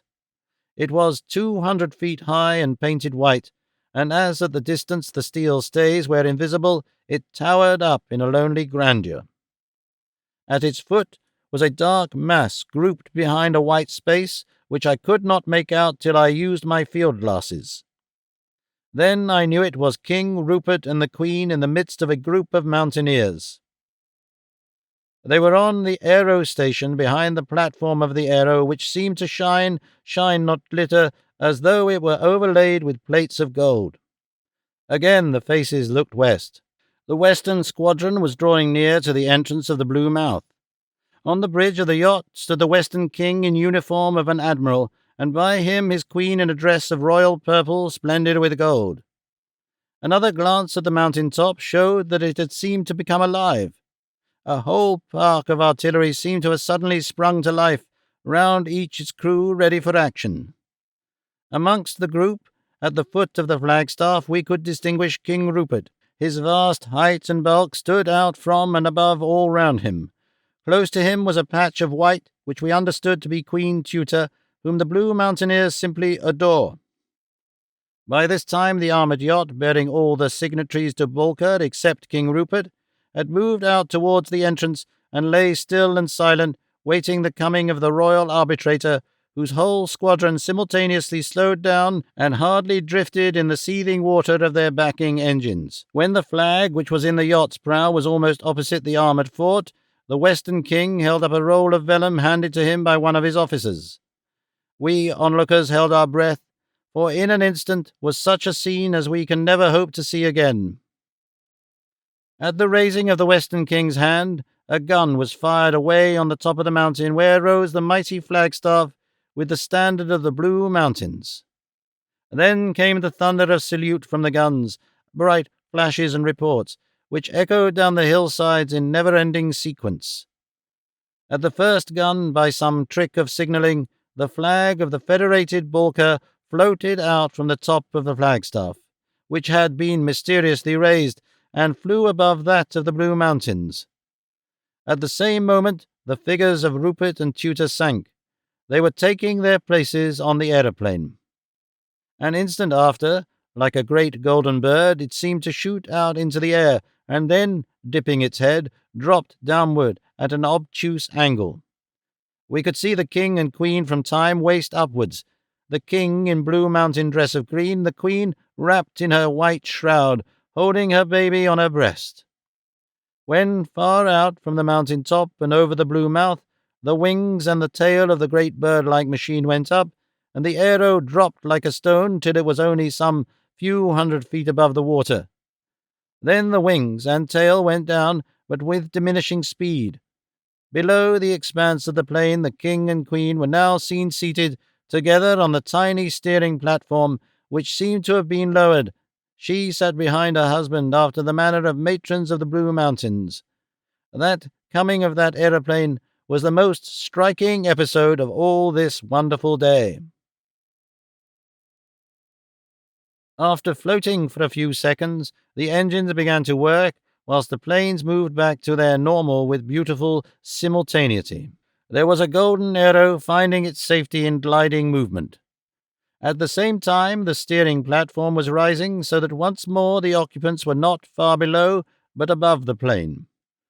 They were now only about 100 feet above the water, moving from the far end of the blue mouth towards the entrance, in the open space between the two lines of the fighting ships of the various nationalities, all of which had by now their yards manned, a manoeuvre which had begun at the firing of the first gun on the mountain top. As the aero passed along, all the seamen began to cheer, a cheering which they kept up until the king and queen had come so close to the Western King's vessel that the two kings and queens could greet each other. The wind was now beginning to blow westward from the mountain top, and it took the sounds towards the armoured fort, so that at moments we could distinguish the cheers of the various nationalities, amongst which, more keen than the others, came the soft banzai of the Japanese. King Rupert, holding his steering levers, sat like a man of marble. Behind him, his beautiful wife, clad in her shroud, and holding in her arms the young crown prince, seemed like a veritable statue. The aero, guided by Rupert's unerring hand, lit softly on the after-deck of the Western King's yacht, and King Rupert, stepping on deck, lifted from her seat Queen Tutor with her baby in her arms. It was only when the Blue Mountain King stood amongst other men that one could realize his enormous stature. He stood, literally, head and shoulders over every other man present. Whilst the aeroplane was giving up its burden, the Western King and his queen were descending from the bridge. The host and hostess, hand in hand, after their usual fashion, as it seems, hurried forward to greet their guests. The meeting was touching in its simplicity. The two monarchs shook hands, and their consorts, representatives of the foremost types of national beauty of the North and South, instinctively drew close and kissed each other. Then the hostess queen, moving towards the Western King, kneeled before him with gracious obeisance of a Blue Mountain hostess and kissed his hands. Her words of greeting were, "You are welcome, sire, to the Blue Mountains. We are grateful to you for all you have done for Bulka, and to you and Her Majesty for giving us the honour of your presence." The king seemed moved. Accustomed as he was to the ritual of great occasions, the warmth and sincerity, together with the gracious humility of this old Eastern custom, touched him, monarch though he was of a great land and many races in the far East. Impulsively he broke through court ritual and did a thing which, I have since been told, won for him for ever a holy place in the warm hearts of the Blue Mountaineers. Sinking on his knee before the beautiful shroud-clad queen, he raised her hand and kissed it. The act was seen by all in and around the blue mouth, and a mighty cheering rose, which seemed to rise and swell as it ran far and wide up the hillsides, till it faded away on the far-off mountain-top, where rose majestically the mighty flagstaff bearing the standard of the Balkan Federation. For myself, I can never forget that wonderful scene of a nation's enthusiasm, and the core of it is engraven on my memory. That spotless deck, typical of all that is perfect in naval use, the king and queen of the greatest nation of the earth, received by the newest king and queen, a king and queen who won empire for themselves, so that the former subject of another king received him as a brother monarch on a history-making occasion, when a new world power was, under his tutelage, springing into existence. The fair northern queen in the arms of the dark southern queen with the starry eyes. The simple splendor of northern dress arrayed against that of almost peasant plainness of the giant king of the south. But all were eclipsed, even the 1,000 years of royal lineage of the western king, Rupert's natural dower of stature, and the other queen's bearing of royal dignity and sweetness, by the elemental simplicity of Tutor's Shroud. Not one of all that mighty throng but knew something of her wonderful story, and not one but felt glad and proud that such a noble woman had won an empire through her own bravery, even in the jaws of the grave. The armored yacht, with the remainder of the signatories to the Balkan Federation, drew close, and the rulers stepped on board to greet the Western King, the arbitrator, Rupert leaving his task as personal host and joining them. He took his part modestly in the rear of the group and made a fresh obeisance in his new capacity. Presently another warship, the Balka, drew close. It contained the ambassadors of foreign powers and the chancellors and high officials of the Balkan nations. It was followed by a fleet of warships, each one representing a Balkan power. The great Western Fleet lay at their moorings, but with exception of manning their yards, took no immediate part in the proceedings. On the deck of the newcomer, the Balkan monarchs took their places, the officials of each state grading themselves behind their monarch. The ambassadors formed a foremost group by themselves. Last came the Western King, quite alone save for the two queens, bearing in his hand the vellum scroll, the record of his arbitration. This he proceeded to read, a polyglot copy of it having been already supplied to every monarch, ambassador, and official present. It was a long statement, but the occasion was so stupendous, so intense, that the time flew by quickly. The cheering had ceased the moment the arbitrator opened the scroll, and a veritable silence of the grave abounded. When the reading was concluded, Rupert raised his hand, and on the instant came a terrific salvo of cannon shots from not only the ships in the port, but seemingly all up and over the hillsides away to the very summit. When the cheering which followed the salute had somewhat toned down, those on board talked together, and presentations were made. Then the barges took the whole company to the armour-clad fort in the entranceway to the Blue Mouth.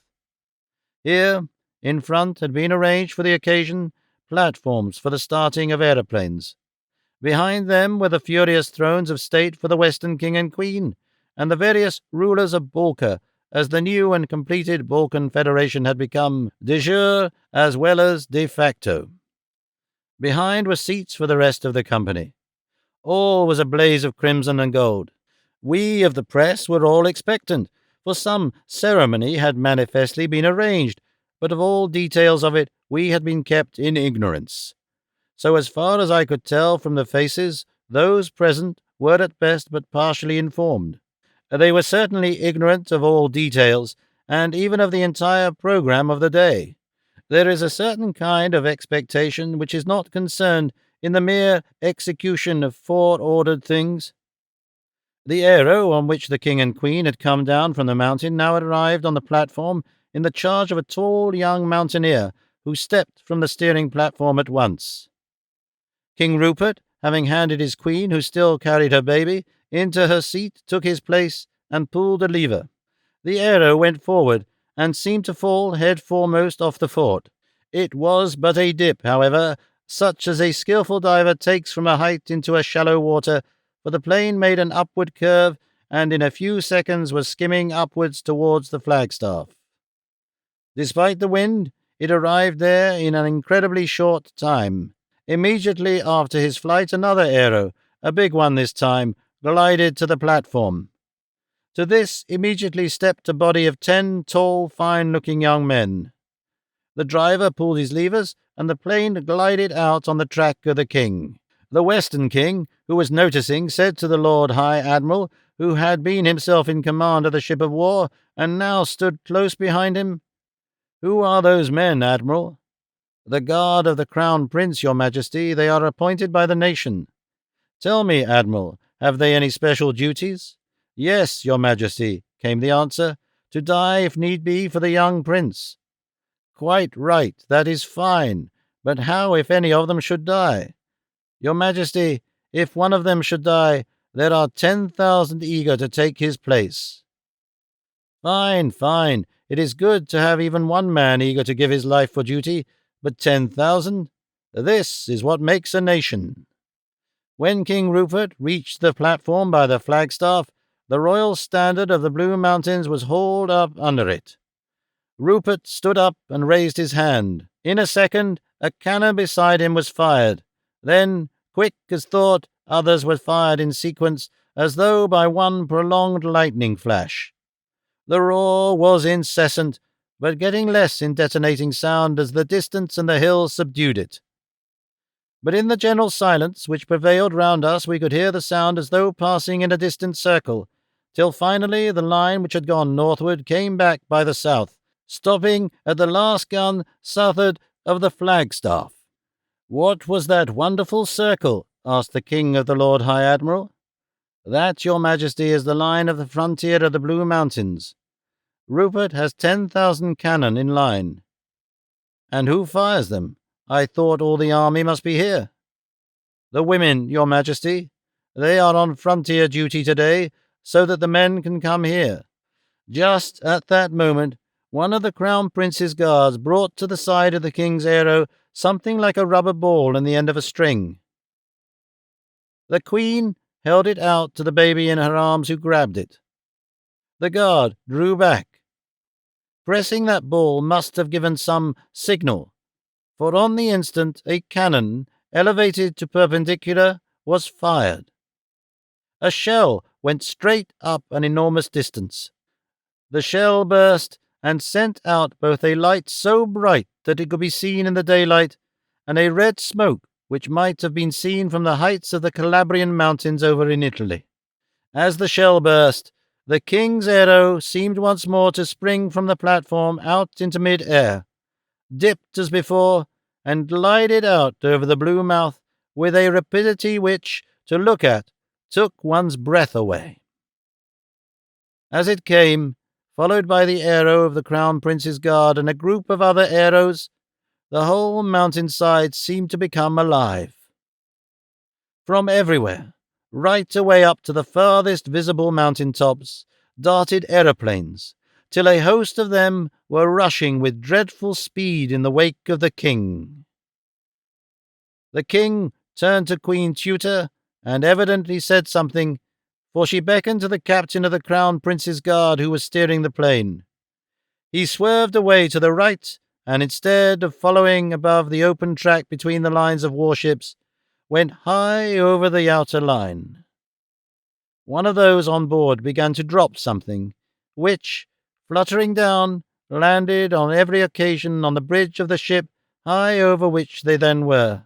The Western King said again to the Gospodar Rook, the Lord High Admiral, "It must need some skill to drop a letter with such accuracy." With imperturbable face, the Admiral replied, "It is easier to drop bombs, your Majesty." The flight of the aeroplanes was a memorable sight. It helped to make history. Henceforth, no nation with an eye for either defense or attack can hope for success without the mastery of the air. In the meantime, and after that time too, God help the nation that attacks Balka, or any part of it, so long as Rupert and Tutor live in the hearts of that people, and bind them into an irresistible unity.